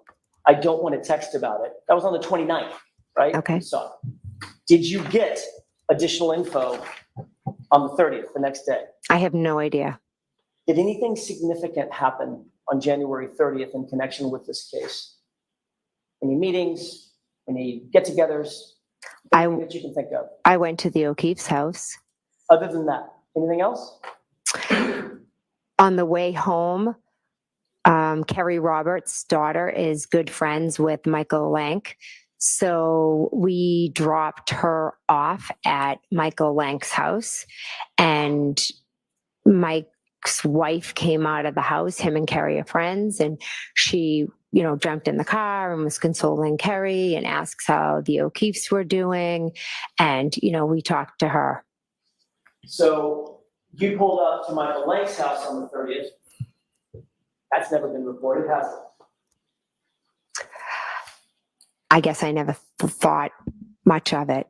I thought about reporting the fact that one of the first responding officers on the case, working for Canton PD, which is completely off the case, you had a meeting with that was unreported the next day? I didn't meet with Michael Lank. I see. So you pulled up in the car. Tell me about that again. You pulled up in the car and what happened?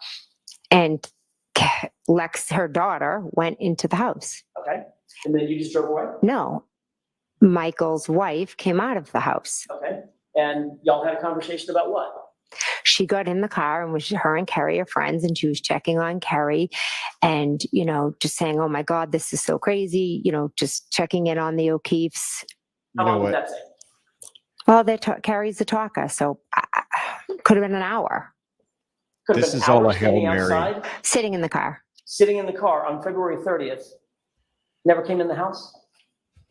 Not February 30th. I said February 30th, January 30th. Never went in the house? I might have ran in to go to the bathroom. It's the back end of a blizzard. It's freezing cold outside. Mhm. Sitting in the car for an hour. The car was running, Kerry, and they were talking. He It's her didn't know friend. about any of this. This is all just coming out now. Did you have any conversation before your testimony today with anybody about you going to Michael Lank's house on January 30th? Anybody? Yes, Tell me about that. Who was it and when? it was a couple of weeks ago at the DA's office. The DA's office had an interview with you, correct? Not an interview, they just explained this process. I mean, a conversation. How about that? Yes. You met with folks at the DA's office. Who'd you meet with? Mr. Lally, Miss McLaughlin, Steve Nelson,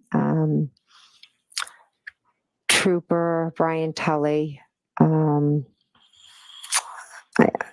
believe, and another woman, I can't remember her name, unfortunately. Someone from the DA's office? Yes.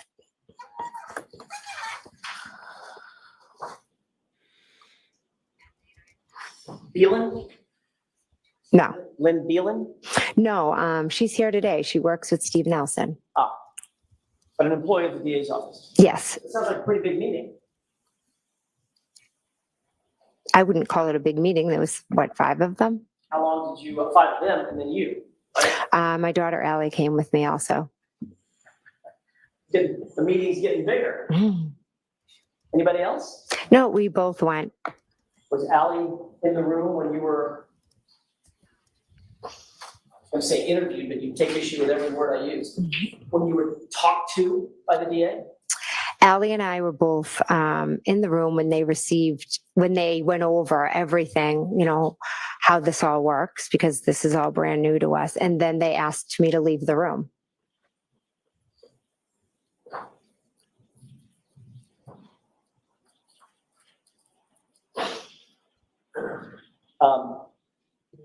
You were about to say, and I lost the end of that sentence, when they received what?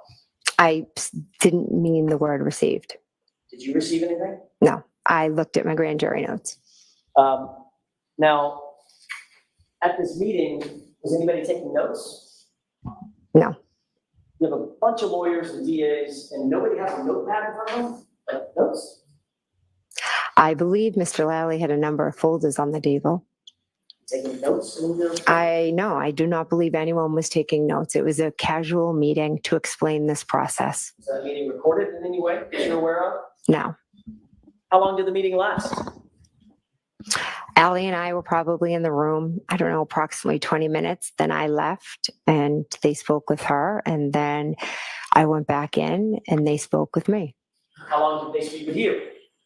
Honestly, maybe half hour. And during that half hour to an hour, did they go over with you what they expected your testimony to be?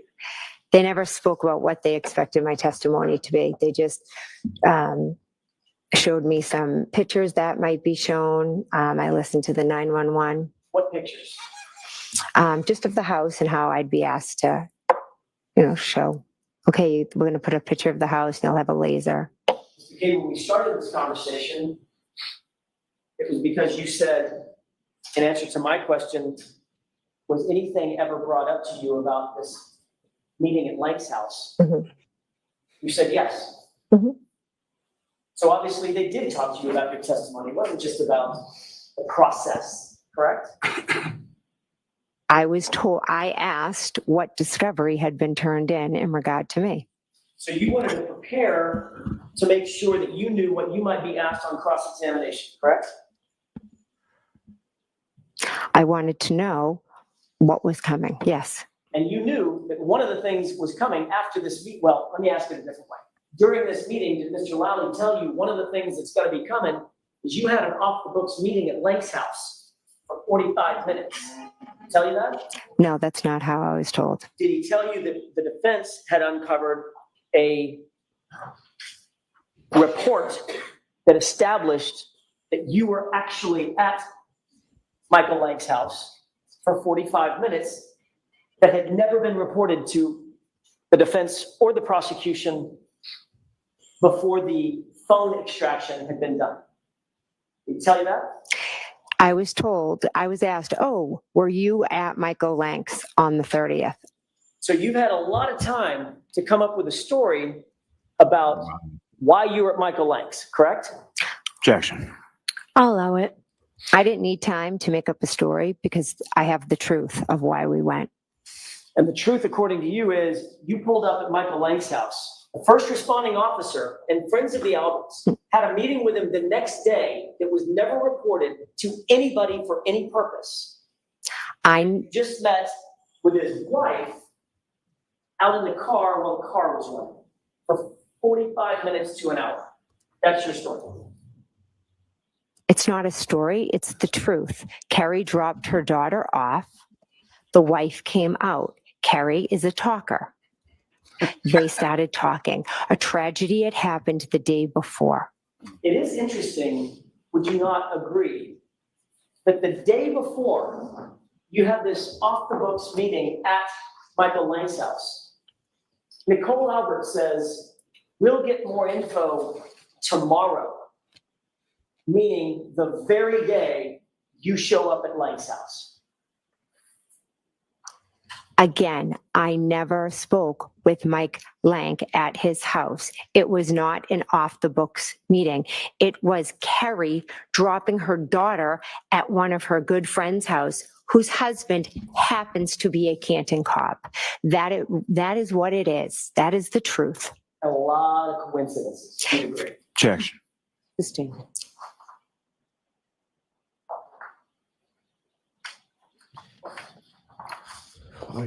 Yeah, Yes.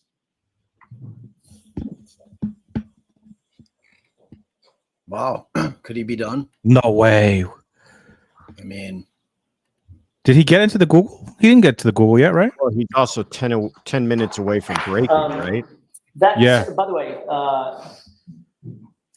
what did Mr. Lally show you in respect of this issue about this meeting at Michael Lank's house? He showed me nothing. He just told you about it. Brian Tully told me.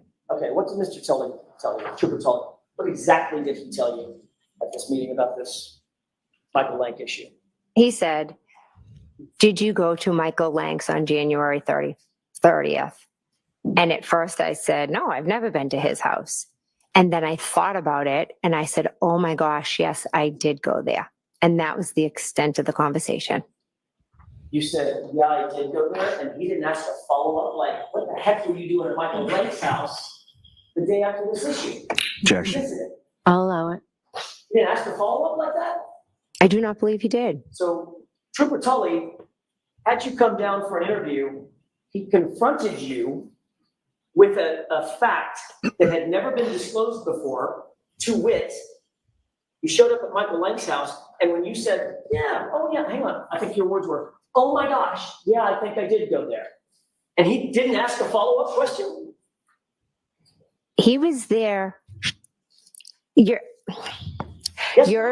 you're spinning all of this. Ma'am, I do a lot of things. Yeah. I don't spin.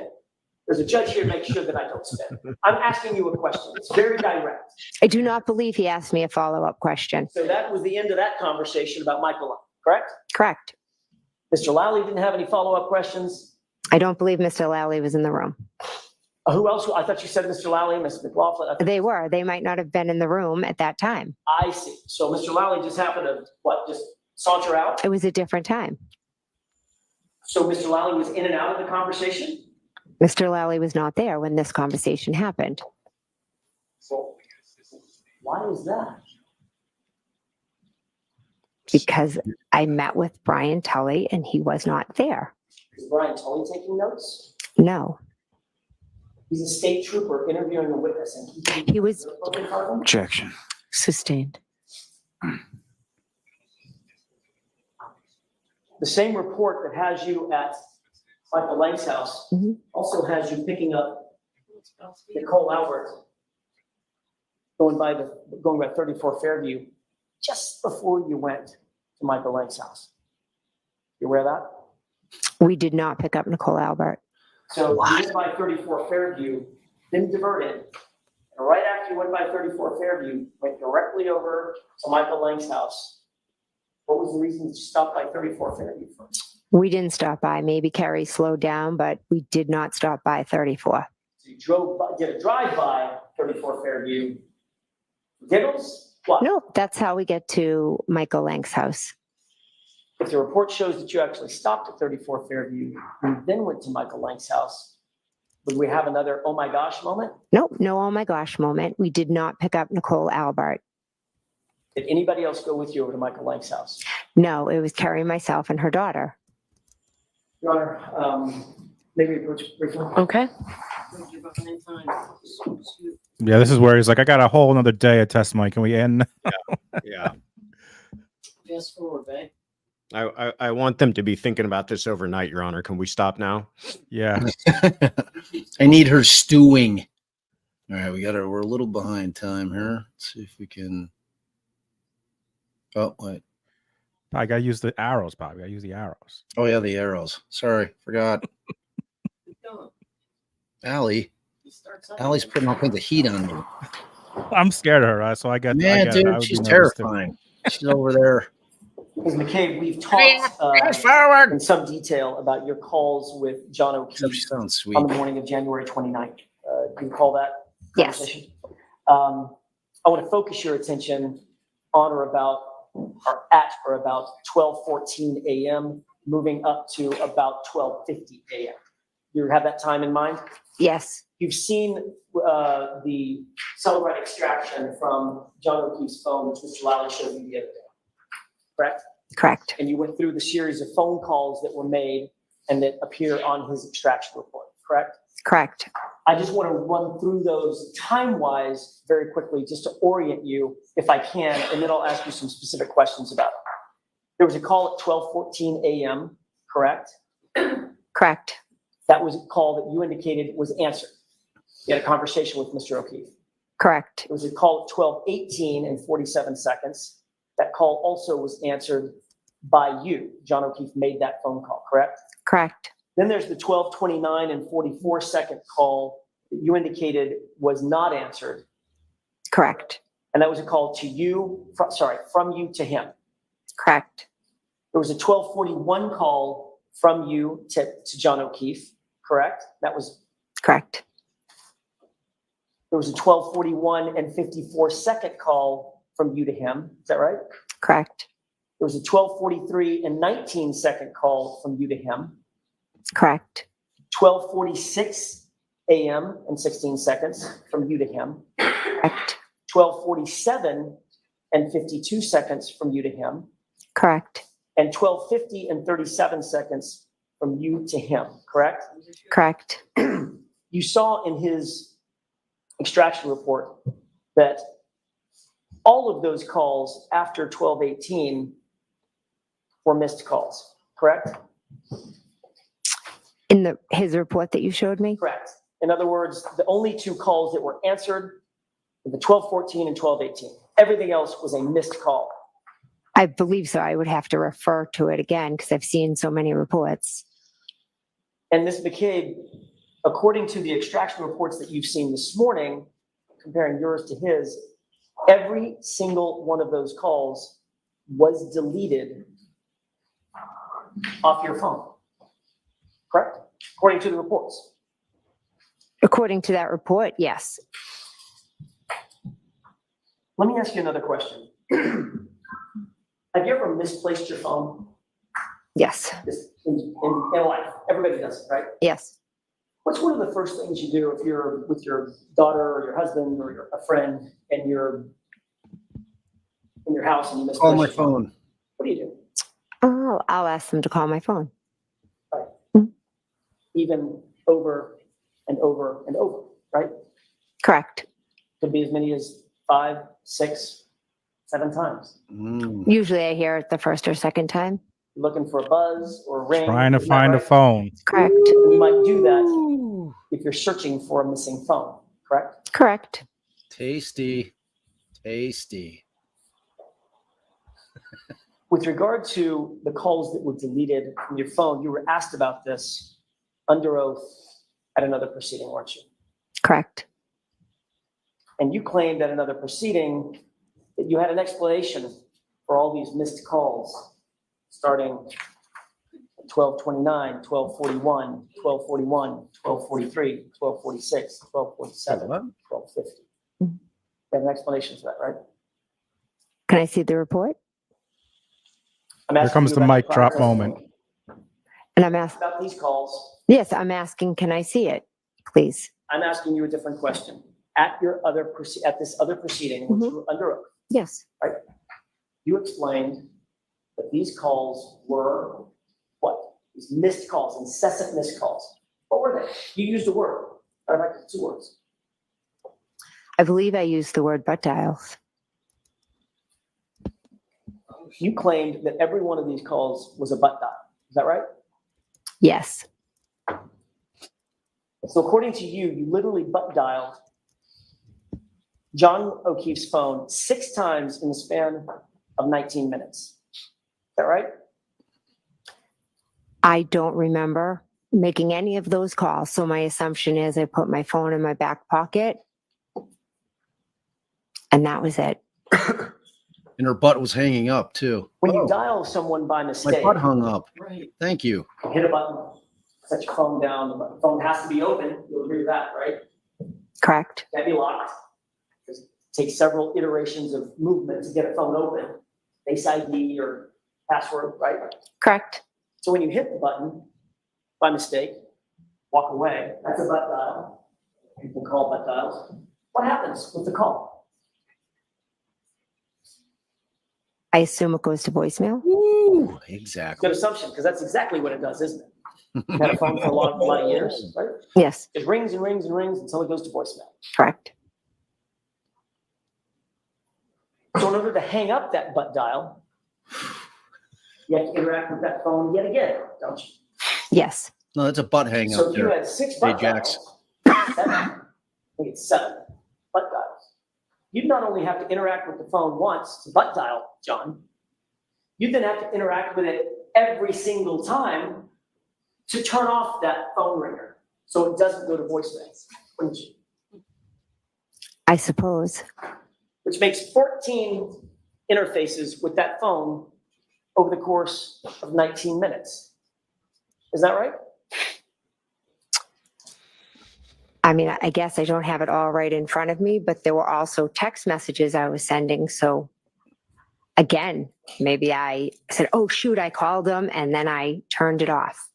But your claim is you don't remember those incessant butt dials and those incessant hangups at all, correct? I honestly don't. It's a lot of butt dialing. So you would have had to forget A lot of butt hanging up. that you interacted with, by the way, you'll agree that the phone extraction showed that John O'Keefe got no voices from you, right? I didn't look, but So that means you would have had to interact with that phone 14 times over the course of 19 minutes at the exact time frame that the Commonwealth suggests John O'Keefe lost his life. Objection. Sustained. You can ask that differently, and this will be your last question for today, please. Yes, Your Honor. The period between 12:29 and 12:50, which is the exact period that you were, quote, butt dialing John multiple times. That's also the exact period that John O'Keefe was rendered incapacitated. Isn't that right? Objection. That's sustained. We'll start up again tomorrow, okay? Thank you. All right, folks, I'm going to. Thank you. Thank you. All right, so jurors, please do not discuss this case with anyone. Don't do any independent research or investigation into the case. If you happen to see, hear, or read anything about the case, please disregard it. Now, tomorrow will be a full day. The forecast is going to be very hot. You'll see this courtroom fluctuates. It could be really cold in here, could be really hot in here. So maybe bring us. All right, let's see. Thank you. Sure, it's closing and leaving your notebooks. All right. I don't smoke, but I need a cigarette. This was wow. What a morning. Wow. Oh, something else going on? Yeah.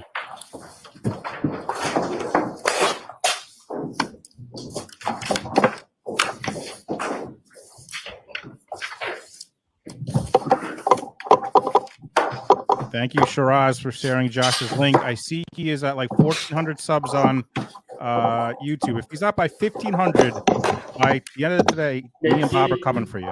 You're all fired. Mr. Lally, who We'll else hit might you 1,500 have by end of tomorrow? day. So Miss Roberts would be next. Ooh. Laura Sullivan, Marietta Sullivan, and then I think it would be Mr. Higgins after that. It's not likely we'll get through all of those, correct? Probably not. Okay.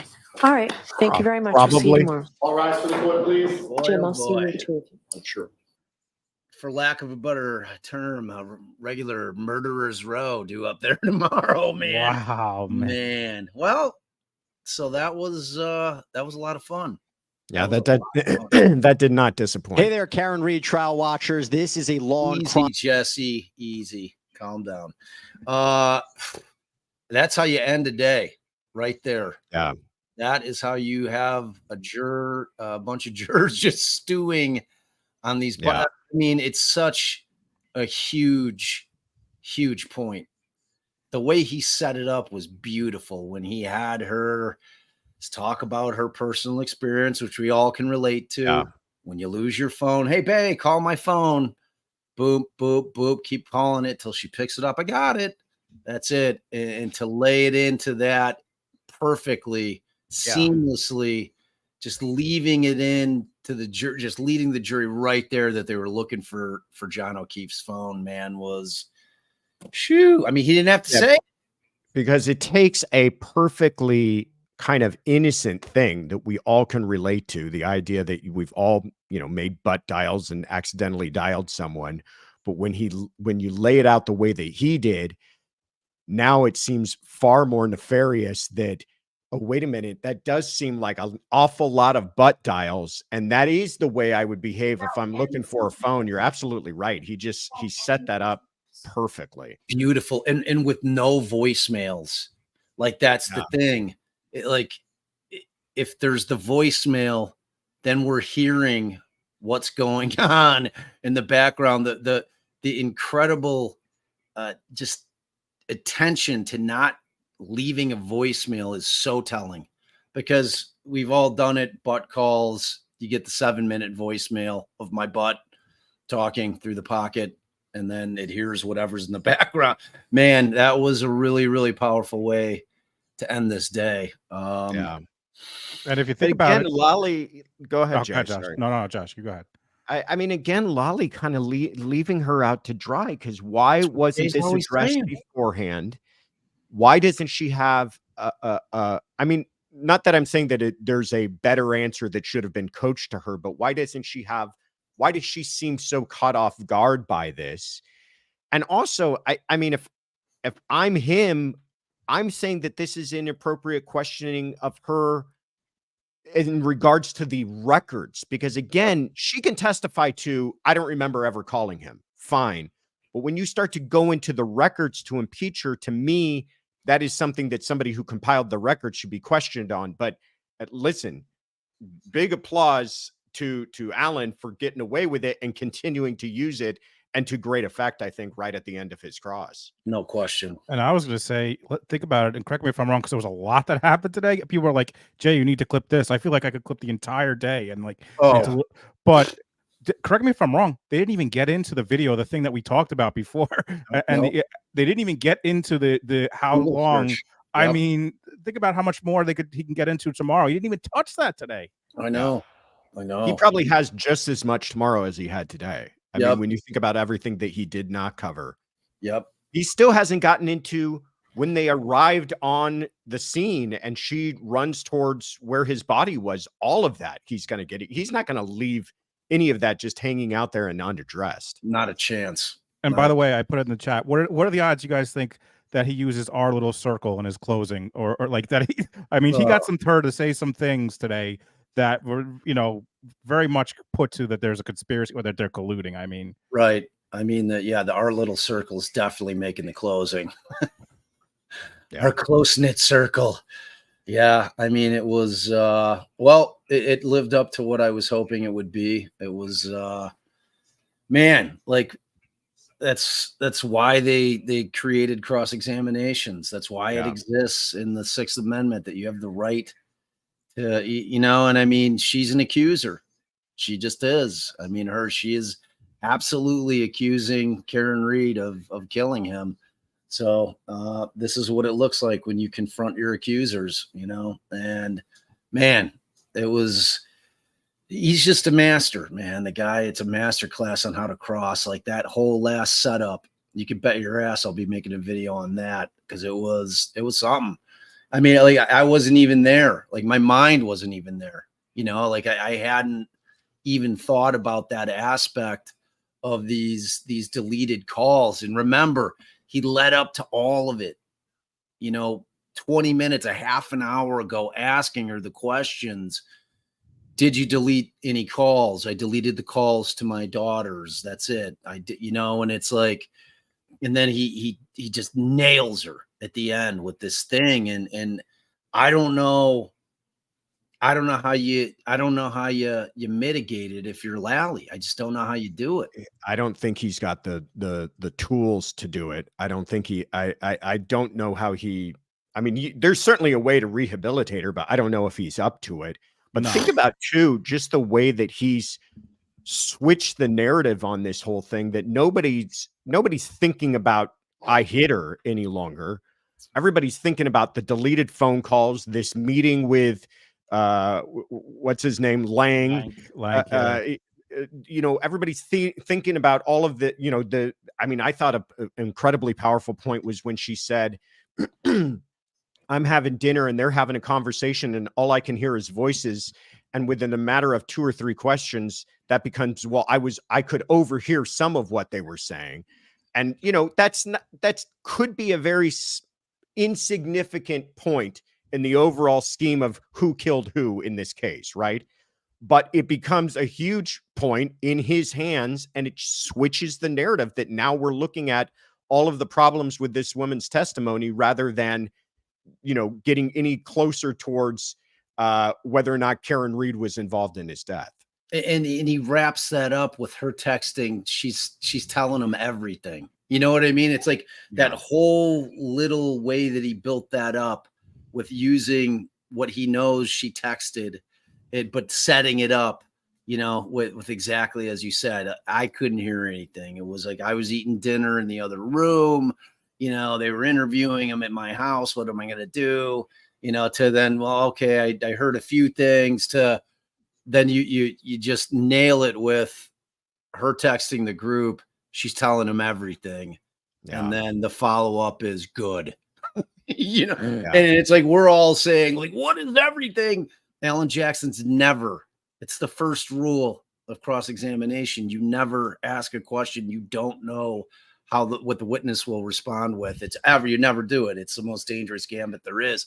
Plus, if she's expecting that to come, she's got an answer prepared. What is everything? So he just leaves it. He didn't need to ask the question, what is everything? It's just because what the jury's wondering?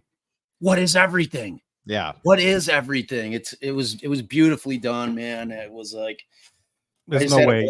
Watch it. I mean, think about it, boys. It's 2:00, no, 1:00 your time. Flew by, just flew by. It was like, man. I just think there's no way that Lally successfully rehabilitated any of his witnesses. I mean, he's gonna be like, what, if anything, did you have for dinner that night when you were eavesdropping? Like, I just don't think he has the ability to rehabilitate it to where the jury's like, oh, that makes sense. No, what he brought out of her was it seemed nefarious to me. I mean, I don't know how he could rehabilitate that. Man, I'm telling you, and it's like he being Jackson just has a firm grasp of sometimes less is more. And he goes both ways. He can go like we were talking about last time Josh was on, and where he will make something that is insignificant on its face seem like it's a big deal just by his line of questioning. But then when he needs to, where he doesn't need to find out what everything is, because it leaves the jury wondering the same thing that we are. What is everything? What does that mean? Everything what?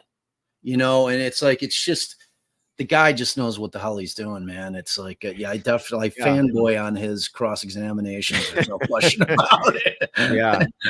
I'm not denying it. Yeah. And it's, I'm trying to really think about this objectively. And I feel like, I do have criticisms of how she did. Obviously, it would have been better for her to just concede some of these points and answer yes or no and move on and not make a big deal out of it. I feel like she held her ground as much as she could, but I mean, if you're scoring points here, I gotta say that he's turned this into a defense witness. I mean, I don't think you can view. I still think it's the most powerful points for the prosecution have come out through her so far. But I think the takeaway that the jurors are going to have from this is that it's further questions about what was this? What did she call it? Our little group. Yeah, what was this our little group up to? It does seem like they were far more involved and speaking with each other they should have been. Well, I mean, look, to memorialize a timeline is just not a good look. You memorialize shit where you're like when your expectation is that law enforcement is going to be speaking to you imminently. I don't understand why you would need to create a timeline, but to get your story straight. You know who else memorialized the timeline? Michelle Troconis. Someone put that in the chat. Yeah, true story. Absolutely true story. How about let's not chat about that, or let's not text about that? Man, you know what I mean? Like, how do you make that sound normal? You're only doing that if you feel like your texts are going to somehow become at issue at a later point, right? And to lay on well, we didn't want the kids pick up our phone, which is true. My kids are on my phone all the time. At least my young ones. My teens are not as inclined to be on my phone, but my younger, like Scarlett's on my phone whenever she wants a phone, she picks up my phone, so I mean, I could see a world in which, but still the question remains, what could be of the subject matter that you don't want your kids to see it, that you feel the need to delete it. I don't, you know what I mean? It's just like, I don't know. Like in this case, it just drives me nuts because it's hard to bring your mind to this kind of like huge conspiracy, where it's hard to get there because anybody that knows anything about conspiracies and the more people that are involved, the more impossible it becomes to keep the secret. You know, where not one of the people is going to crack. And then when you branch out beyond the inner circle and you start involving potentially law enforcement and these close, family friends who are Proctor and, just that crew, man, it's like, it's like, 100%. I mean, to get 12 people to agree on what they want for lunch is difficult enough. And that now you're trying to say that all these people are going to put all their self-interests aside and say, yeah, I'll go ahead and cover up a murder. I mean, that's a lot for me to swallow, to say that not one out of any of these people are saying, I'm not on board with this whole thing. I'm not covering up for anybody.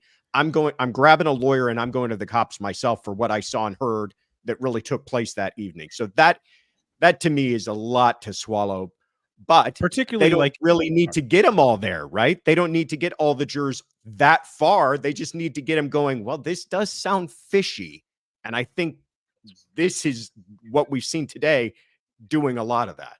100%. I was just going to say, particularly there's people in that house and that party who are not part of the family. They're just people that end up at a party. Like, you're telling me that they're going to, I completely agree with what you guys say. It's like, right. Like, how do you get there? How are you getting the Sarah Levinsons and, on board who have their entire lives in front of them? You're going to put this onus on these kids, these friends of Brian Albert Jr.'s that happen to be over there celebrating his birthday. And now somehow they've become involved in some kind of nefarious, murder. And you're putting this onus on these kids. It's like, it's just so hard to get your mind there, but then you get the testimony like he ended the day with today. And I have a hard time reconciling what all those calls to John O'Keefe's phone were for, other than to try to locate his phone. Yeah. You know what I mean? It's like, it's just like if I'm Lally, I would have been fronting it on direct and saying, okay, well, you called John kind of on repeat from 12:10 to 12:30. What's that why about? did you do Explain that? that to the jurors. Right. Like, I was trying to, he said he was coming over. He didn't come over. I was getting a hold of him. Like, I was going to, leave him a voicemail. I was just trying to get him to pick up, where are you? You know what I mean? Like, anything to try to minimize what he knew was coming. And as to Jay is always pointing out, Lally never does it. He never sets his witnesses up to be able to withstand these gut punches that he knows are coming. And that's on him. That is entirely on him. If he loses this case, he can look in the mirror and he'll be looking right back at who he can blame. You can't blame these witnesses. I mean, it's like, oh yeah. Well, it's been awesome. It's been awesome, man. I'm really happy you hung with us the whole way, man. Oh yeah. I don't know if I could miss it. Thank you guys for having me. Of course, man. You got a standing invite, man. Anytime you're ready to hang in over here. And again, everybody, Courtroom Confidential, get your butt over there. It's like one click, do a sub, get our boys subs. We got to get them out in the YouTube world. We rely on you guys. You guys are everything to us. Thank you guys. No, I do appreciate it. Your guys' community has been incredibly supportive. And so I'm very grateful to be a small part of it. And we're a podcast too, by the way. Yep. So check us out wherever you get your podcasts. Yep. 5 stars. Give it 5 stars. 5 stars. Reviews on Apple, Spotify help immensely. I under promote my podcast, and that's really what I do. I'm a podcaster. So scan that, listen to my pod too, especially like the non-trial stuff. My serialized stuff is a whole different ball of wax. So it's really interesting. So, well, we love you, man. You're brilliant. Thank you, brother. You always bring a ton to the table. And thank you. Again, you did not disappoint. Absolutely. So tomorrow we're back over at my boy Jay's channel. Make sure you're subbing, hit the notifications to get a reminder, because it's the best way to let you guys know when we're going live, but it'll be the same time, different bat channel. And we'll be ready to rock and roll for more of this glorious cross-examination. Doesn't get any better than that, you know? Seriously. All right. So All right. Thanks so much, everybody. we love Good you to see you guys. all. Take care, and we'll see you on the flip. Yep. All right. Let me get the little outro, and we gone. Peace.